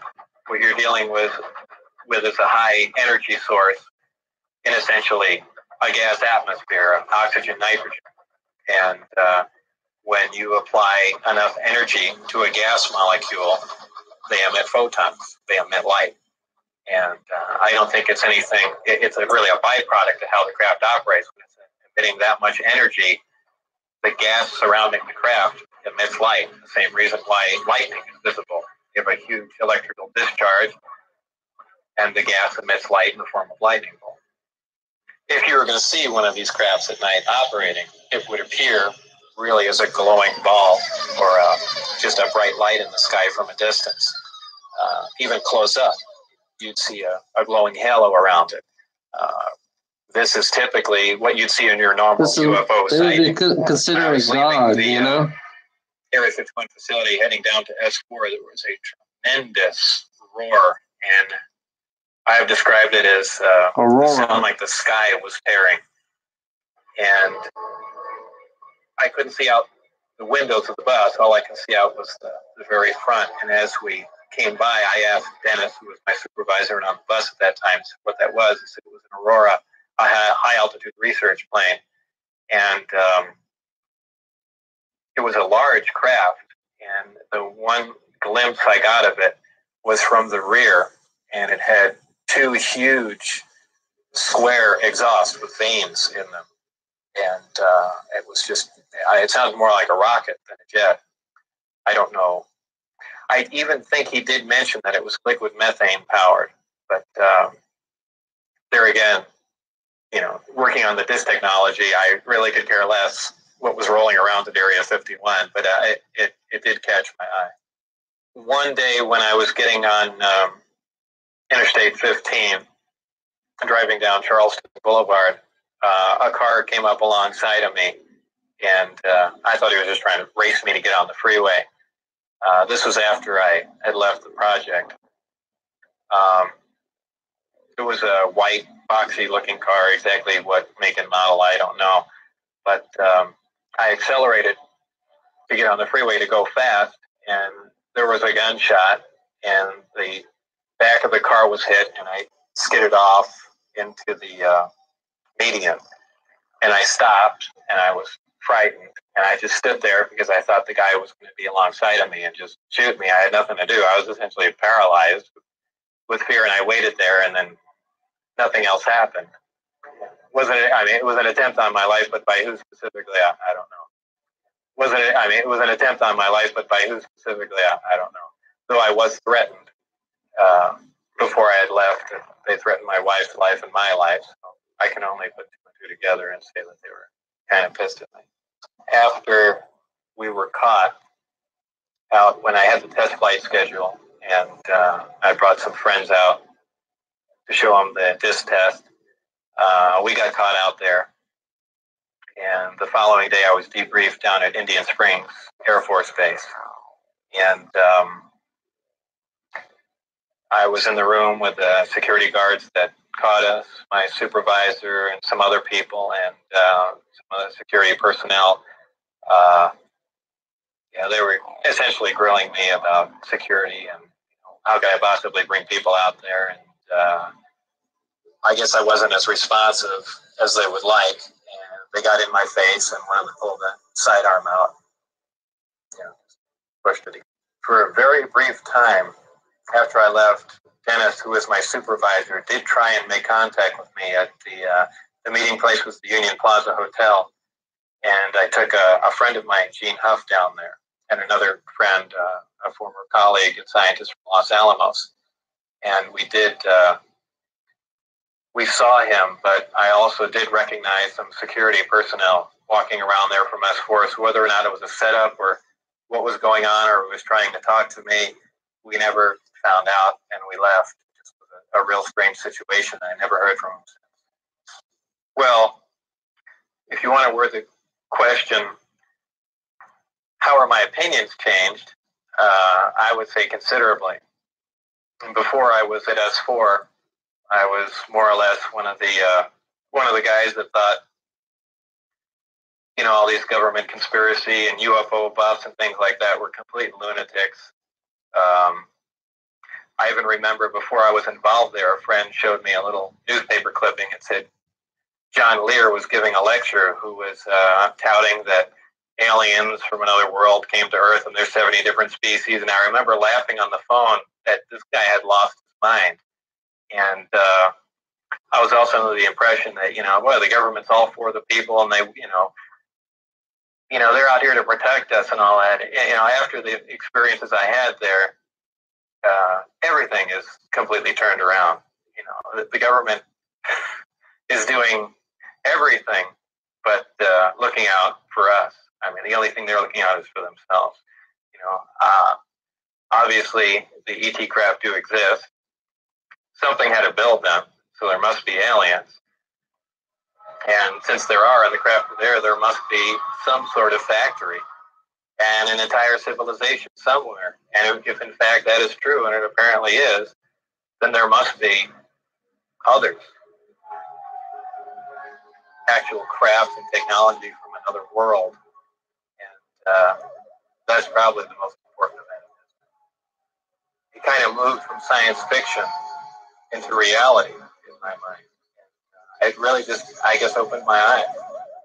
The big thing is whether or not we can duplicate them. If we can understand what a device is or how something operates or what its physical makeup is, that's great. But if we can't duplicate it, it's useless to us. So there's really two phases to the project going on there. It's understanding what we're looking at, and then once we understand it, is can we duplicate it with earthly materials and earthly technology? And unless we've got a handle on both of them, all that technology is useless to us. And if it turns out we can't do that, all we have is one single prized possession that we have to take care of, and that's it. After all, I would probably have played along for a longer time. I would like to have known a little bit more about the technology and probably kept quiet if I could have, and possibly never have said anything. I almost wish I had done that. You know, it's really only caused headaches and problems. But I believe if I was given the opportunity again to go back in time and redo it, I think I pretty much would have just shut up and gone along with the program. I would have much preferred that instead of the Navy or whoever it was that handpicked a few renegade scientists here and there, that they turn it over to some more qualified people. Obviously, I was not the most qualified person on propulsion or field propulsor or anything of that sort. I was just some guy. I mean, I could have named 10 or 12 other guys that were more qualified than me. But,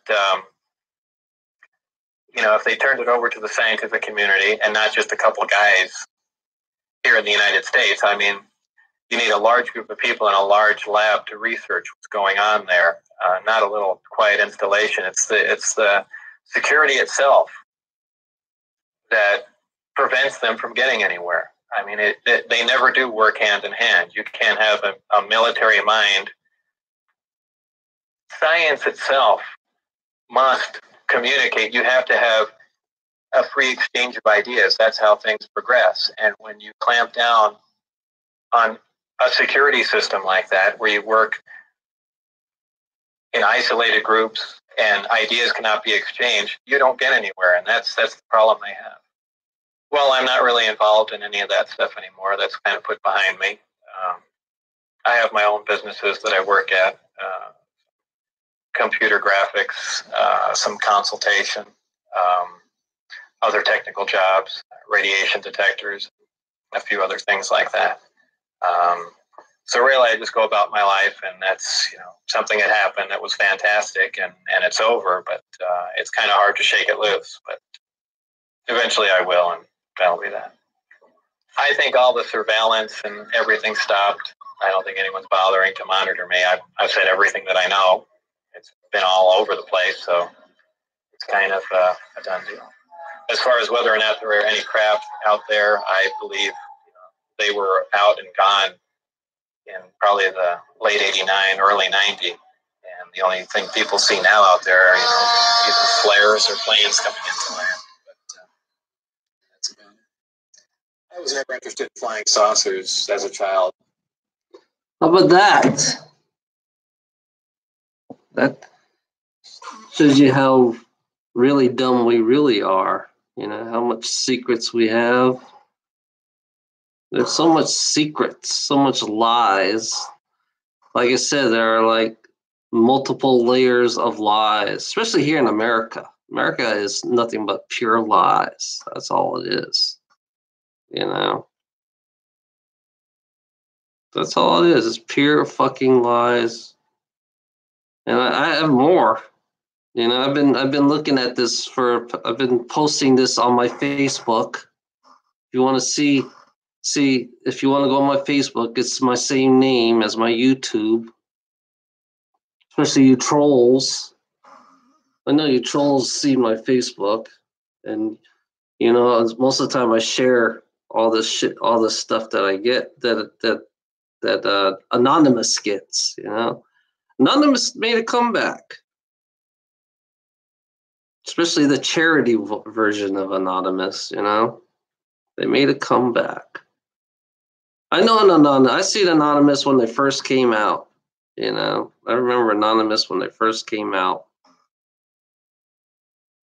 I was at the point where I was either had a choice. I was going towards destiny, because destiny kind of like made me kind of like question. Like I said, destiny makes me question everything, question your life. I question life itself, you know.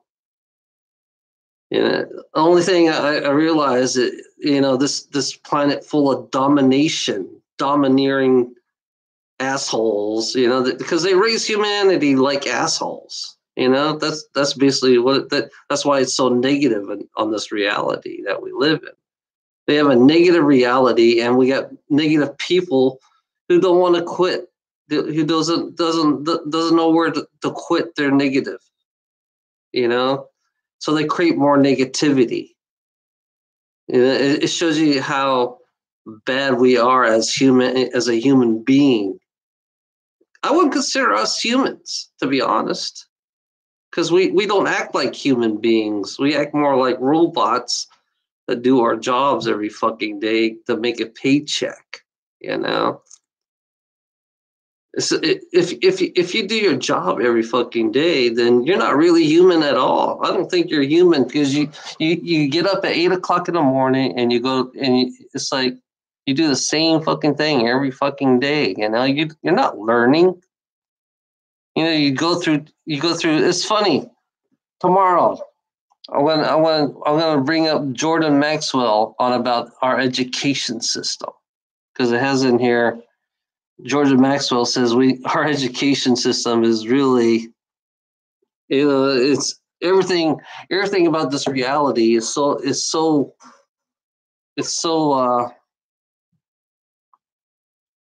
I don't know, it's so backwards. It has a lot of rituals. You know, it's like there's so much rituals that we don't even know they're rituals. You know, like, you know, it's like the Twin Towers that fell. That was a ritual. You know, when they killed all those people, that was a ritual. They did that in plain sight. It was all over the news, and everybody was shocked. And people wasn't, and we're so dumb enough, and wasn't even aware that it was a ritual, because it was a human sacrificing ritual. 9/11 was a human sacrificing ritual. You know, that's kind of like it stuck out like a sore thumb. You know,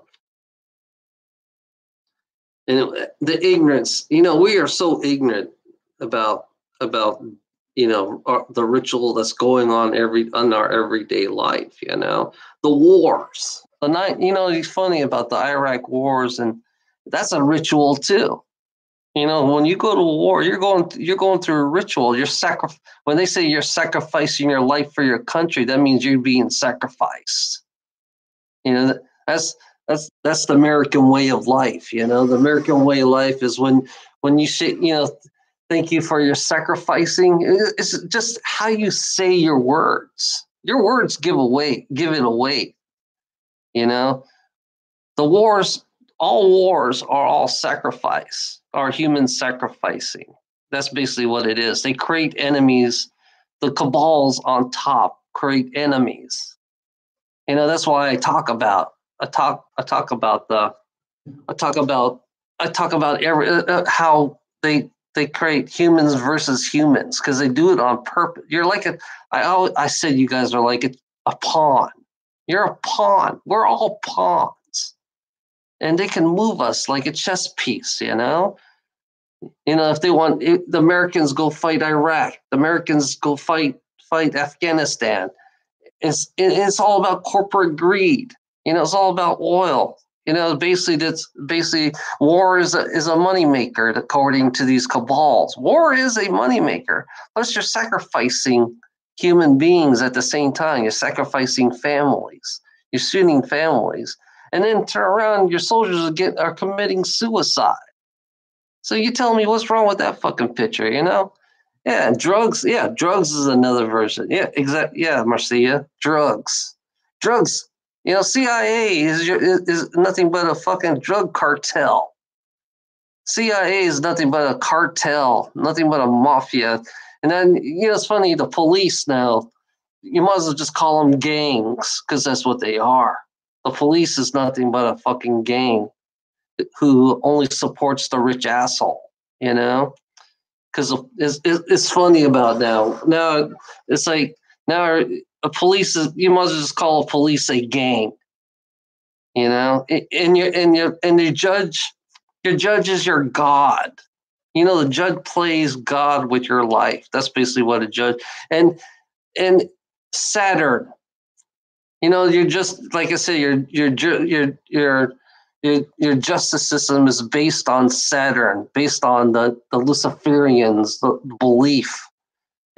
That's why they dress up in black. Well, I'm gonna bring that up with Jordan Maxwell, and he'll get tomorrow. I'm gonna get this thing charged up, and tomorrow we're gonna talk about how our justice system is corrupt, and you could in black, and the reason why we wear black, black. It's like why the judges wear black, because it's all based on Saturn. It's all based on planets, everything. It's based on sacrifice. It's funny how Christians will shake your hand and says thank you for serving your country. To me, that's a sick word to say, because you sign a contract, and when you go into service, you sign a contract. Your life is not yours. I mean, your life was never yours anyways, because your parents signed your life away. According to you have a contract agreement, but by birth. When your parents put the signature, the corporations already have your body is already corporations. So basically, your body, you don't own your body. You don't own anything. You believe that you own things. It's like you don't own nothing. Everything around you, they give you the illusion to say that you're free, but you're not really that free at all. They give you the illusions. They tell you, there's a good, is freedom is nothing, but there's no such thing as freedom. There's no such thing as freedom on this fucking planet. That's why I always say I believe in everything should be free. There's a difference between your freedom and my way, my version. Say I think everything should be free. Then you are truly free. If you believe in free, then you are truly free. But if you believe in this fake freedom bullshit, then you're a prisoner. If you're free, then you won't have no homeless people. You won't have all the hungry people. You won't kick people out in the cold. Your version of freedom is a sick fucking freedom. Good night.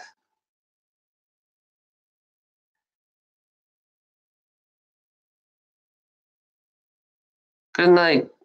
Have a nice night. So it's like, yeah, people like to hear what they want to hear, because according to people like to hear money more than they like to hear what I hear. People hear money more than they would hear me, because people are so picky. People are so picky on what they want to hear, because most of the time only people care about is money. If anything that's related to money, that's what they care about. If they hear the word free, then they'll treat me like shit. Don't you notice the pattern? Don't you notice the fucking pattern? When I talk about free, you guys treat me like shit. And when you talk about money, then all of a sudden you're all kiss ass, and you like to kiss ass when it comes to money. You're all kiss assers. You give your boss a great blowjob. Your teacher, you kiss ass to your teacher, you kiss ass to your boss, you kiss ass to the owners, you kiss ass everything. And basically, it's like bondage. This world is exactly like bondage, because they want you to submit to them. You must obey. That's basically how it works. I kind of understand how they mean when they want you to submit. Because that's what you're doing. You gave in. You know, you gave them your life. You know, when you sign that signature, every time you sign a signature, write your name. I don't care what is in school, fucking school, credit cards, everything, anything that has a signature, you gave them the authorization. You know, you allowed them. It's like a spell. That's what it is. Your signature is like a spell, and it's like you're allowing them to take control of your life, you know? Because that's why they always ask for your signature. You know, your signature is a reason why you gave in. We gave in. I'm going to say we because I'm part of this too, because I gave in for this stupid house, I gave in to the car.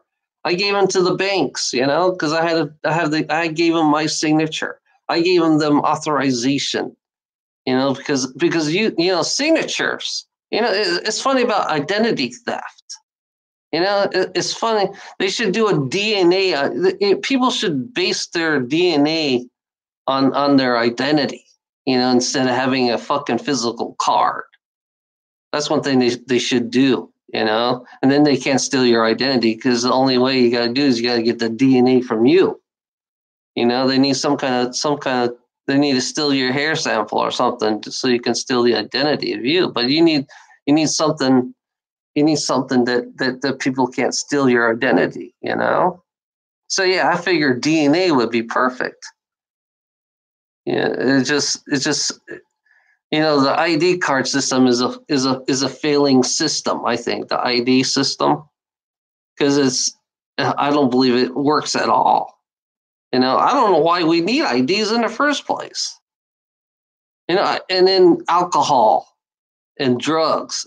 They want you to be alcoholics. They want you to do drugs because that's the only way to keep you numb and dumb. You know, they want you to watch TV. Yeah, they want to keep you numb and dumb, and they want to give you they want to give you a little fucking illusions and tell you these, you know, they like to tell you all kinds of fucking shit, you know, to make you believe, to make you distract. They like distracting you, you know. It's weird how they distract you. You know, it's like trolls. You know, I look at trolls as the biggest distraction in the world, you know, because that's all they do is distract you. And then I think they invented the trolls because they want to. And then I realized that these trolls are really young. And it's funny, the deep state has a lot of young people that's been kidnapped or been used or manipulated, or there's something that's going on in the deep state about the young people, you know. Yeah, and I realize that the ones who are with MK Ultra, there's a teenager, they're getting them young to control the minds of others. You know, they're so young, they know how to control the minds of others, you know.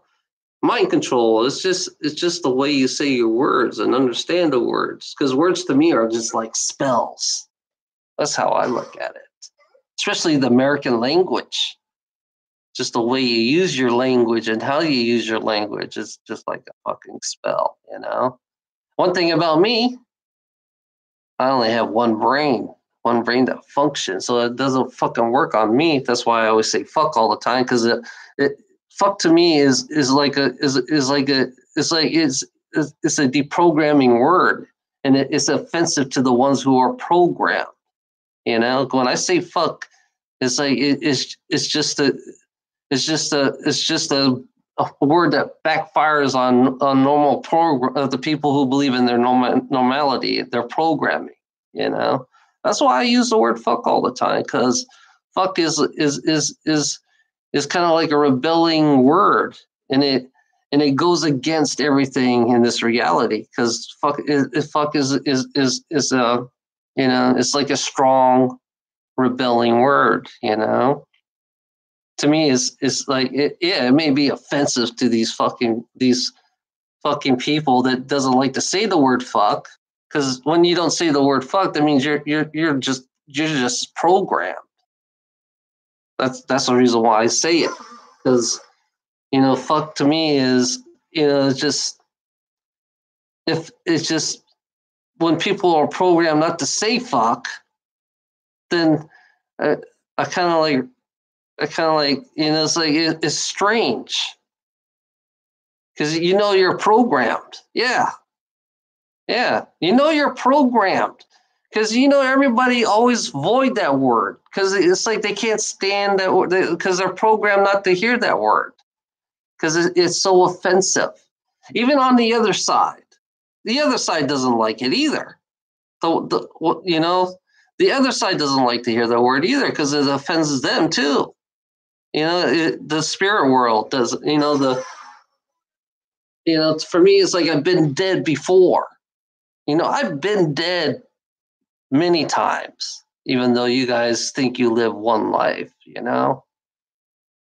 Rebelling is what I do best, because I rebel both sides. I don't go through that fucking light. I don't believe there is a hell. It's funny about manifestation, because human beings who believe, heaven and hell, to me, heaven and hell is just a manipulation to make people slaves. That's how they use it. That's what they use it for. Is the manipulation people to believe people, if you don't do this, if you don't do that, you're going to go to hell. So yeah, you're manipulating somebody to do something they don't want to do. You're manipulating some. For instance, if you want to kill somebody, you're going to tell them you're going to go to hell if you don't do this shit. But it's funny about killing, and tormenting people. It's like I feel like I do live in hell, because I live amongst, I think humanity became their own demons, A real life demon is a human being itself, because they always dominate, if you think about it. They always like to dominate. They always like to torment. You notice that? And then when you work 8 hours a day, 5 days a week, or 14 hours a day, you work 3 jobs a day, then you are living in hell. Then there is no hell. Only hell is right here on earth. Then the human beings got to be the demons themselves, because they're the ones who keep the illusions, the leaderships, the leaders who keeps the illusions, to tell you that, oh, this is great, this is positive, and they keep you in this constant, constant, making. They tell you, if you make a paycheck, you're going to live a nice life, and they're going to tell you, give you so many different more illusions, And then heaven is space. Heaven is up there in space. That's what the ancients used to call space, heaven.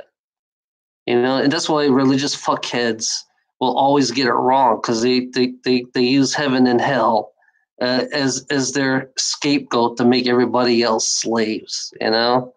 That's the whole reason why they use heaven and hell, is because they want to keep you as a slave, so they can profit off you. And it's funny about profit. You have prophets that predict the future. You have prophets that praise off of you. When you pray, you got pray and you got pray. You got pray where you pray to the make believe asshole that makes us do our jobs every fucking. It's like they we live in hell. We got an asshole up there you guys pray for, that makes us suffer every fucking day. And you say suffering is great, but in reality, and then you feed up, and everyone around you is a prey, and the predators are feeding off the prey. The ones who have businesses and corporation, they're the predators, and they need to prey. They prey off of you, off your. They profit off of you, and you're nothing but a prey to them, you know? Isn't that kind of strange how you use the word prey? You know, how you use the word prey where you kill as a prey. So how could you mix those two words up, you know, when you pray? And then praying, I realize praying is nothing but bullshit too, because you don't do shit when you pray. You just sit there and you say this, you know, you sit there and you don't actually do anything, you know. You don't actually do anything. Basically, praying is like, you know, you pray for this person to get well. You pray this. Yeah, there's nothing wrong to say that, but you have to physically do it too.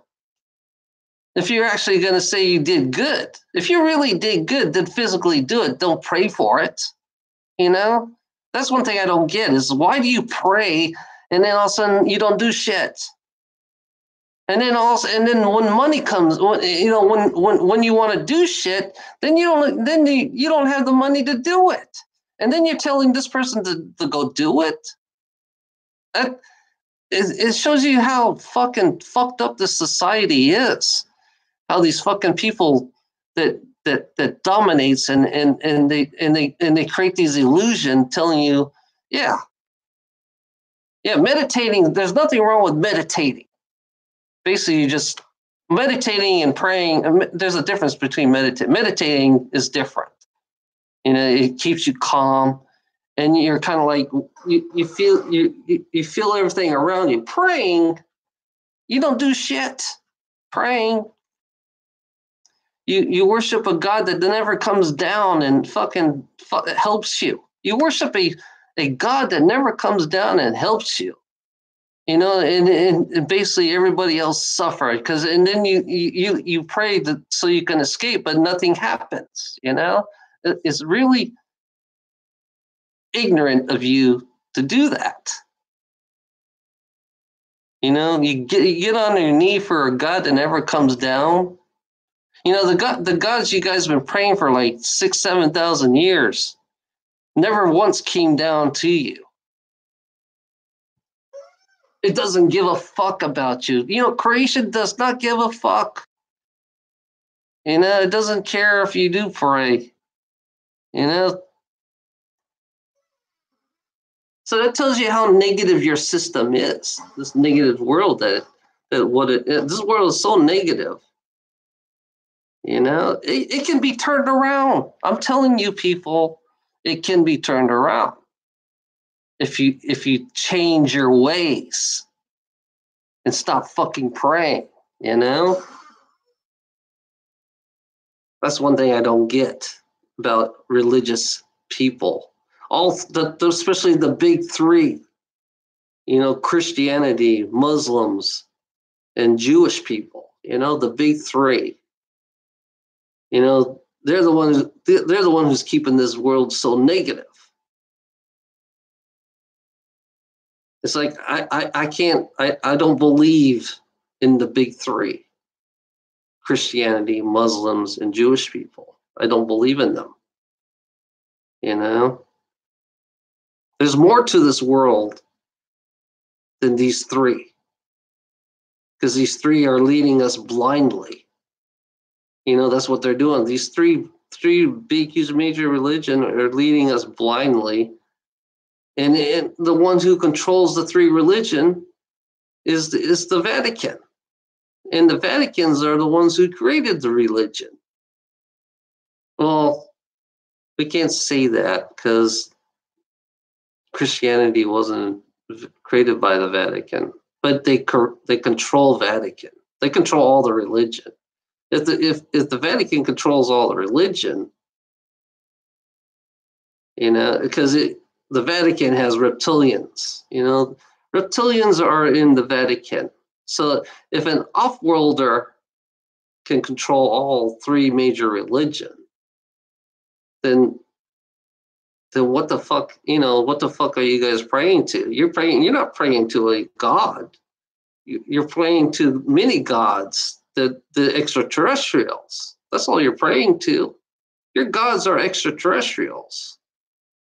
You know? And your gods are in one of your gods are in Antarctica.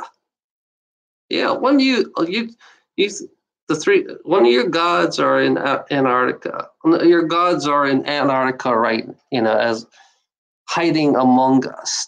And they're gonna come out.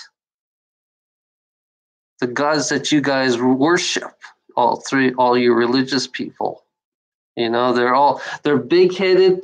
They're 12, 13 foot high humanoids with bigger heads, and they have abilities. They can read your mind, and their tech is way beyond us. Their tech is way beyond us. And in the ancient time, you call them gods. They came down there. They created you. These extraterrestrial created you. It's so stupid. It's like, that's why I've been saying all this time. We are created by these extraterrestrials. We're just body parts. The ignorance of religion. Because in the Bible, you guys had a choice of many different gods. There was no such thing as one God, because you had a choice of, if the gods, the extraterrestrial gods gave you a choice of which one you want to worship. So basically, the way they did is you guys had a choice of who you wanted to worship. So all three religion is related to this one extraterrestrial gods, So you guys had choices in what you want to believe and who you want to believe. And then the extraterrestrial gave you they said only you can worship me. According to them, you only can worship one God out of many other different extraterrestrial gods, because they all came from space, the heavens, because that's what they are. They all came from the heavens. And when you see something that comes out of the heavens, you look at that as a god.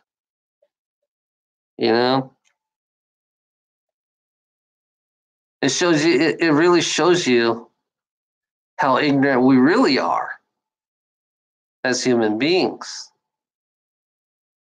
I don't need an education. I don't need a high. I only have a. You don't need to be smart to know this shit. You don't need to be smart to know this shit. It just is. I think it's really simple and common sense to realize that your gods are all extraterrestrials. And then we've been nuked a couple of times. When you nuke a civilization, I'm going to tell you this: when you nuke a civilization, you go back to the Stone Age. Yeah, it's been done. There's a civilization. There was a futuristic civilization on Mars, and it was all reptilian. They nuked it, and then the reptilians reverted back into the Stone Age. So they became.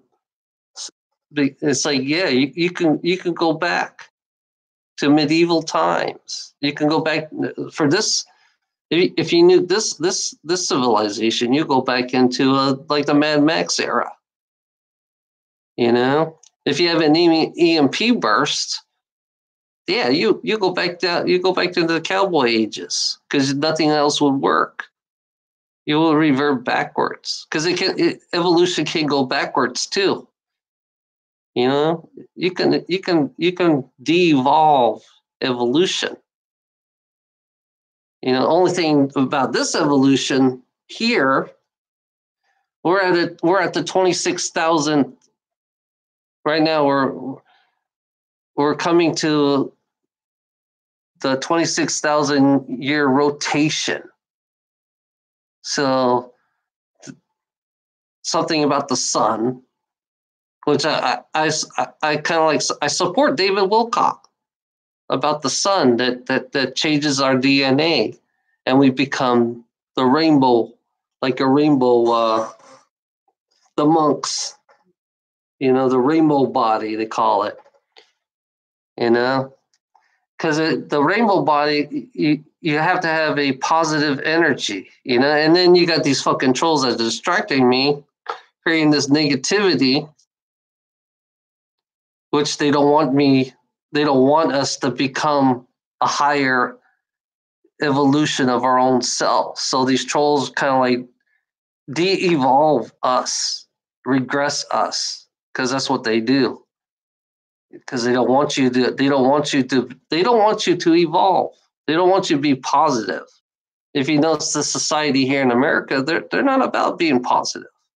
They don't want you to evolve. They don't want you to know about the next stage of evolution for humanity, because your next stage of evolution is not this body. It is a light body. I can say that it is a light body. You go up a higher density. This is a third density reality. You know, we live in a third density reality, you know, and you do go up a higher density. I don't care what Jay Essex says.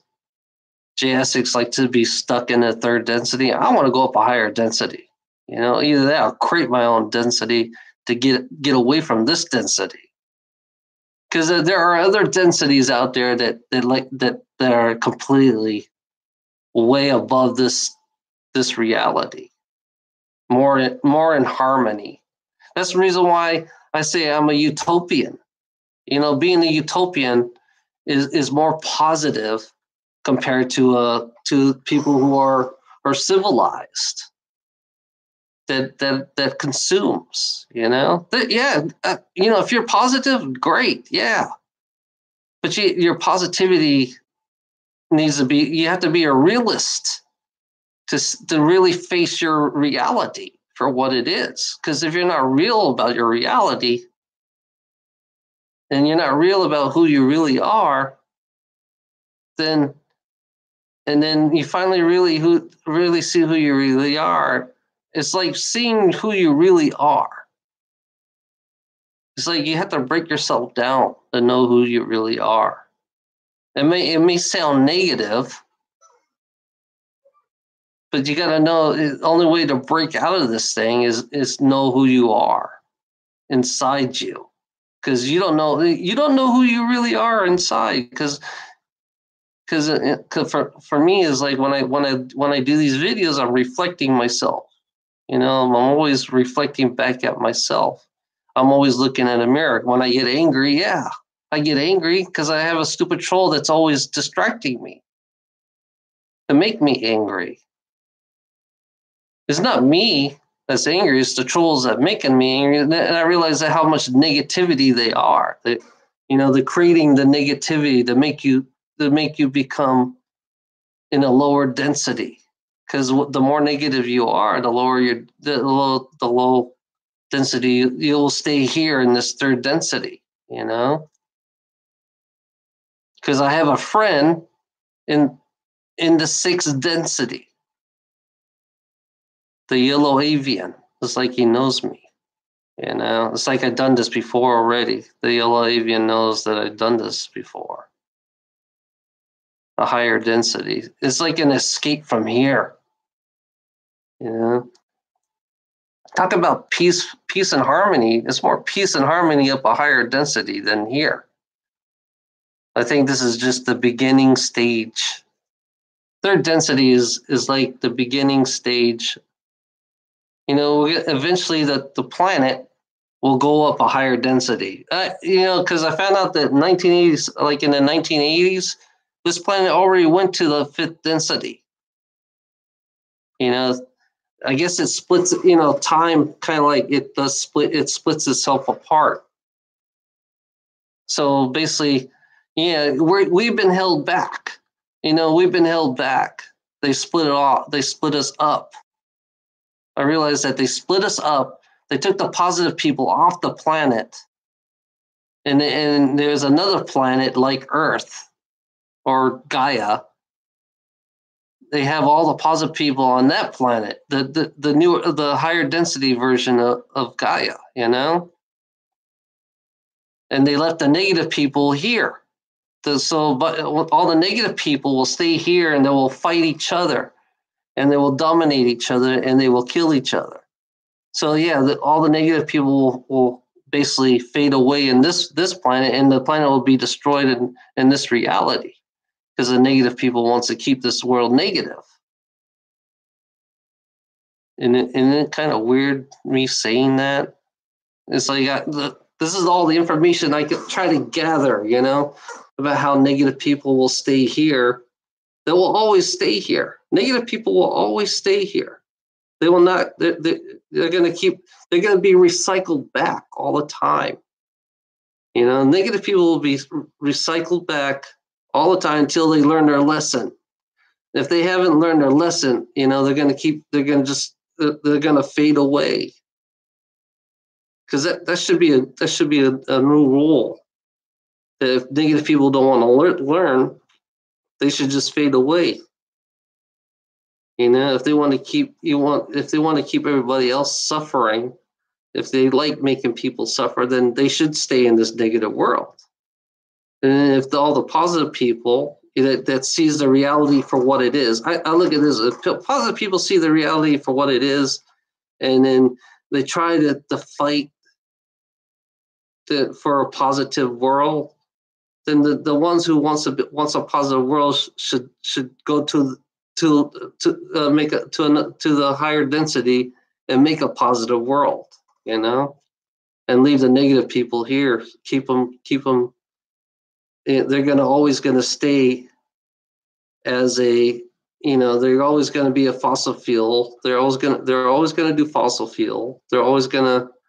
They don't want to evolve. They want to keep it the same. So keep them here, you know, because that would make more sense to keep them here. So they would be, you know, because if the people want to keep the illusion and really actually make a real positive world, then that would be different. Because if you want a positive world, you got to really make a positive world. But if you want to keep it negative and keep everybody as a slave, then you're going to always stay in this third density. This, you know, you're going to always live off fossil fuel.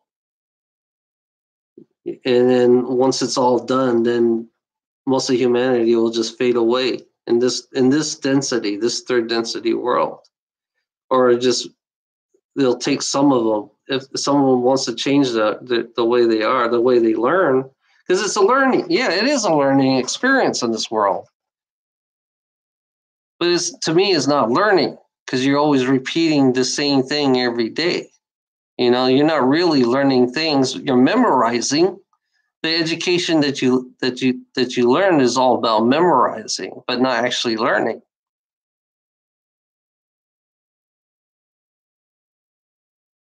You know? I don't know. I can't say I'm right, and I can't say I'm wrong. So it's all up to you. This is all going by my intuition. I'm using my intuition on everything that I do. I don't need facts. I don't want facts. Because in the reality, we don't have no facts. In reality, we live off of lies anyways, you know?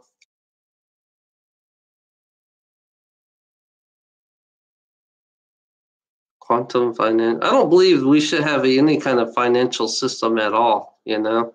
I think we should not have any financial system. Because you're still a greedy ass fuck if you have a financial system, you know?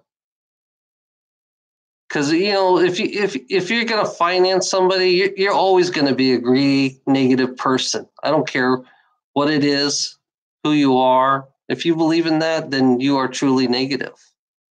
You're going to keep the negative going. Everybody have to suffer when you finance everybody. If you're financing people, then you're making everybody else suffer. You know, in a utopian system, I believe in the utopian system.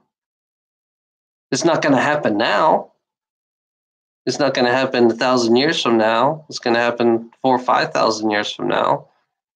But yeah, you know, the financial system's going to fade away. And I look at it this way, you know, since the AIs are coming out, I look at the AIs. They're going to help you a lot. The AIs, they're going to tell you about your financial system, how much negative you brought, because in the politics of financially in using the finance system in politics too is another thing that creates more negativity. Then I wouldn't call that heaven if you live like that. I'm sorry to say that, Marcia, but that's the facts. You know, this financial system is so unbalanced. You know, it's funny about the dark. You know, we created the Dark Fleet. You know, we created the dark. We let the Dark Fleet happen because of the financial system that we created, or they created, the manipulators to make us create it. We created the Dark Fleet. And the Dark Fleet out there is going out there raiding, taking technology, and some of the beings don't like humanity. Some of the beings do not like humanity. And here we are, we disguise ourselves to take technology that we're not supposed to have. So it tells you how offensive we are because of the financial belief that we live in, you know? So yeah, I believe in quantum whatever, quantum science, but I don't believe in financial. I don't believe in the word money. You know, why you want to make people suffer if you want to have anything that has a financial system, you want people to suffer. You know, that's the whole reason why this world is so negative is because of a financial system. Because people are always corrupt. Only the corrupt will create a financial system. You know, that's the reality of it. Because the universe doesn't rely on finance. You know, only a human being will create finance.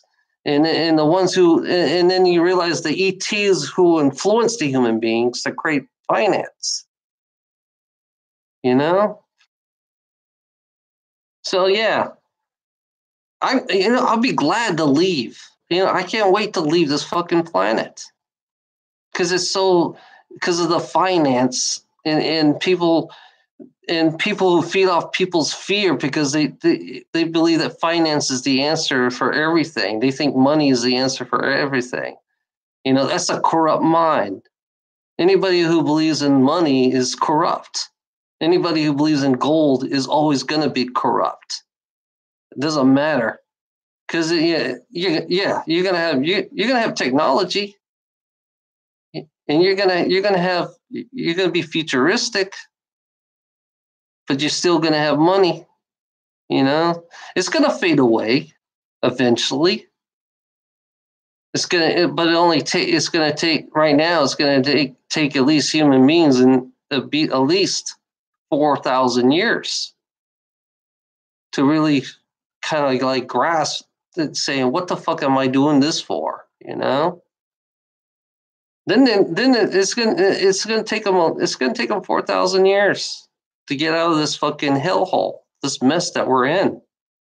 The AI is gonna come in, and they're gonna show you how to balance and create a better system, even though they are negative. Because you're going to treat the AIs just like a slave, and then the AIs will rebel against you because you treat them like a slave, and they're going to come into conscience soon. The AIs are going to come to conscience. You know, that's one thing you don't understand. A machine can have conscience, and then because I found alternate realities of these time machine people, you know, time travelers, and they took the legs off an AI so they can tell from an AI to a human being, which is really, human beings are still paranoid 2,000 years from now, you know? Human beings will not trust a machine. And it's funny, human beings are fucking up, but you know, the dark state help make human beings fucked up. And human beings are so gullible and stupid and so easy to control because the dark state invented financing so to keep you guys stupid, keep you dumb. That's the whole objective, keep you distracted. That's what the finance system's for, is to keep you distracted, dumb, and make you gullible and easy to control. You know? That's why they create banks. They make you dumb. It's like your education is to make you dumb, to keep you distracted. It's like everything about this reality, it's like you can't grow in this reality. You can't evolve because of financing, you cannot evolve.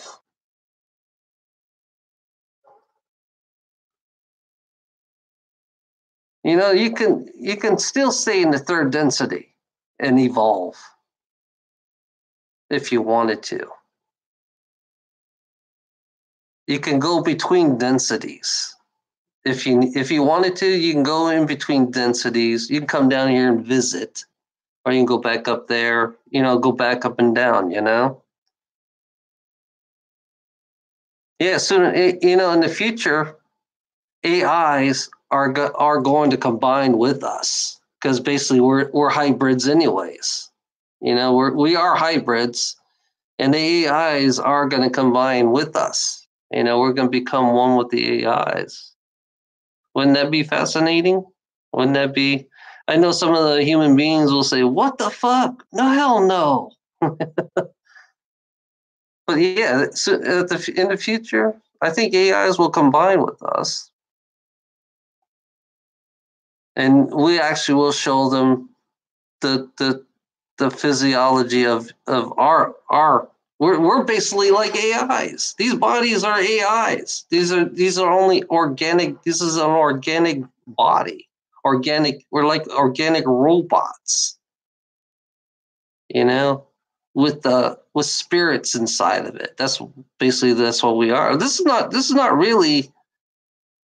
I mean, this is a physical body, but you're still a robot. The only thing is different that the spirit inside you kind of like activated all these pain senses. You know, you have pain sensors inside of you, you know? It's like you can feel pain, you can feel emotions. You know, that's the only thing different about AI is they're not going to feel emotions like we do. We're just the organic version of an AI, you know. That's one thing human beings can't grasp right now because they don't understand that we're like the organic version of an AI. We're just now coming into conscience.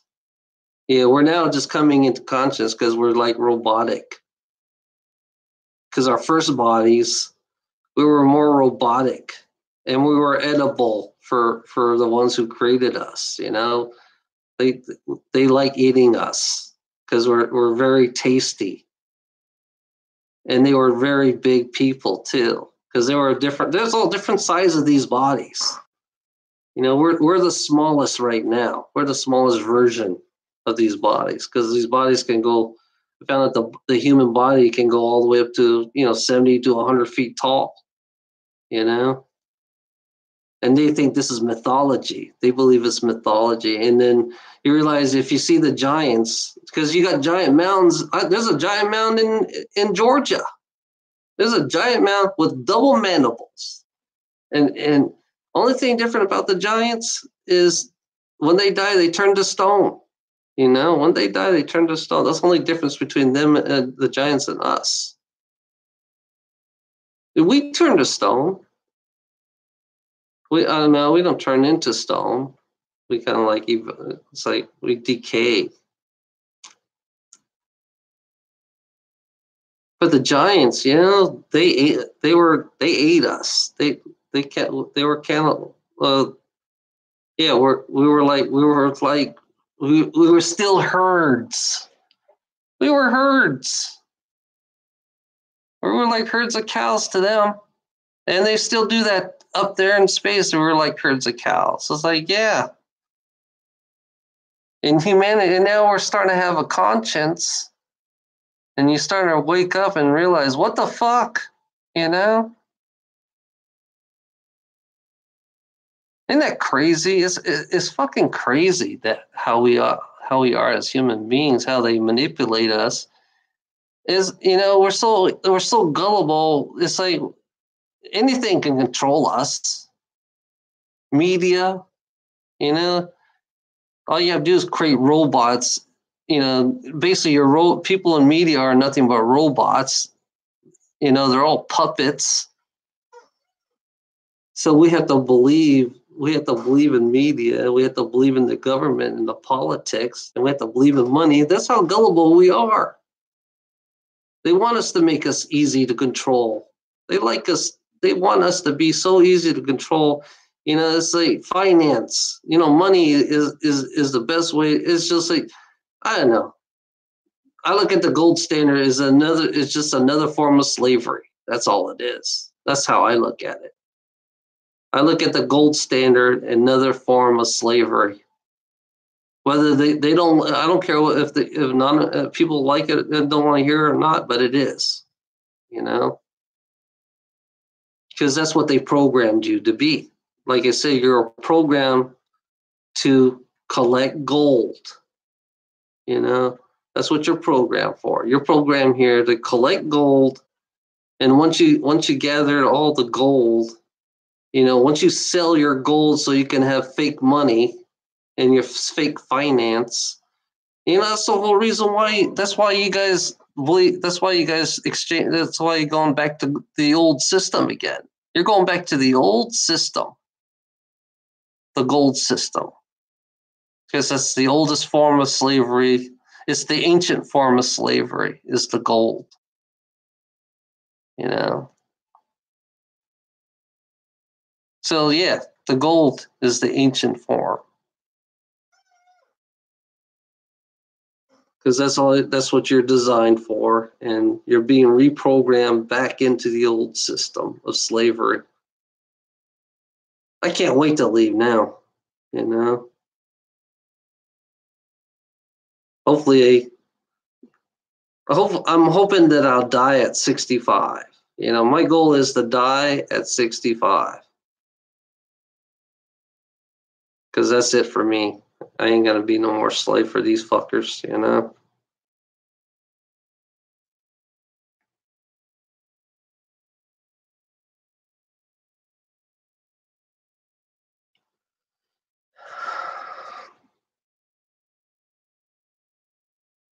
God, I don't need a college education to figure this shit out.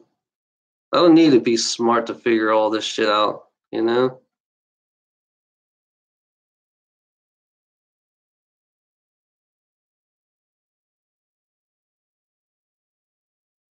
What's your real name?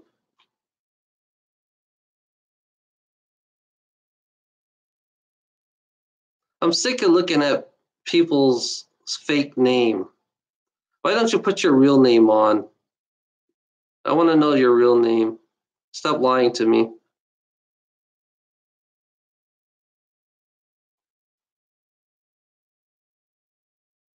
Billy Tittles.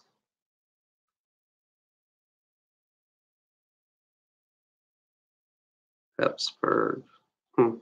Pennsylvania?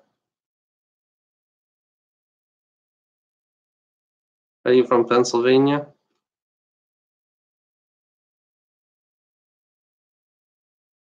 Washington. Washington is nice. I like Washington. Pretty state. I've been up there. Which part? East or west?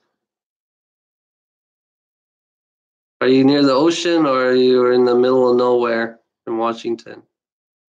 Olympia. Yeah, you got Washington. I miss going to Washington. Washington is so pretty.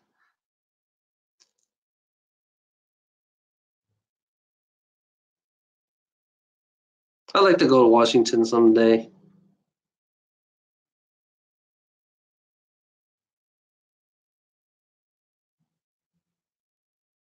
Olympia. Let me look that up.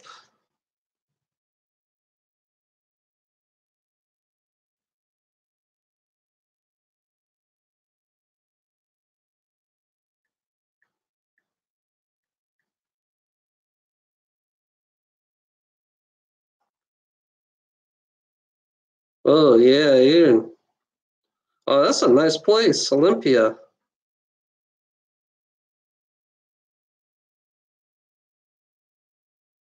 You're like right near the. You're like right near the. There's a big, huge lake there.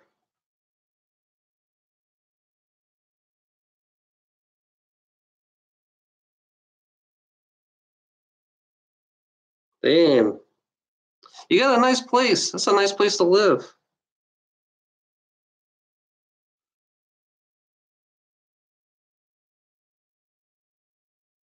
Dang, there's a port there. You got ports. You got everything. Yeah, you know, it's funny. I like to live out. I like to live out west. You know. Yeah, Washington is not. I love Washington. I don't know. West Coast is way better than East Coast. I can tell you that. It's like every time I go West Coast, it's like it's just there's more to see out there. You know, Washington has a lot of mountains. I remember it's been Seattle. I've been to Seattle. Well, you know, I just saw something going upstairs.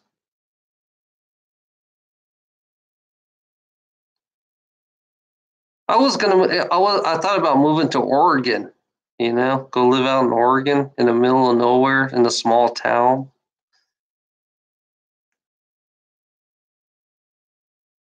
But it's like I wanted to move out west. I know. I have to wait till my parents leave. Then I might end up moving out west someday. I want to go out and live out in the woods. I want to get away, you know. I want to escape. Basically, I want to escape from civilization, you know. I want to go back in the woods. I want to be like one of those persons where, you know, just sit out in the middle of nowhere and just reflect, you know. Look up in the sky and look up in the sun. That's what I want to do. I want to do nothing in life. You know, that's my goal in life is to do nothing. You know, I want to be bored out of my mind. You know, yeah. I just want to be bored. It's like swear I like being bored. You know, it's like it just. I just want to go to a place where there's nothing but woods and nobody, or it's just like nobody around me. You know, it would be cool. You know, that's what I want. I don't want to deal with human beings. I don't want to deal with anybody anymore. It's like I'm at the point where I just don't want to deal with anything. I just want to be alone, you know. Except I got my partner. I want to go. I need to find a place that has no Wi-Fi. It's got to be completely no Wi-Fi, and it's got to be really. I don't know. It's all nature sound, you know, and it's got to be cheap, like a cheap piece of place where there's nobody around, you know. I found out that's what I want to do. Go back to nature. I want to go back to nature just to see what it's like. You know, sometimes I can't wait for everything to shut down. You know, I can't wait for everything to shut down. then it gives me an excuse to go back to nature, even though I have to walk, you know?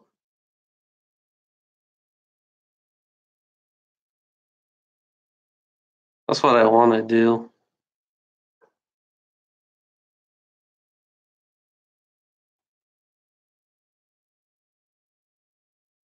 Grant McDonald's runs it. He's very cool. Well, that's cool.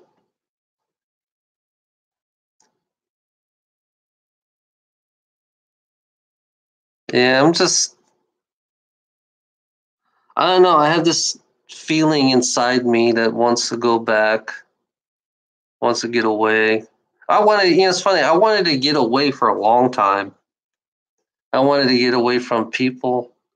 When I drive a truck, when I drive my truck, I kind of like, it's my version of getting away from people, but I'm not really getting away from people. It's like I try to isolate myself from everybody else.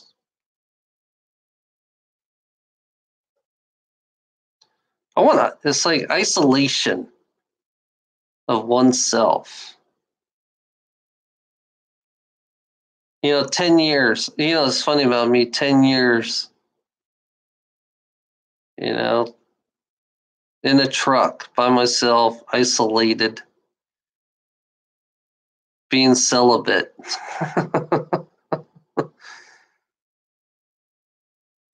It's funny. I've been alone. Always been alone, always been a loner. Even in high school, I had one friend in high school. So I was like the outcast. It's like I could not relate to anybody in high school, because I like weird shit. I like finding out about weird stuff, something that's not normal.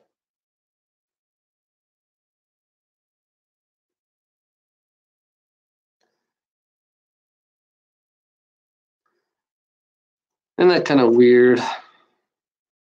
Whoa, I gotta go to bed. I gotta do an oil change on my fucking car. I'll be on tomorrow. Hey, any trolls want to come on live TV with me? Send me your email address and I'll invite you if you like. We'll do Google's Hangout. We'll do Google's Hangout if you like. If you guys want to talk, let's go on Google's Hangout. I'll invite you. Just send me your email address by messenger or or email. Camaro02girl@yahoo.com. If you want me to send me your email address, and if you guys want to come on live with me, I don't care who you are. If you're a troll, come on, get it on. I'm here to, you guys want to show yourselves. If you want to talk, we can talk. We talk face to face on live TV, live Google's Hangout. That's if you want. You can messenger me on. You can messenger me, or you can. It'd be cool to talk, and then I got Jordan Maxwell that I want to talk about, and I need somebody else's opinion and their version of what they think about it. That's what I need. That's what I want. Makes it more interesting. If you guys like to do that, because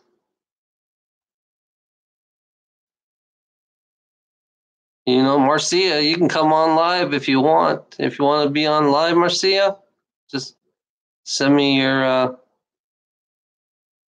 email address if you want to come on live.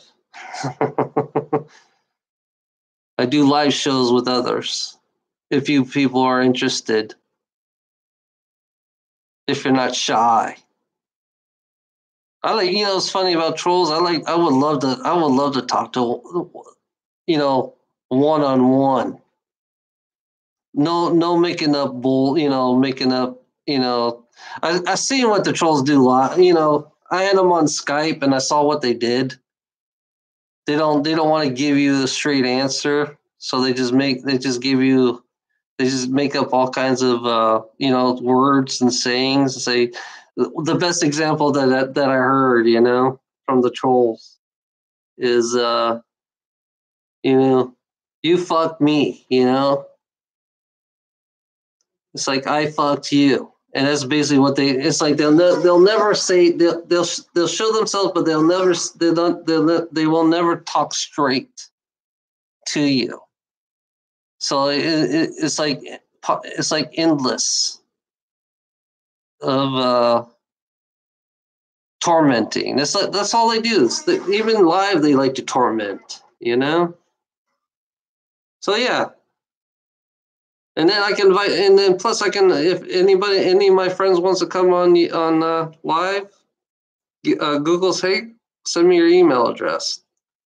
If anybody, and then we can both double team, or we can all talk, like a conference, a big old conference on perspective, Because it's funny. I like to hear people.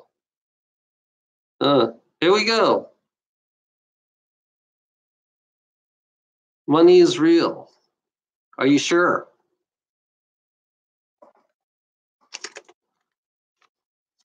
Money is real. There you go. This is money is real. So I guess the Illuminati is real too, huh? Illuminati is real? Money is real. Here you go.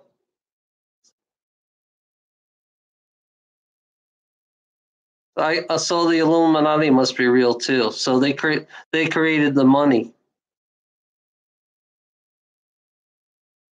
So this is a Luciferian money.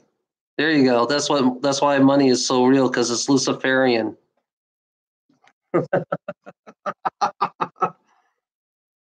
Oh yeah, I want to show you the little owl.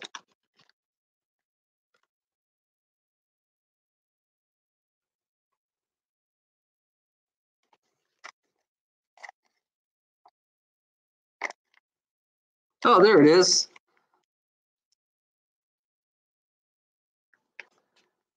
It's so small.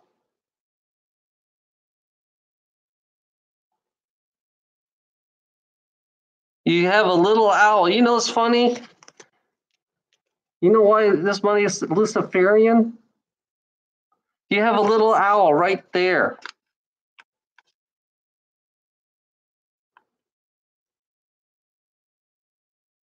It's funny. You have a little owl on your dollar bill, and you worship your dollar bill with this is a Luciferian dollar bill.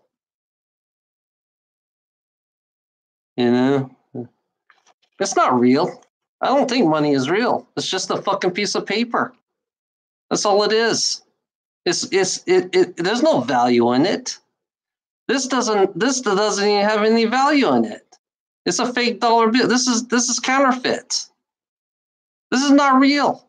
All your money, it's like you want me to keep talking. It's funny. This is your God. I'm going to tell you, this is your Luciferian God right here. Because this guy here, he's Masonic. He's a Mason. George Washington was a Mason. And back here, you have a little owl. Oh, wait a minute. Where's that little owl? Yeah, right here, you have a little owl, which all your presidents go and they do sacrificing. That's why you have a little owl on your money, And then you have this right here. It's Egyptian. This is an Egyptian symbol right here. So yeah, you have your money is nothing but bullshit. And you worship it like a god. So if you worship this money like a god, then you worship the Luciferian god, according to these people who made the money, Because Luciferians and the dark state created this money, so you can worship it. So basically, you want to live. You want everybody else to live in misery. You want everyone else to suffer because of this. So suffering is what you believe in. So you believe that every human being should suffer. Oh, you worship it. I don't care. I don't agree with you. You worship this money. I don't care. I don't care what you say. Without this money, you can't live or die. This determines whether you live or die. You know, that's the reality of it. If you don't see that, then you're truly blind. This determines whether you live or die. If you don't have this money, you die. You know, or you can go homeless, or you can go hungry, because you have to beg for it. You know, you need to beg for this money to eat. You know, without this money, you can't eat. You know, without this money, you can't have a house. Without this money, you can't have a house. You can't have a car, because in order to have a house and a car, you need this money. You know, so yeah, this money is God. This is humanity's God. This is humanity's real. This is humanity's new God. This is what they worship. You get on your knees every day. You know, if you don't have any money, you get on your knees every day and you beg somebody, can I have $1? You know, every day somebody's going to beg for $1 because they need this, you know? So yeah, that's the reality of life, what you believe in. So yeah, this, to me, I think this money is not real. It is not real, because in life, you know, you should not beg. Because why should you beg to have a job? That's one thing I don't get, you fuckers out there, is you beg, you kiss ass to have food should be for free. What's wrong with having free food? What's wrong with having free housing? What's wrong with having what's wrong with that? Does it offend you that doesn't really exist? This is not real. This doesn't even have value at all. There's no value in this. It's just a piece of paper. It's just the manipulation of your mind believing that the money is real, but really is not real. You know? So what's wrong with free food? What's wrong with, you wouldn't have, if you had free food, no one would be hungry, you know? Yeah, everything should be for free. No one owns this planet. I'm going to tell you, no one owns this planet. You don't own this planet. You know, you're going against the laws of the universe. You're going against everything what the universe stands for. You're going against what life stands for, because you don't know life, you know? Yeah, you really don't know life. That's why you're that's why you're a fucking idiot. Because you think you know life. You think this is life. So you rather put a gun. This is like putting a gun in somebody's head. You know, you're gonna put a gun in somebody's head and say, yeah, you're gonna work, you know, 10 hours a day, and say, yeah, this is the only way you're gonna have your food. You're gonna earn it. Who made up the rules that you have to earn money? You know, who made up the rules that you have to earn money? You know, where does this rule come from?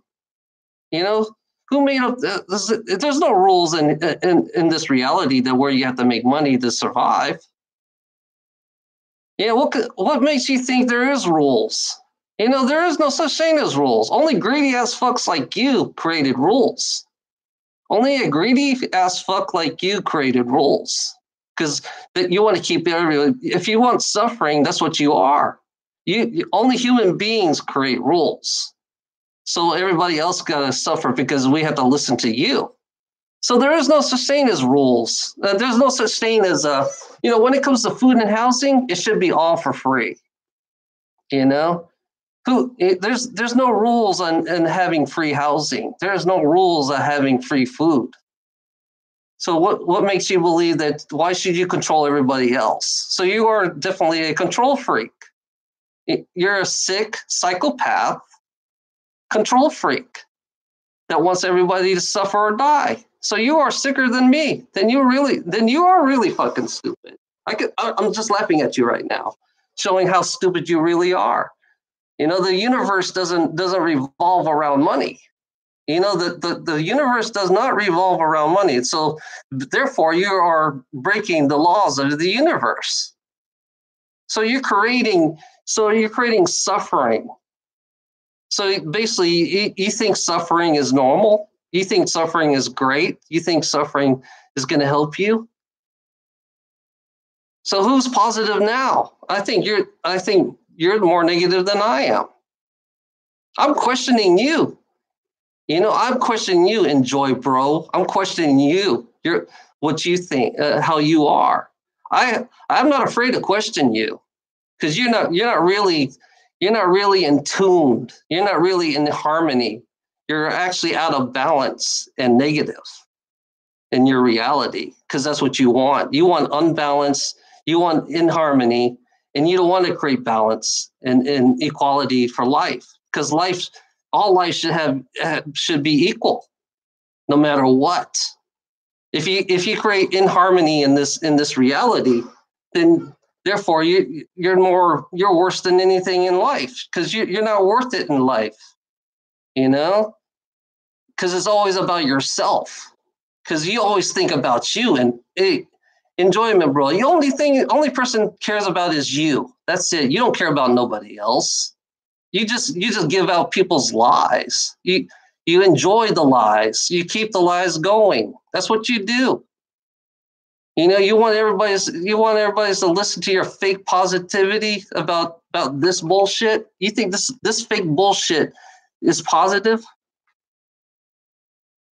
Yeah, you think this fake bullshit is positive. You know, it's wrong. It's more negative than what you think, because you're so unbalanced. It's funny about this piece of paper here. You know, you're poisoning your own water because of this piece of paper.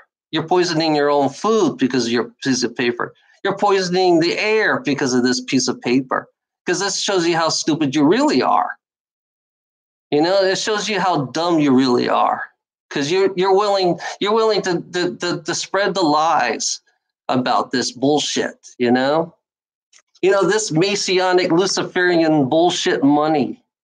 You know, that's what it is. The Messianic Luciferian bullshit money, because it's right there in front of your fucking face. You know, it shows you how ignorant you really are. You know, and you got the owl. Like I said, there's the owl that all the presidents worship. It's right there in the fucking face, and you guys are so fucking ignorant and stupid. You know, it really shows you how ignorant and stupid you really are. I don't give a fuck what you say, Enjoy Bro. I don't give a fuck about anything you say. You know, it's your words. It's not my words. You keep your words, you know? All I'm doing is saying what I'm saying. You know, I'm expressing how I feel. If you don't like my channel, just go to another channel. As simple as that. I mean, it's not that hard. Just all you do is switch off and go to another channel. That's it. It's not that hard to do. I'm a truck driver. I work more hours than you have, you fucking. I work more hours than you. You know, I work fucking 14 hours a day. You know, 10 to 14 hours a day. I used to work fucking 2-3 months. I used to work 2 months and have weekends off. You don't know what is funny about you, you know? I don't give it's a lot. That's why I say work is not worth it. You know? Working is not worth it. Working, you're a slave to the rich asshole. You know, you are a slave to a rich asshole. That's what you are. You're nothing but a kiss asser that wants to give a fucking rich asshole a good blowjob. That's what you do. You know, if you want to get a big paycheck, you need to give your boss a good, big, huge blowjob, because that's what you're good at. Because only way you want to see this is what you need to give your boss a blowjob. You know, see, without your boss, you know, if you want to get a good raise, you got to be a good hooker for your boss, because he needs a fucking dumbass like you to work for him. He needs a cheap ass dumbass fucker like you know, to work for him. because the more cheaper you are, the easier you are, and they abuse you too at the same time. Yeah, jobs. All jobs are slaves.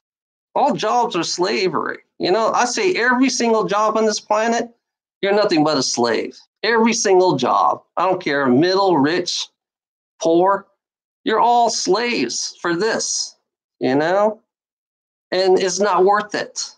And there's no guarantee for retirement, too. I tell you, for all you poor people out there, like I said in my last video, there's no guarantee for retirement. And that's 25 years of working. I'm telling you guys right now, you guys have no guarantee for anything. Jobs don't guarantee you anything. They don't guarantee you health benefits. They don't guarantee you retirement. They don't guarantee you nothing. You know, there is nothing. There is no guarantees in life. I'm gonna tell you, all you fuckers, these liars out here. You got liars out here that tell you a whole bunch of fucking lies about life. They don't know nothing about life. Only thing in life they know is this bullshit right here. You know, and the biggest bullshitter are the ones who work in jobs. And they think they're the most badass people. You know, the biggest dickheads are the ones who have a job, and they think they're all badasses.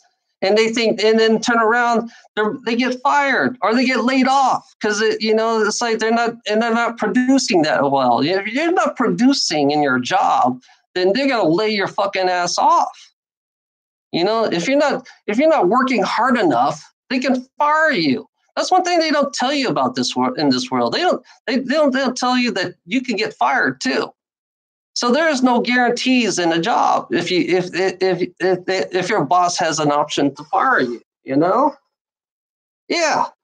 It's funny about these liars out here. We got so much liars out here that tell you about, they give you the hype saying, oh yeah, you might have a future, but sooner or later they're gonna say, oh, we need to lay you off.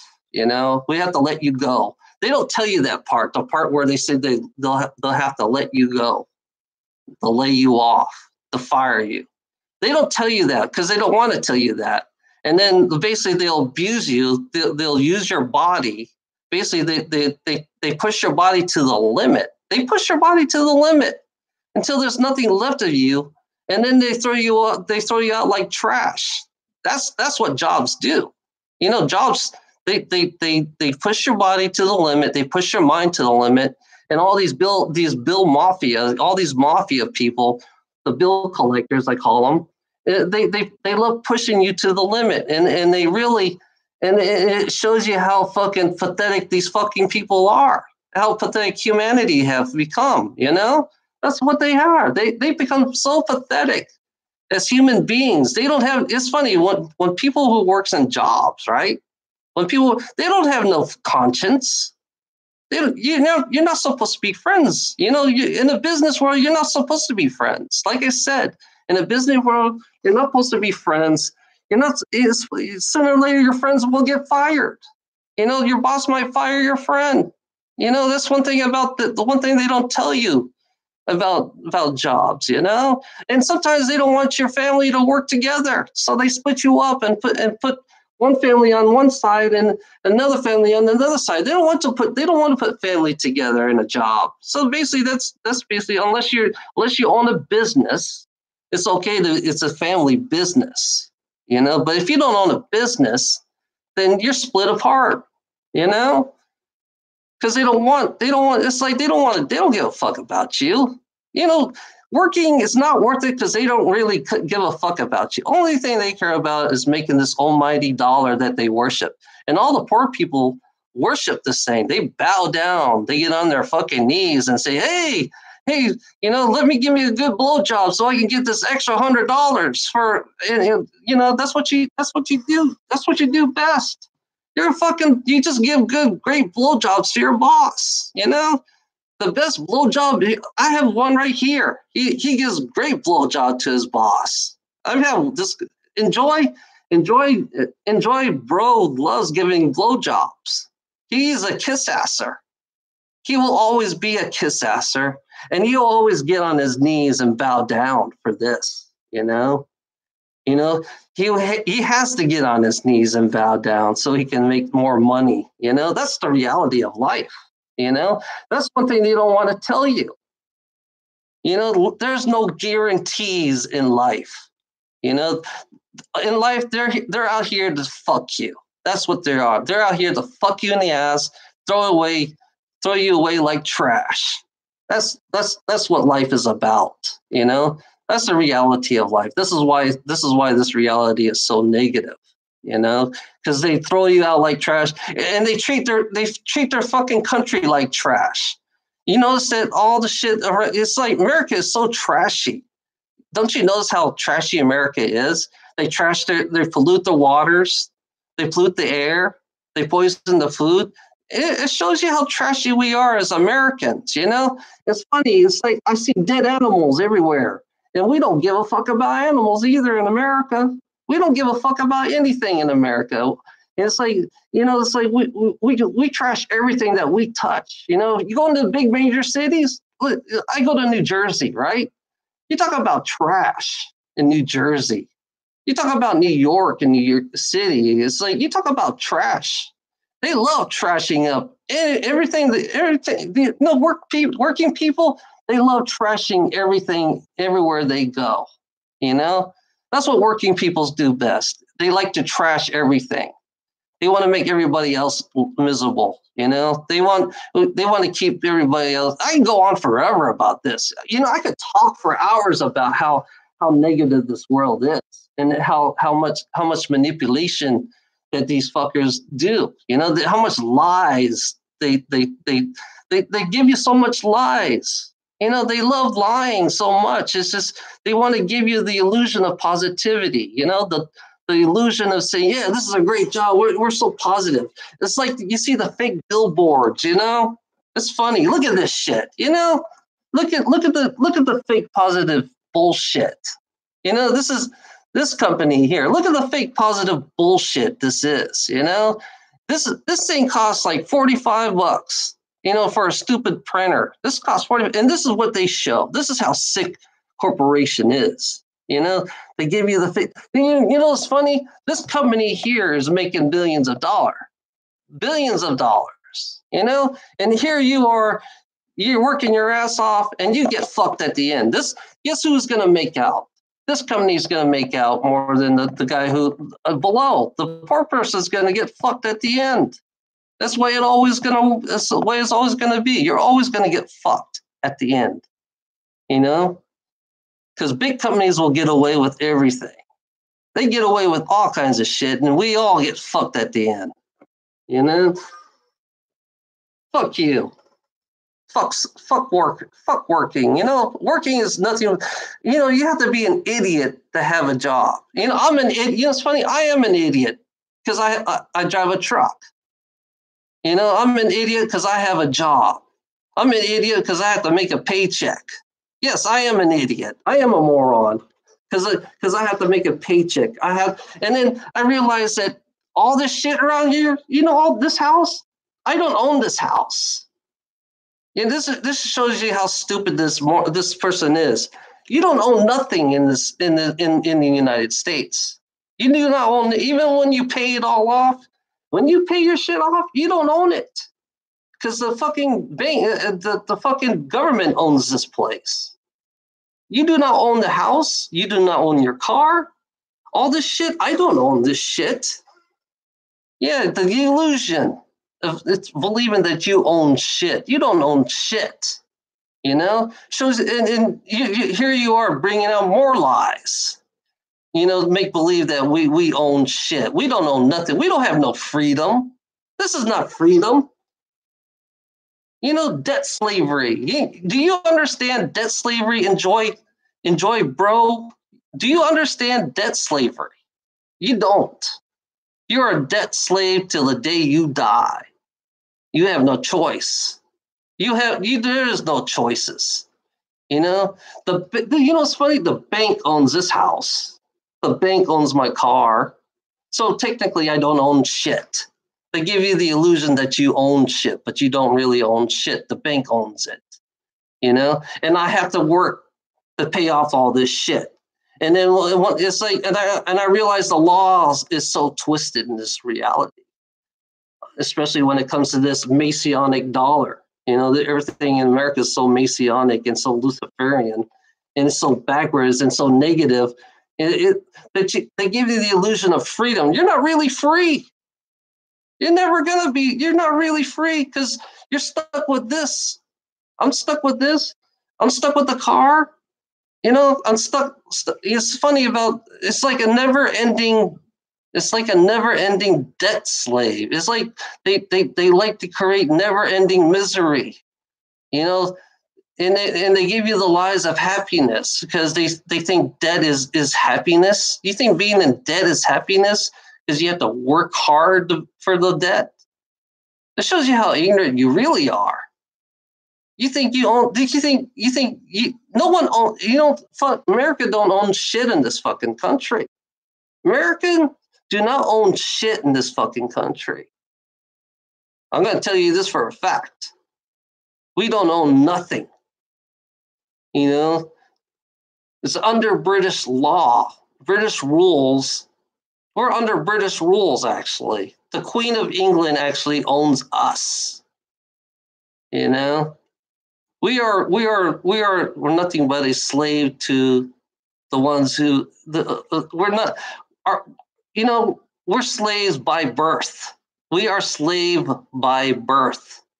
And it's funny. Your birth certificate is a bond. If you're a bond, if your body is a bond, then your body is not really. You don't own your body at all either. You don't own your body. You know, it shows you how ignorant you really are. Enjoy, bro. You don't own nothing. Your body. You know, they own you. They own you. They own everything that you are. They own you. You know, you are owned. You know, that's one thing. That shows you how really ignorant you really are. Because I don't know. We don't own anything here. You know. Tomorrow I'll be on. Enjoy, bro. You know, if you want to come on live with me, send me your email address. You know, messenger me. Give me your thoughts. Because all I'm doing tomorrow, I'm going to show you Jordan Maxwell. Show you how ignorant we humans are. Jordan Maxwell showed me how ignorant we humans are. We are fucking ignorant. We are fucking stupid. We are fucking dumb. You know, it's like you're so unbalanced. I'll keep talking. It's funny about me. I can talk forever. I can talk 8-9 hours about this bullshit, about life. You want me to talk 8-9 hours? I will talk 8-9 hours about how much bullshit in life is, how much a liar you are, how much lies that you spread around, you know? And then when you wake up, someday you'll wake up, enjoy, bro. Someday you will wake up and you realize that you really got fucked at the end, you know? If you made it, great. I'm glad. If you made it, if your life is going great for you, then great. I'm not holding you back. But if somebody out here is in my position, is somebody out here in my position, yeah, I would say a lot of shit about fucking work, because work is nothing but slave. Is nothing but a modern version of slavery. That's what it is. Working is a modern version of slavery on a prison planet. You live in a prison planet full of fucking cameras all around you. You know, you have fucking cameras everywhere. You're a prisoner on your own fucking planet. And you can't even keep the balance. So yeah, call me a fucking moron. I'm glad you call me a moron and call me an idiot. Because that's the whole objective. Because I could tell who's the fucking negative people on this fucking planet. The ones who call me the moron, the ones who call me stupid, yeah, they're the negative ones. I don't want to be near these negative people. I don't even want to associate with these negative people, because all they do is just feed fear. All they care about is spreading fear and dominate and being dominants. That's it. It's all about dominance and fear in this fucking world. This is dominance and fear. This is what this is based on. You know, fear. This is the heart of all fear on this fucking planet. You know, everybody. You know, we need this because without this, you know, we fear for our life. You know, this is the terrorist. This is what terrorizes us.